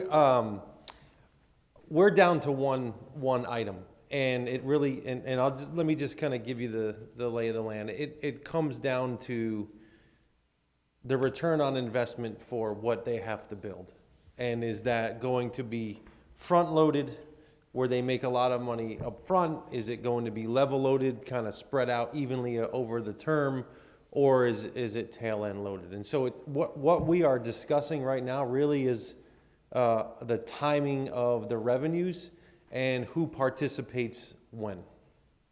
Everything else, I mean, if I'm not mistaken, the rest of the deal, the rest of the idea, I mean, we're basically done. It's just coming down to now is the expectation of the two parties and who shares in the revenues and when.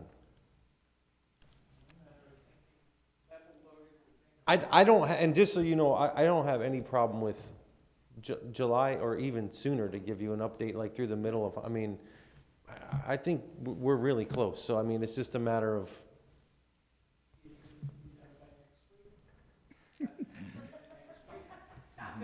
I may be able to be done with the term sheet, but I don't think the attorney's office will be able to turn that into an actual agreement.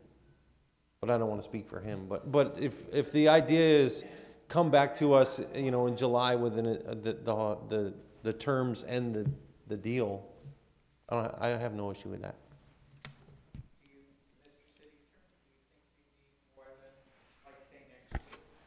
Yes. How long do you think Well, I mean, at this point in time, let's just, logistically speaking, we're still not finalized on the terms. While we do have a concessionaire agreement, it's not a lease. A concessionaire agreement that's done, that's yet to be presented to Mr. Kearns, along with his counsel, not to mention a settlement agreement as well regarding the existing lease agreement. There is a dispute between the city and them regarding the lease agreement. So those are all supposed to be wrapped up into one beautiful ball that hopefully will be approved by you all. So the impediment occurred as a result of some disagreement regarding that cost sharing. And we are here today as a result of that disagreement. We thought we had an agreement. Unfortunately, it was brought to our attention by Mr. Kearns shortly thereafter that he didn't agree. So, yeah, I mean, yeah, I would probably say that if it doesn't happen by July 16th, which is the council meeting, then I would expect you to provide me the appropriate direction to follow through with what I'm legally able to do under lease agreement. Now, what that will entail, we'll have a conversation. I'm optimistic that Mr. Kearns will, and the city manager will finalize that, but if not, I would expect you to give me that direction and then I will execute accordingly. Councilmember Laster. Thank you, Mayor. Yeah, I agree. I think that we should be able to have a resolution by, a resolve to this, excuse me, by the time we come back from hiatus. That would be my preference. Just to clarify, whose responsibility is it to take down, to demo per the lease? We took the position that the Kearns group was not lawfully permitted to take it down. As part of the negotiations and presuming that we come to an agreement, I wasn't going to permit the structure to be demolished based upon its evidentiary value in the event that we do not come to an agreement. Understood. Okay, I just wanted to clarify that. Yeah, I have no issue with it, being done by the time we get back from hiatus. I think that's ample time. I love having the Kearns group there as well. I think they've been a great partner with our city and a great asset. So I'm hoping that we can get to some agreement by mid-July. And then, if not, then yes, I guess then we would direct you, Mr. City Attorney, to do what we need to do, cancel the lease within the parameters, and then we go out for RFP again? Well, you'd be directing me to take all necessary and appropriate legal steps to follow through with the legal position of the city's best interest. Right, okay, and, and I'm not saying I want to go out for RFP, that's not what I'm saying, but I just wanted to clarify next step. So I'm hopeful that you two can reach an agreement. Thank you, Mayor. Yeah, I guess for me, that's what I was looking as well, July 16th. We're going on hiatus. We have one more meeting. As we heard from our city attorney, there's no way to be prepared for next week anyway. So they can't bring anything back to us while we're on hiatus anyway, so give them that opportunity, give them that time to hopefully work out whatever parameters that they need to work out. We have a standing topic of discussion for the 16th meeting, and hopefully it'll be good news that they bring back to us. So I think that would be the best scenario moving forward. But I thought it was important that, since we're 223 days into it, we need to have a stopgap date.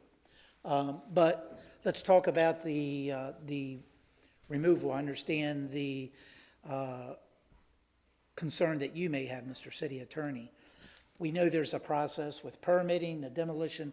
Mr. City Manager, is that something, since this is our structure and it's on city property, is that something that, because it doesn't mean that we're compelled to do the destruction, but at least go through the necessary steps to get the demo permit? Can we do that as the owner of the property? Yeah, my staff, I've already had this discussion. We're prepared to issue the demolition permit once we have an agreement that satisfies the needs related to the replacement. So my staff is ready. They're on standby. I've already had meetings with them. In a worst case scenario, and hopefully it doesn't happen, we don't come to an agreement. We decide we're going to go in a different path than the path that we're trying to achieve.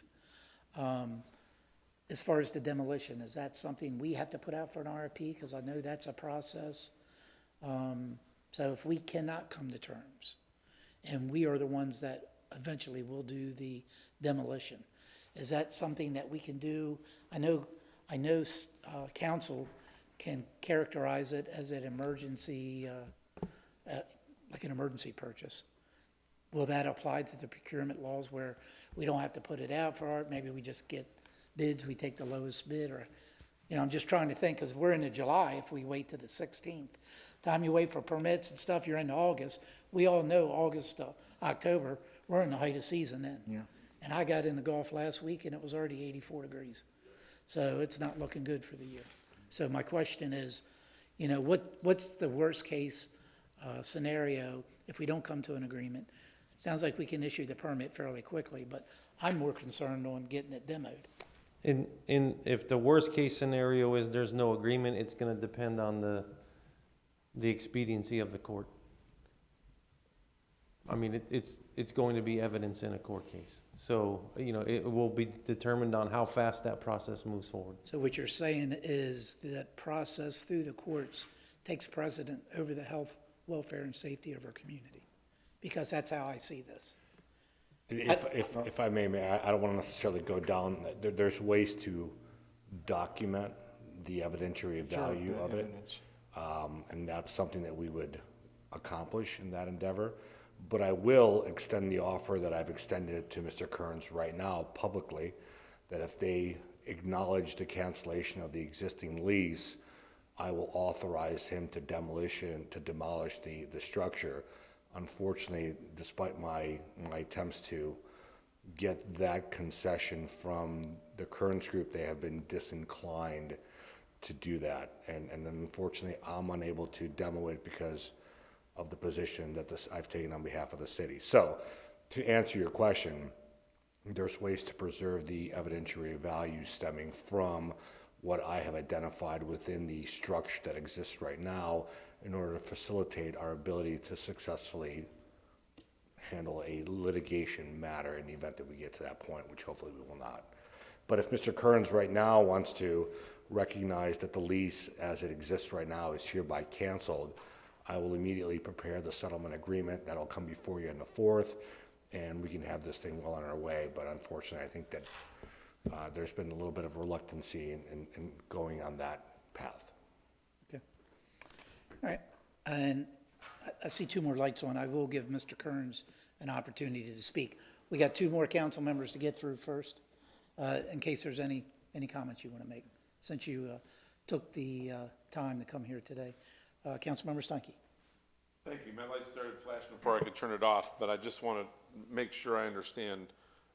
For instance, in English, we can go out and we can take pictures and we can have enough that if we needed evidentiary material, we wouldn't have to physically go and look at what's left.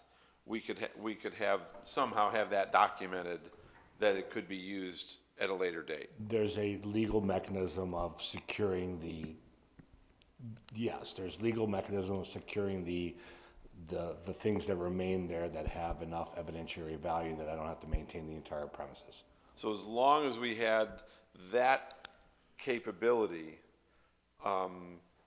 is there a way, even before we get back from hiatus, that certain releases could be given back and forth, that we can go ahead and get it taken down, number one, and or I think what the mayor was saying is, can we just go ahead and apply for the permit now? The permit can be issued, we don't have to act on it. At least we get that time out of the way, that we don't have to wait for the permitting process. And if we can get it into procurement, just because we would get the bids from people, don't mean we have to make a selection and contract with someone, but we can get all that out of the way so that we save all that time. I was here for Charlie. It was Friday, August 13th, and I can see us having a mess on our hands if we get an early hurricane this year. That's all. Is that all? Yeah. Mr. Kilrain, Councilmember Kilrain? Just from a negotiating leverage standpoint, as I said, impending events close deals. Negotiations don't close deals. Impending events do. So the shorter the chain on this one, the better off we are. And, you know, I'm fine with July 16th. As far as preservation of evidence, I would leave that to the attorney, whether or not we can do that.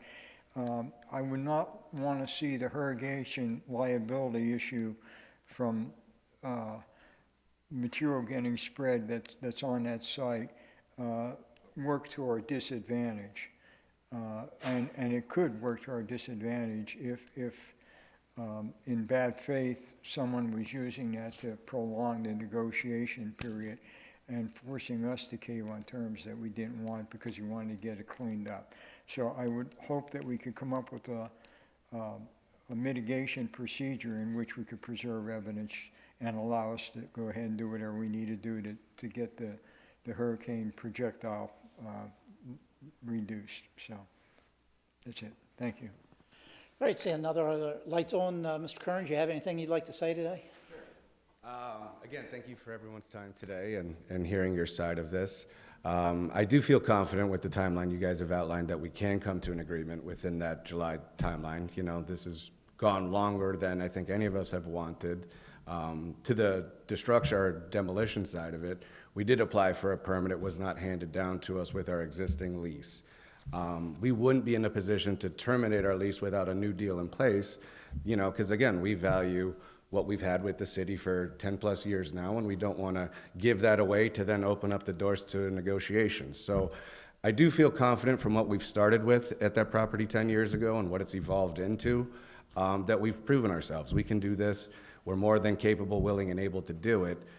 In a good faith measure on my side, I'd be happy to pay for the demolition tomorrow if you guys would waiver any kind of rights against us and any fact that for the safety of residents, people on the beach, all of that.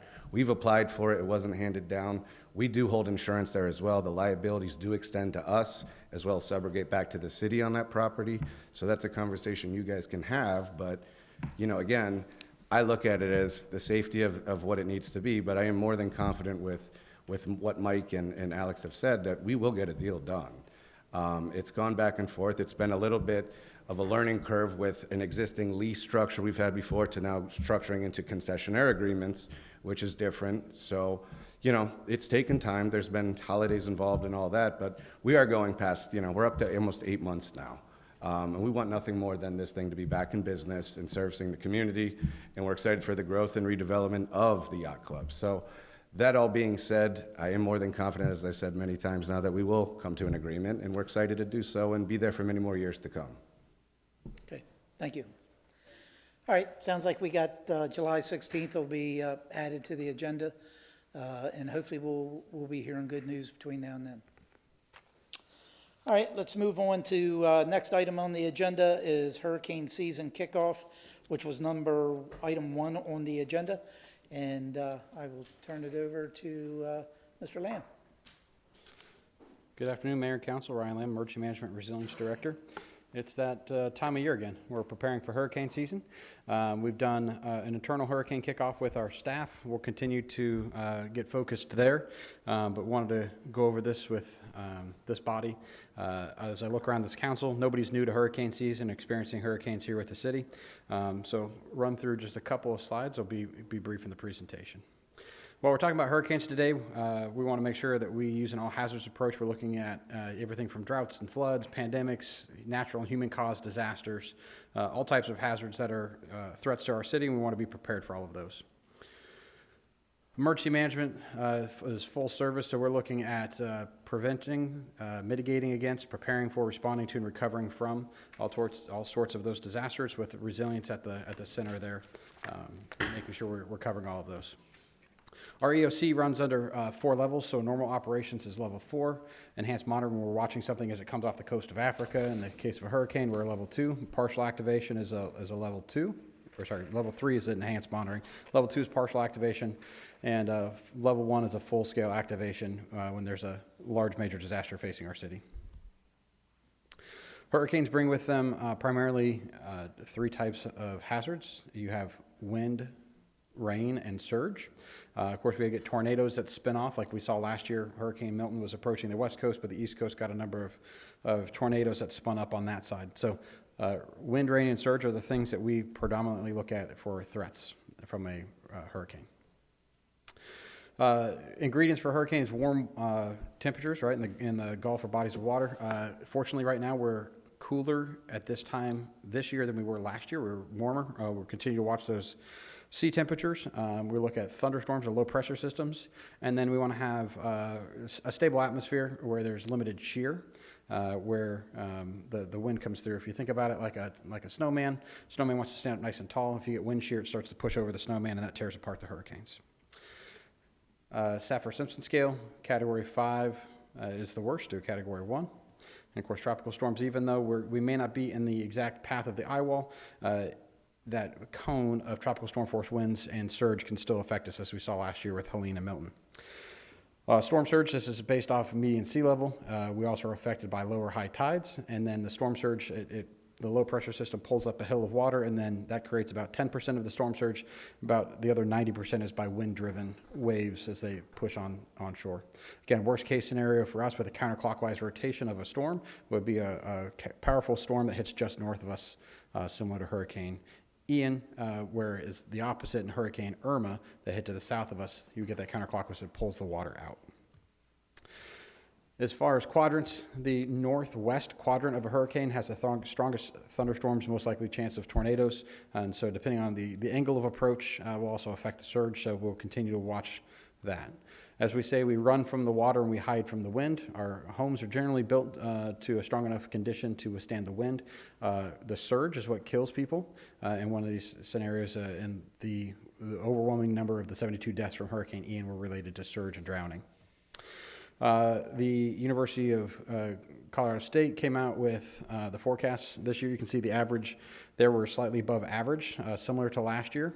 But again, I'd say that if you get a bunch of hurricanes and they all go out in the ocean, it doesn't affect you. If you get one that hits you, it's a bad year. This is the list of names. So if you're on there, be nice to us. This is the forecast tracks from 2024 for all the named storms that happened last year. Again, we saw Hurricane Beryl was the earliest Category 5 storm in history that happened last year. Watches and warnings. Again, if you have a watch, you have all the ingredients to have that possible. Warnings are if you're having tacos in this case right now. Everything's assembled, it's occurring right now.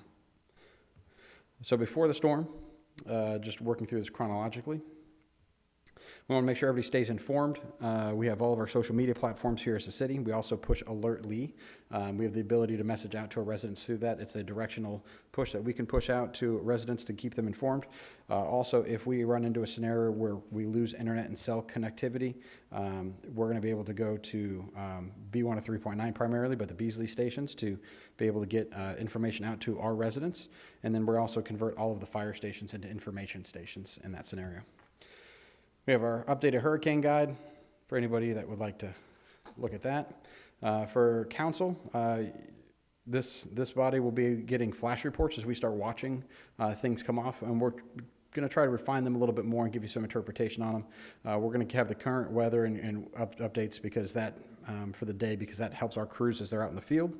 But then looking at potential decision-making information, like this is a surge inundation map from Hurricane Ian, and this is a wind profile map of when we expect and what types of winds for, this is Hurricane Ian in this scenario as well. We'd encourage you and the rest of our residents and employees to have a family plan. Again, we can't tell everybody what to do with their family, but we encourage you to develop that plan. There's a menu of options. Make sure your home is well prepared. We say the first 72 is on you, so the first 72 hours, make sure you have a hurricane kit that you can sustain your family for that period of time. The City of Cape Coral does not support sandbags, and we haven't for at least 15 years. The picture on the bottom left is what 10 sandbags looks like, and that's what typically is given out to different locations. If a resident goes to get sandbags, the picture on the upper right is what's ideally supposed to be done with sandbags. So the average Cape Coral home would need 300 sandbags per property. So we'd recommend commercial devices, tiger dams, other dry flood-proof barriers that residents can deploy. They're going to be much more effective than sandbags. Sandbags take a ton of time, money, and energy to get them deployed out, and then afterwards they become hazardous materials that have to be actually incinerated because they absorb the toxins in the floodwaters. I encourage everybody to know your zone. Zone A, the red area, is going to be primarily the first area that's evacuated. We're going to have barrier islands and mobile homes evacuate through our city. So looking at that and making sure that you have a plan should your neighborhood be asked to be evacuated. Again, if you're in the Zone A area, there's a high probability of that happening. Sheltering and evacuations, again, we coordinate with our partners at Lee County. We have folks in their EOC. Right now, the City of Cape Coral still only has one shelter at Island Coast High School that fits 3,000 people in it. And hopefully with the Resilience Hub coming soon, we'll be able to add a little bit more, but we're still going to be at a great shelter deficit when you consider 800,000 pushing 1 million people in Lee County, and there's only shelter space for 40,000. Again, we coordinate on evacuations. There's some science behind evacuations of when we call for them and how long we estimate it takes for people to actually remove themselves from the area. So science behind that, it's not something that we call for lightly when we call for evacuations. Reminder of Chapter 8 of the Code of Ordinances, Article 4. The city manager has the power, duty, and authority to call for a local state of emergency. Council must be informed and expires after 7 days unless renewed. I would like to say this provides a menu of options to the city manager and the unified command team, but doesn't mean that we're going to employ all of them. For instance, if we do call for a state of emergency, we can enact a curfew, we can suspend the sale of alcohol, doesn't mean we're actually going to. To the other side, this is what this local state of emergency empowers us to do, so if there's something on here that doesn't give us that benefit of declaring local state of emergency, we question whether it's necessary or not. During the storm, again, we stop emergency services at 45 miles an hour sustained winds, not gusts, but sustained winds. It's difficult for our first responders to operate. Worry about them getting hit by flying debris and materials, and if we start hurting first responders, then we don't have folks to respond after the incident. In addition to the Emergency Operations Center that has about 130 people in it, we operate several other we call docks or department operations centers. So Public Works, the water plants, PD and fire, all will operate in different locations, PD headquarters, the water plants, and we have representatives in the EOC, but primarily they're running their departmental operations outside of that one location. After the storm, one of the things we try to do is get out and provide our residents a sense of security, getting as many of our city vehicles out, starting to restore our city as best we can. Part of this, though, is this is a triage tag for those in the medical field. When we have more needs, more demands on resources than we have resources, we have to pick where we have to deploy those resources so that it makes the biggest benefit to the most individuals in our community. And so just when we get in these scenarios, it is very tough, very stressful, but we're trying to do the best to get our residents' lives back in order as quickly as we can with the number one goal of making sure we sustain life, right? Sustaining life, stabilizing the incident, and property and environmental conservation are our 3 top goals. What that typically means, though, for our residents as we go through an incident is they want to see the emergency calls and holding get cleared, get water restored, get power restored, get our debris collected, and then end up in a cost recovery. And it kind of goes in those succession of those 5 things. Working through this, we're trying to always be prepared, but then after an incident, we have the short-term response, an intermediate, and we're still in a long-term recovery from Hurricane Ian, and probably intermediate from Hurricane Milton. So there's multiple things as they continue to stack as we look at grants and other things. We also recognize that we're part of the community, and so it takes other community holders, stakeholders in our EOC. So we operate the EOC with members of LCEC, the Chamber of Commerce, Lee Health, other folks there, so that we can get a true barometer on the other things that our community really needs to function. Declaring a local state of emergency, depending on the scale of the disaster, we have to show a certain dollar value threshold to actually get that declaration. So if we don't get a declaration, we're not going to get the reimbursement. Reimbursement is not 100%. It takes years, as we're still seeing, to get money back. And so just if we have a major disaster, depending on if it's not as big as Ian, that one qualified immediately. Some of these other ones, if it's not that big of an impact, means we may not get considered into a disaster declaration federally. So that would preclude us from some of the reimbursement. So things that we would ask for your help with as elected officials. If you could be a good example, share with your constituents, share timely and accurate information, building relationships with your counterparts or those at the state or federal level, help coordinate cleanup efforts, be an advocate for our city.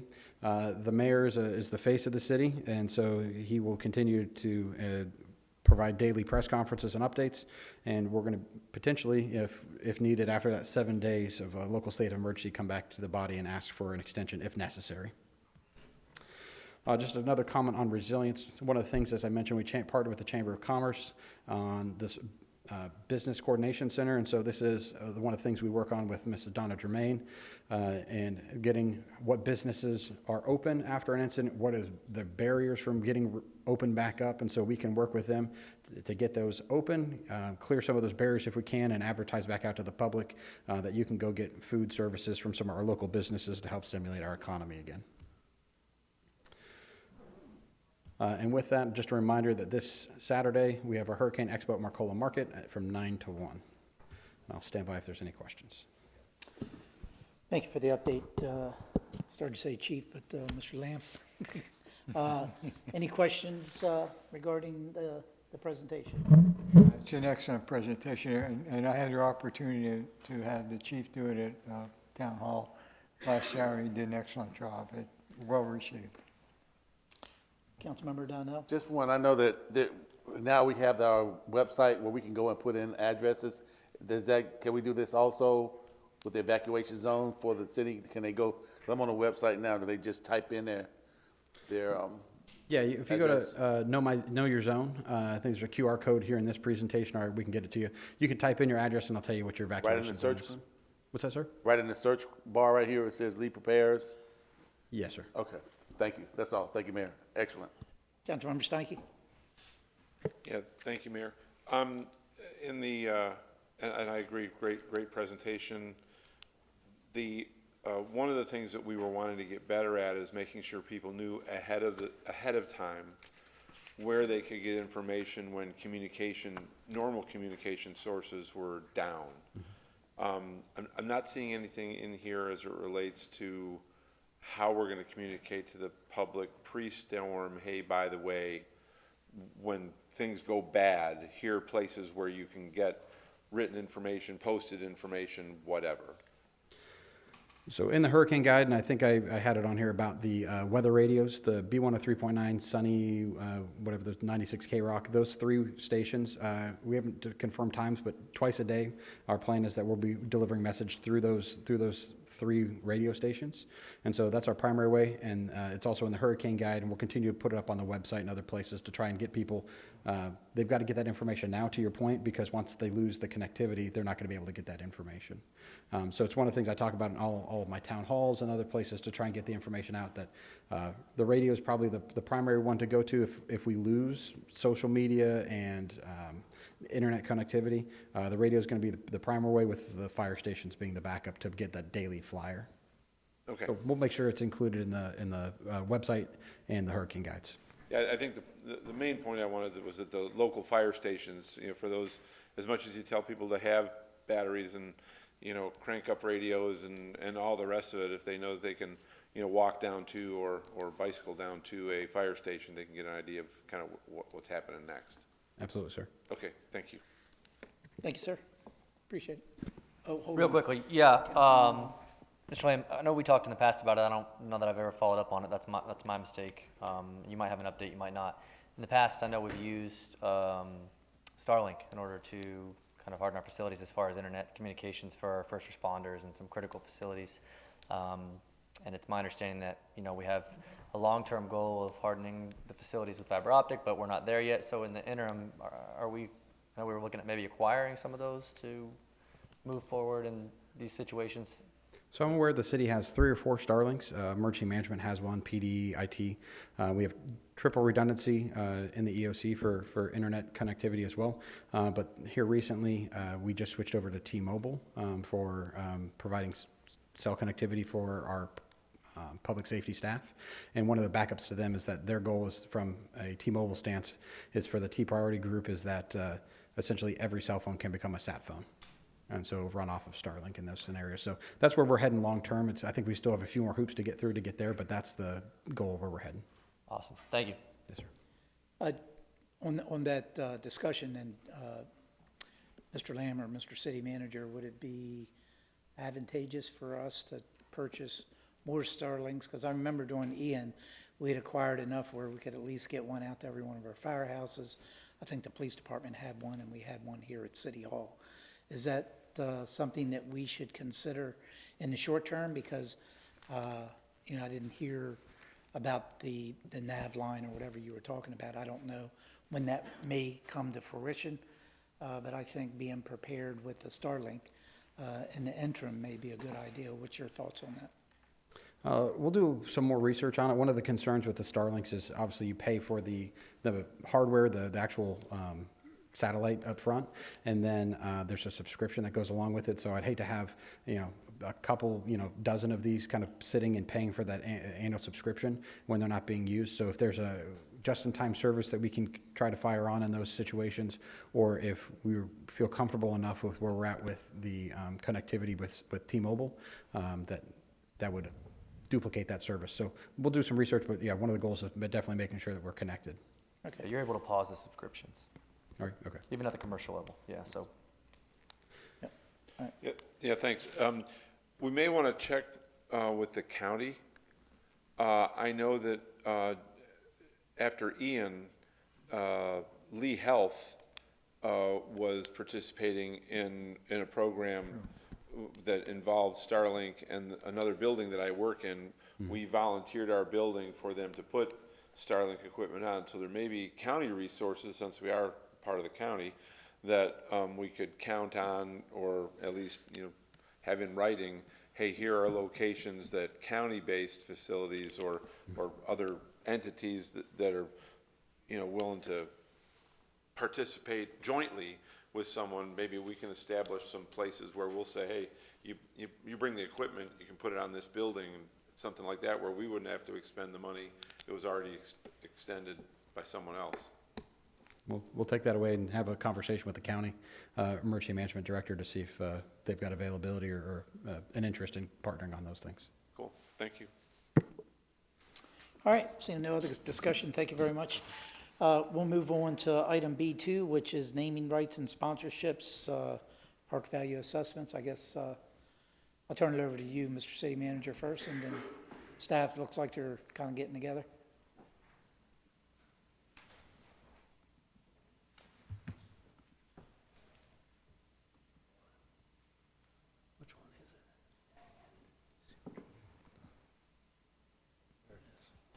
that's not it.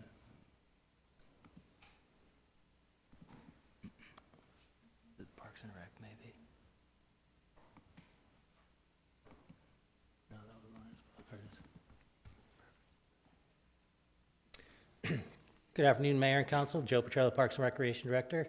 I'm going to introduce our representatives from the superlative group.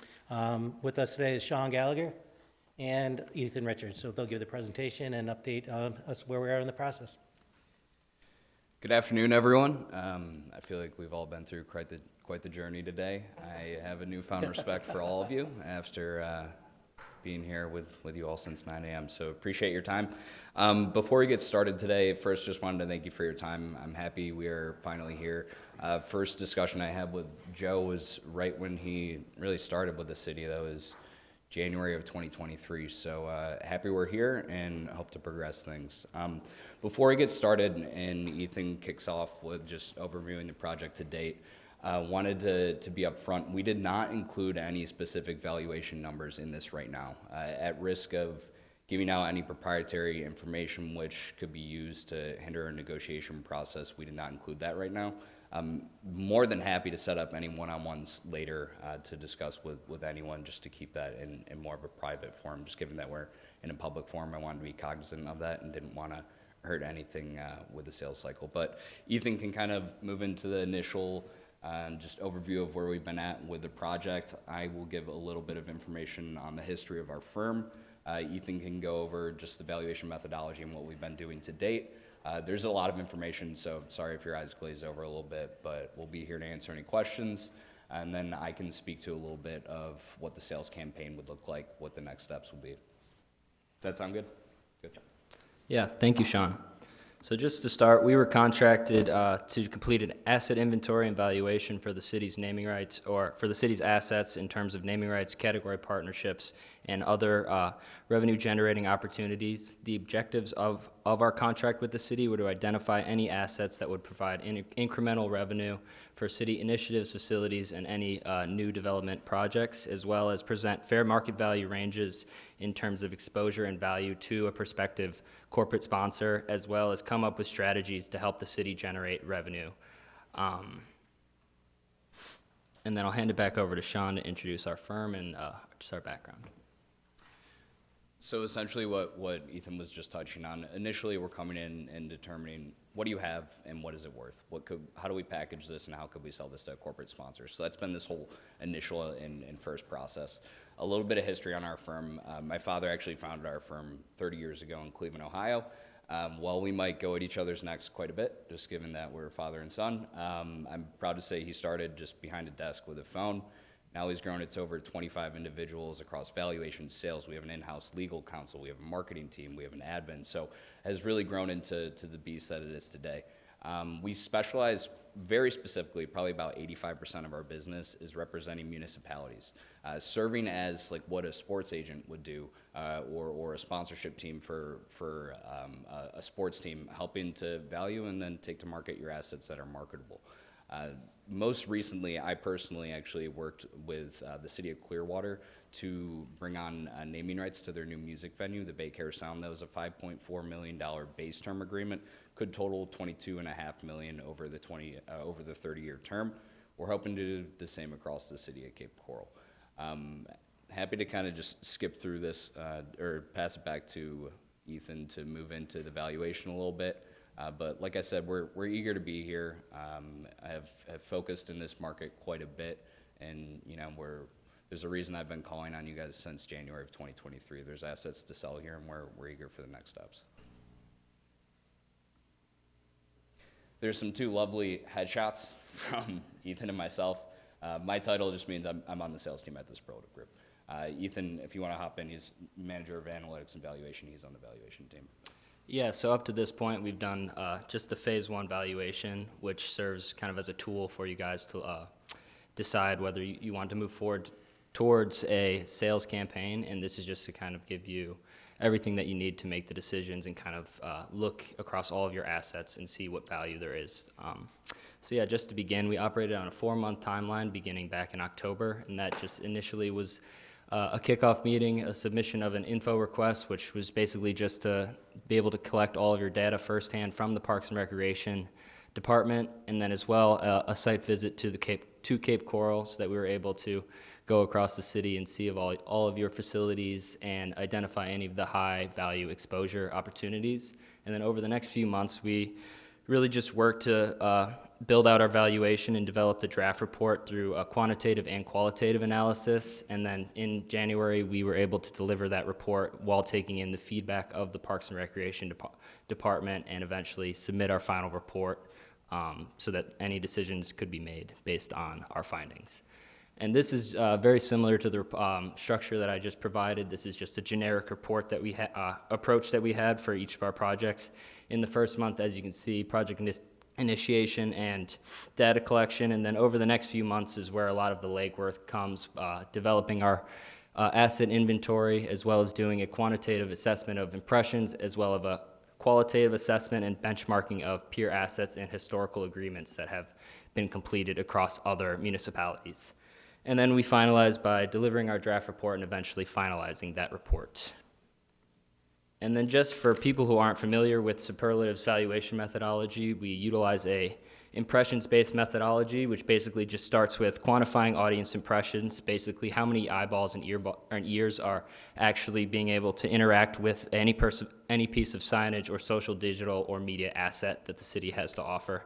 And then moving that through, we discount the wasted impressions to come with a weighted impressions number, and this is basically just to get a realistic proportion of impressions that people are actually engaging with and recognizing in terms of a piece of signage or a corporate partner recognition.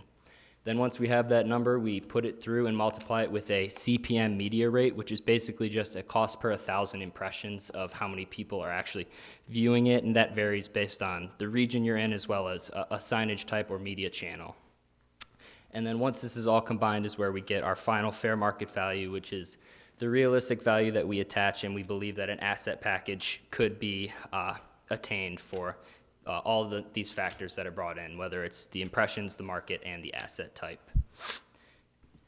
And then the outcomes from this project is a comprehensive inventory of partnership benefits, annual ranges, as well as a long-term revenue potential for the city. In terms of Cape Coral, we looked at park and facility naming right opportunities, event sponsorship opportunities, as well as citywide category partnerships.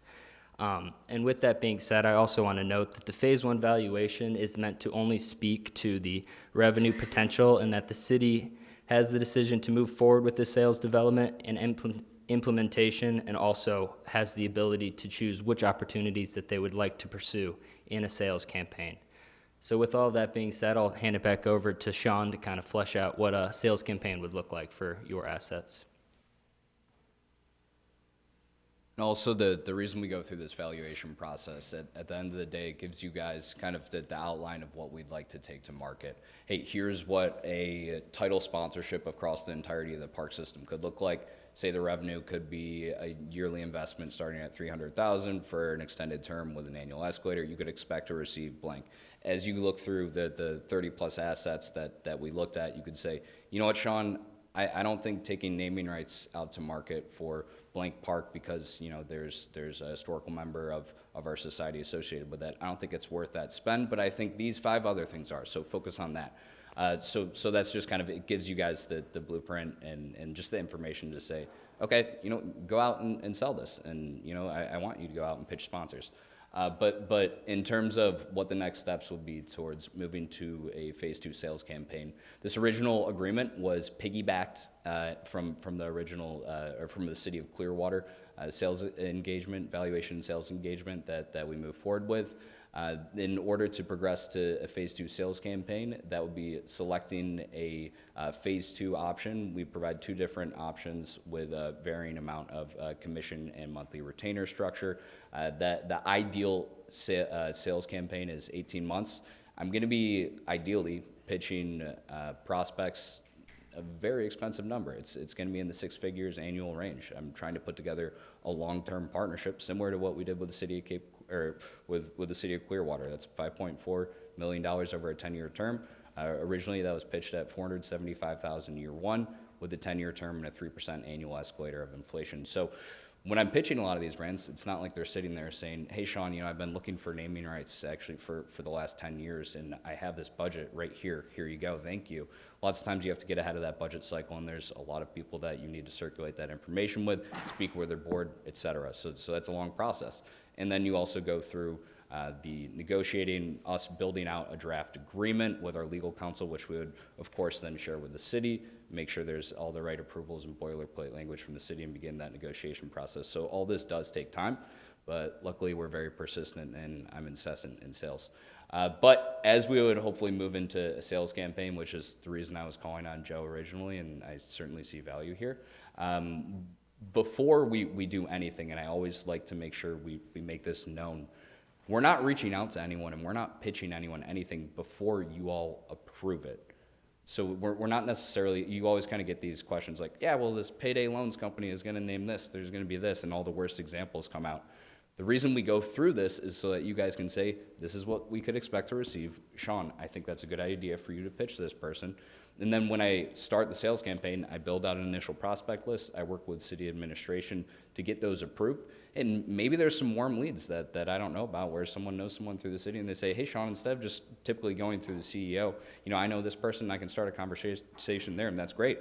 Or there's a, Sean, don't reach out to this company at all. And that's fine. I might push a little bit because, you know, I like to push the envelope a little bit, but everything is approved before I pitch that. So prospect list is approved upon. We build out a draft letter template. Typically, unless we have a warm lead, we send a letter to the CEO and CMO of the organization. That tends to cut through a lot of the crud. And instead of just, you know, sending in an email where there's going to be thousands of emails going into a mailbox, which I'm sure you all deal with that on a daily basis, a letter into the CEO's office is something that works a little bit to follow up on. And then it's just following up with several calls, emails. Sometimes I've even done the traditional showing up on someone's doorstep at 7 a.m. When the office is opening to get in the door. So starting these initial conversations after things are approved upon. During the sales campaign, we will likely and look to have a monthly progress report with folks from city administration, where we can go through a sales report. Hey, here's who we're currently talking to. These are the active conversations. Hey, I need help here. This prospect had this question. Can we tailor this proposal a certain way? Here are these declines. These are the reason the companies decline. And then this is the list of all the active companies that we're reaching out to. So just trying to do that to keep everyone informed and you all informed as well as we work through that process. Once we look to qualify leads and have some of these initial conversations that are exploratory and fact-finding, so I can learn about a brand and say, hey, how can I customize this proposal in a good way to make sure Lee Health really wants to put their name on this or buy this? And, you know, instead of just going, I have the diamond package, do you want this? And walk away, we typically have these intro meetings to learn about their needs and build some customized proposals. But as soon as that's a little more qualified, we like to bring the city into the fold. They're going to know about all the new developments. Joe's going to know about all the new developments, all of the programs across the parks and rec, across the city, far better than I do. So he'll be able to speak to how we could customize a relationship. And at the end of the day, ideally, that partnership is going to be executed, and it'll be with the city and the prospect. Superlative is just an agent, so we like to kind of start that relationship as early as possible.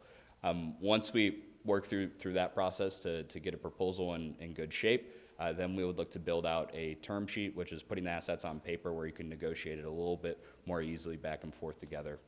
Once that term sheet's agreed upon, like I said, we have an in-house legal counsel who all he does is work on naming rights and sponsorship agreements every single day.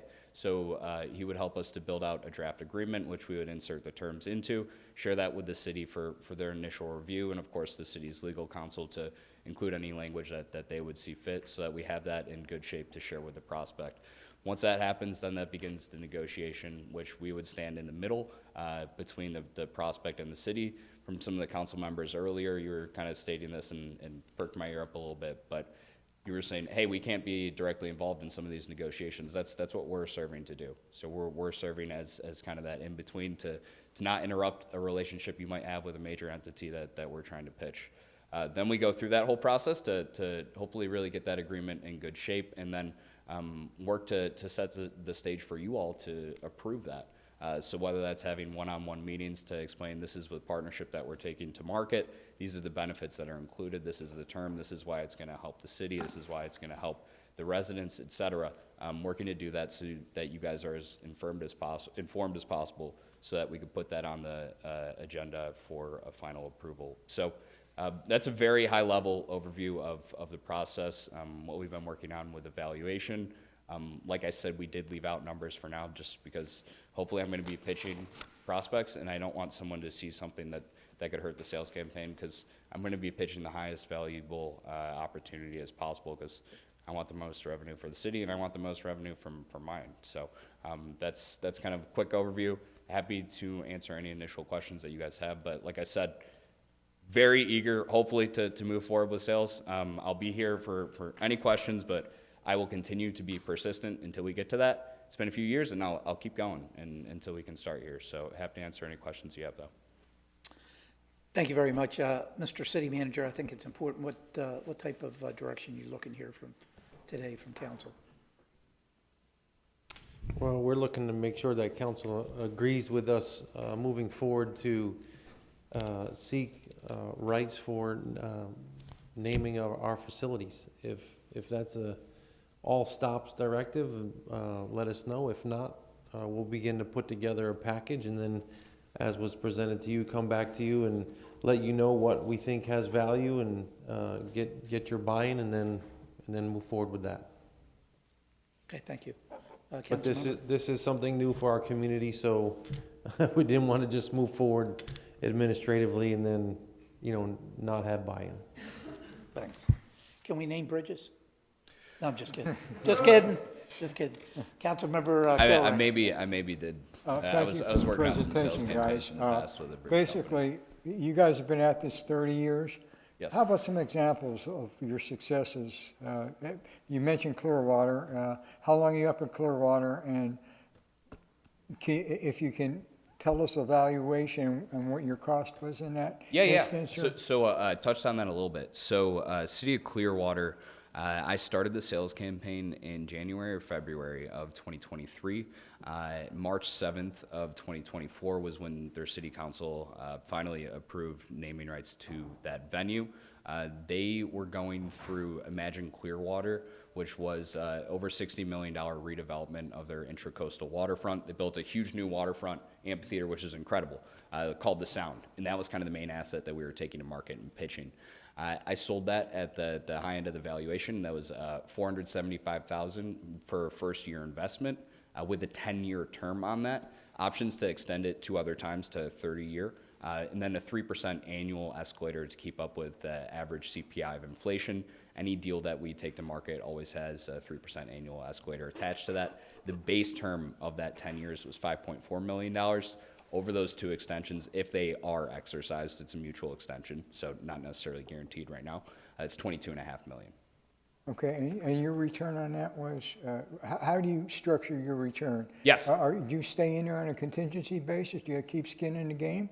Yes, yes. So we are, on the sales campaign, we are funded with both a monthly retainer for the active sales campaign while we're actively in the market selling. In this document, the normal timeline that we would expect is 18 months to actively be selling in the market, and then also a monthly retainer associated with that. There are 2 different options that we included in the City of Clearwater agreement, one with a higher monthly retainer and a lower commission on the back end, and then vice versa. So we always provide some options and then work with whatever entity or whatever client we're trying to onboard to find a fit for them. Yeah, I'm not trying to be obnoxious with this one. What do you mean by piggyback? You mean you're going to copy their agreement, or is there a cooperative benefit or a collaborative benefit in dealing with you and hooking up with Clearwater? Is there some overlap there? Yeah. So and we've run into this situation in Florida a lot, which has been helpful for us. But if there's a want, we go out through a traditional RFP process. However, given the fact that we had an active agreement with the City of Clearwater and it was a similar scope, we were able to essentially piggyback that agreement so that we could have a relationship with the city. Okay.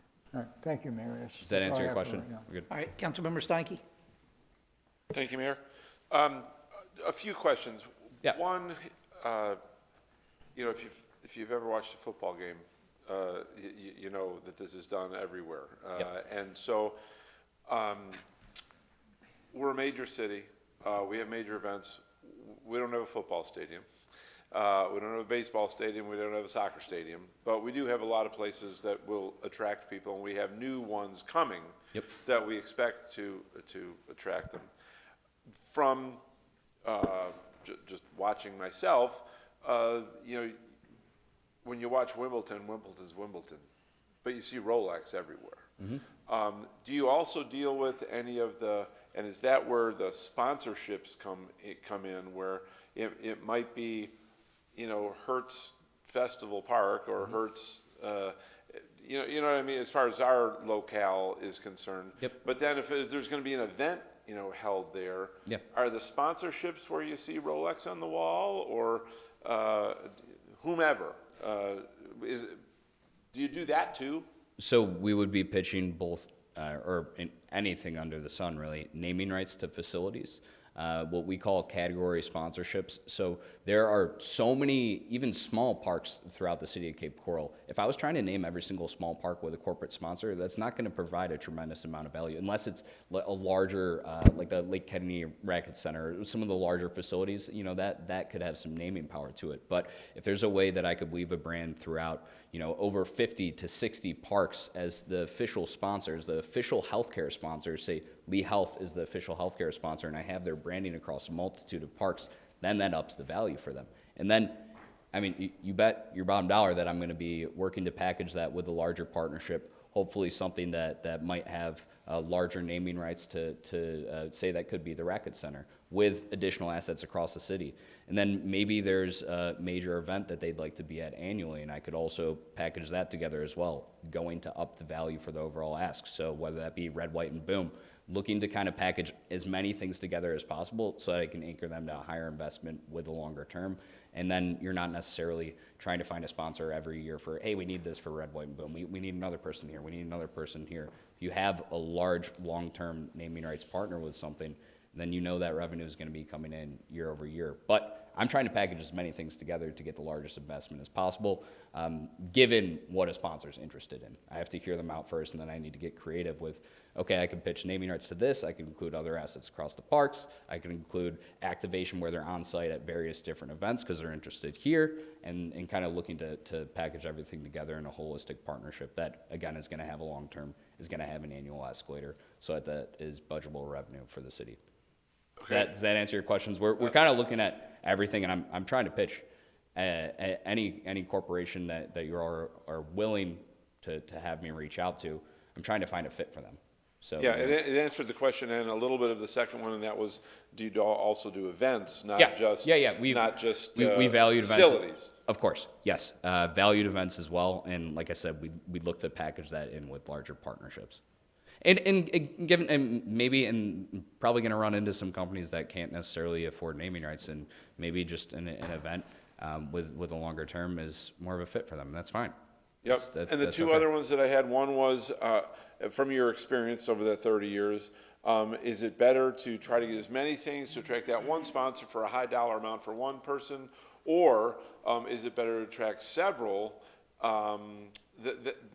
Where the conglomerate of all is actually more money than just what one person would be willing to invest to do everything in the city, so to speak.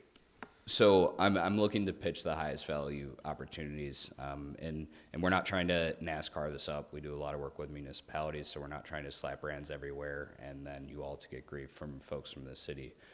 Ideally, you have a handful of partners that would kill, in our terms it's called killing a category, but an official healthcare partner, an official financial partner. So that would be an official bank or credit union, an official healthcare entity, an official health insurance partner, auto, home insurance, potentially an auto dealership as well, and then other large employers in the community. So a handful of major sponsorships is typically the best route. And then, like I said, as I'm pitching the market, I have my head on a swivel trying to find new prospects. There's going to be some companies that are a little more mom and pop, and okay, hey, let's focus you on something that might be more geared to an event that is a little more near and dear to their heart, and that's fine.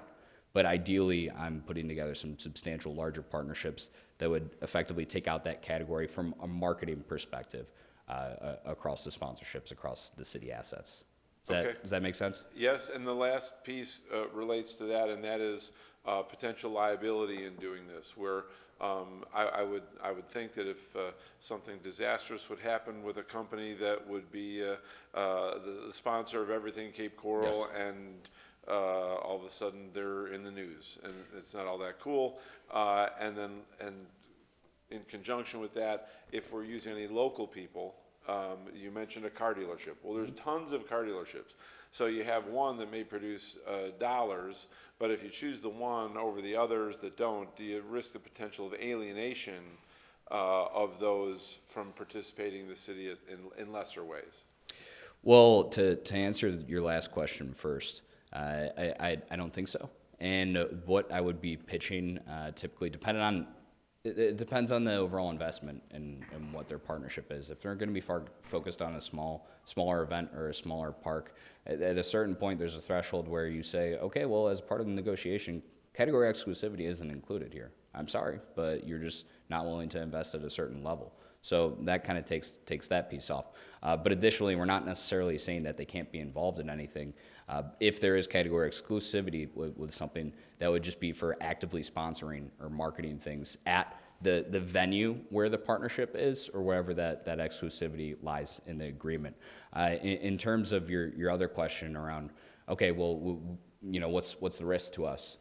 Like I said, we have an in-house legal counsel. All he does is work on naming rights agreements.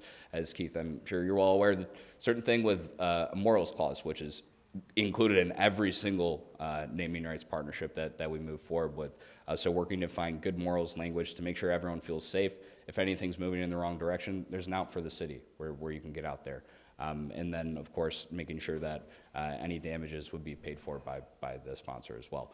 So those are all things that we would look to include in the agreement, just to make sure that the city is as covered off on everything as possible. And granted, that's why lots of times the agreement process takes some time. We want to make sure that all our I's are dotted and the T's are crossed, and that's what we do, and we'll continue to do that. Okay, great. Thank you for the answer to the question. And colleagues, when I mentioned earlier, there's another item on the agenda that I thought would be a funding source for a tourist development fund. This was it, with the thought that we think about growth paying for growth.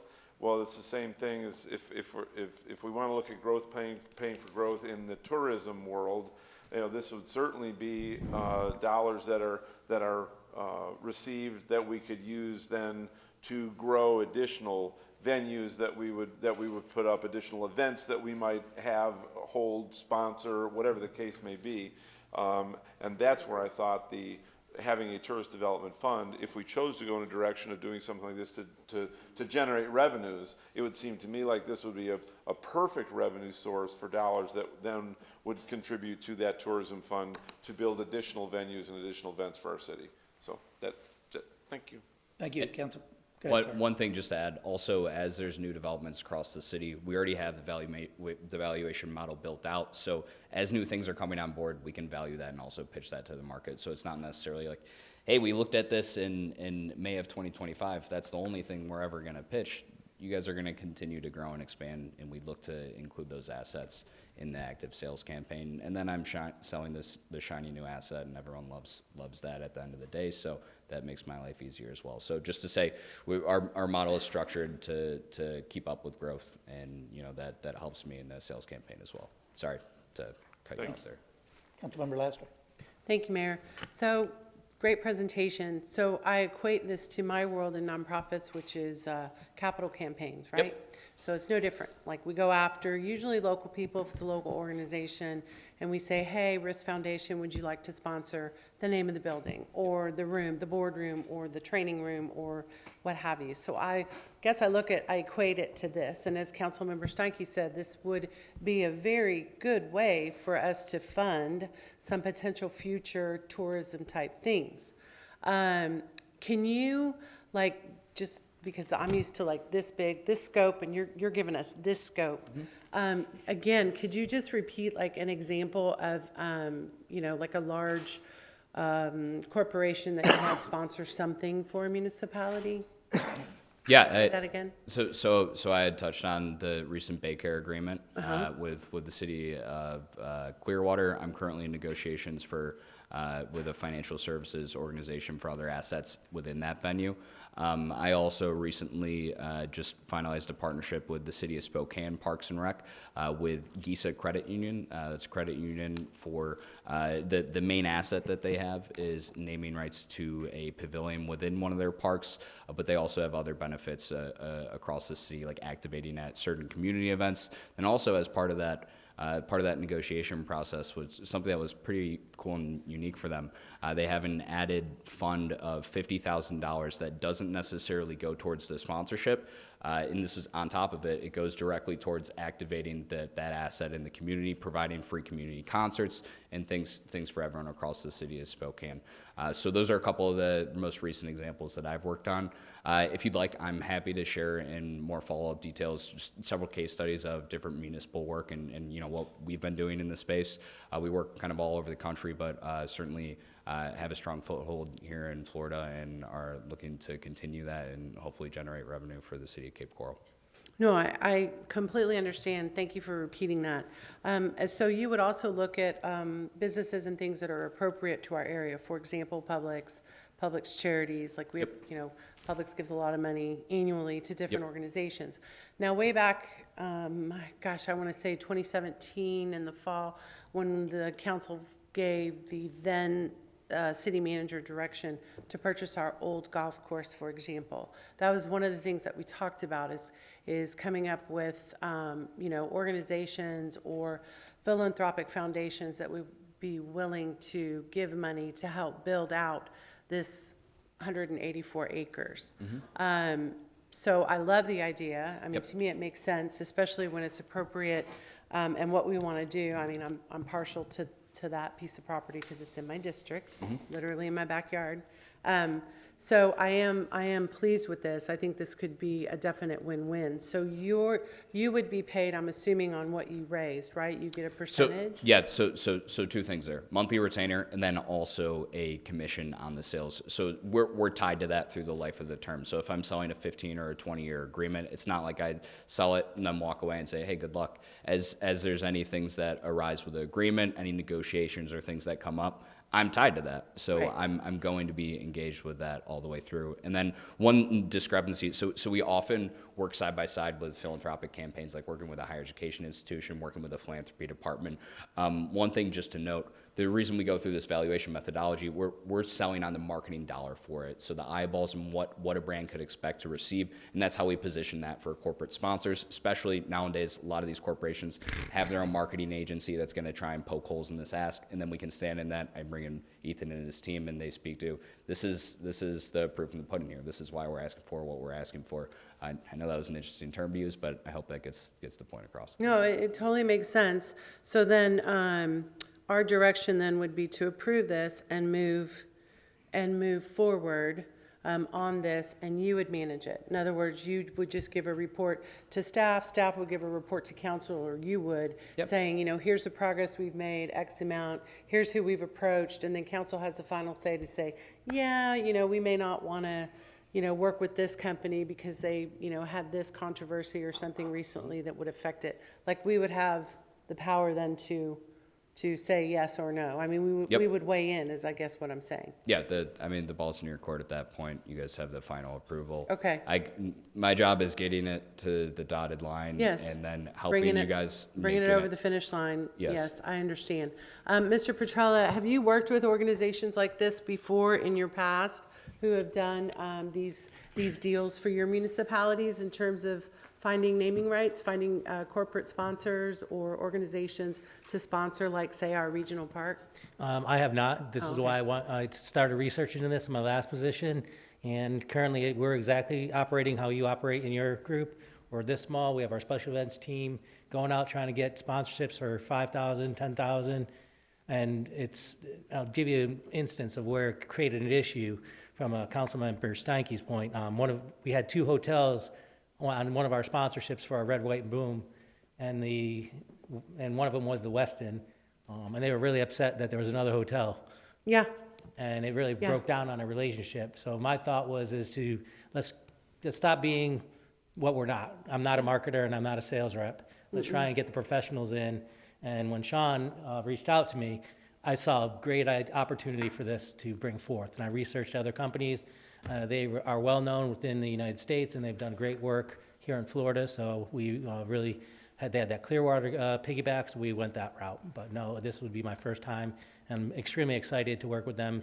And they've been great to work with, and look forward to it. So. Yeah, well, then I would agree with that. I mean, I trust Mr. Petrella immensely, and I really feel like we have such an opportunity in our city, and he's 100% correct regarding, when you layer over the same type of industry and a sponsorship, it can get dicey. I've dealt with that many times in my nonprofit life. So thank you for your presentation, and I'm only one person, but I would say yes. Thank you, Mayor.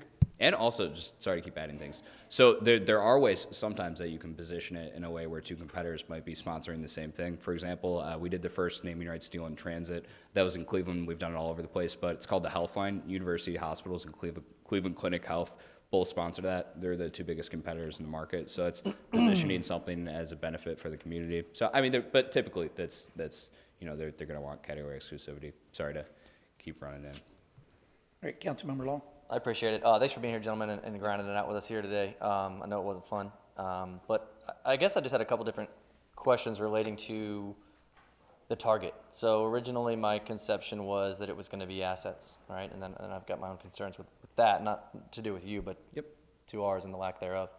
But now that the discussion is sort of morphing, it sounds like we're tailoring it towards maybe events. No. We're not strictly focusing on events. I'm focusing on the highest value opportunities. So events would be pieces of a package that I'm pitching, say, Lee Health. Problems, right? But we're bringing you guys here for assets. But yes. I'm focusing on some of the highest value opportunities as possible, but also the way we valued some of these things. Yes, we've looked at things like naming rights to Lake Kennedy Park or the Racket Center, which holds a tremendous amount of value. There's a lot of foot traffic there. But we've also looked to package things of what could presenting sponsorship or a sponsorship across the park system be. So weaving a brand all throughout the park system, because then that brings up the value. It's not necessarily each tiny little park and me trying to find a sponsor for that. So that's the way our valuation methodology is built, so that we can help to create more of a cohesive partnership that's spread across the city where there is that value, so that it's not necessarily like we just need to name every single one of these 50 to 100 parks. Yeah, that makes sense. That's where I was headed. I mean, some of the discussion we had today revolved around our lack of assets, right, or the need for more. And so some council members here talked about, this could actually be the new funding, and this doesn't have anything to do with you. For the tourism fund, to me, it's a chicken and the egg, right? Because we don't have the assets. I think you guys are going to find out. Parks, right? We've got parks. We don't have an outdoor amphitheater like Clearwater does. We don't have these things. So, I mean, we would rely on you. I'd be happy to support moving forward and having you guys tell us what we have or what we don't. Yeah. But that's where my mind goes we're at a significant lack as far as assets are concerned. I mean, we want to have Depends sponsor our wastewater facility. That'd be cool. But other than that, we're hurting. Well, in light of that comment, I disagree. There's certainly a tremendous amount of valuable assets that we've looked at. If you would like, and also I'm more than happy to host any private sessions in a one-on-one where I can walk through what the expected value for some of these things could be worth. Like I said, just didn't necessarily want to include that as it's proprietary. We're in a public forum, but more like I want to do that. So just let me know when we can have that conversation and what the best protocol to do that is. I'd be happy to do that, and I'd support going to the next step. Okay. Thank you. Mr. City Manager, I didn't hear any opposition, so I would assume you got the direction that you're looking for. I did, thank you. We got 3 items, I believe, left on the agenda. UEP Program Manager, Contribution in Aid of Construction, and North 1 East UEP. Before I say anything, I just want to thank the 2 individuals that came. We appreciate you hanging out and providing the presentation, so thanks. Thank you. Appreciate it. These 3 items, you have any discussion on these 3 items? You want to keep moving forward? Considering that we had another item scheduled at the conclusion of this meeting, and I think it was on our calendars at 1, I think it would be in our best interest to recess this meeting handle that item so that if we run out of time, that item which is time sensitive due to some time pressing matters, that is concluded, and then we can come back, and if we run out of time, I'm okay with these as opposed to something else that has a clock ticking on it. Okay, so what I hear is we'll take a recess now, address the other issue. We'll reconvene as a body after that, and then make a determination if we're going to move forward or not. All right, with that being said, we'll take a recess for now.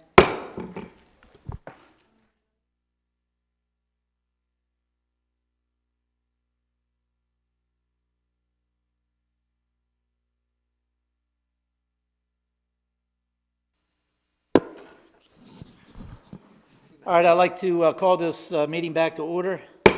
Mr. Mason, it looks like we have 3 other items still on the agenda here today. Any of these items time sensitive? Okay, so I think, is council okay with moving these 3 items to our next committee of the whole meeting? I move Yes, that please. we move item number, Second, 6, 7, and 8 to our next. third, fourth. Okay, it's not a voting meeting, but it looks like the consensus is to move those 3 items, UEP Program Manager, contribution of aid of construction, and North 1 East UEP roadway options to the next meeting.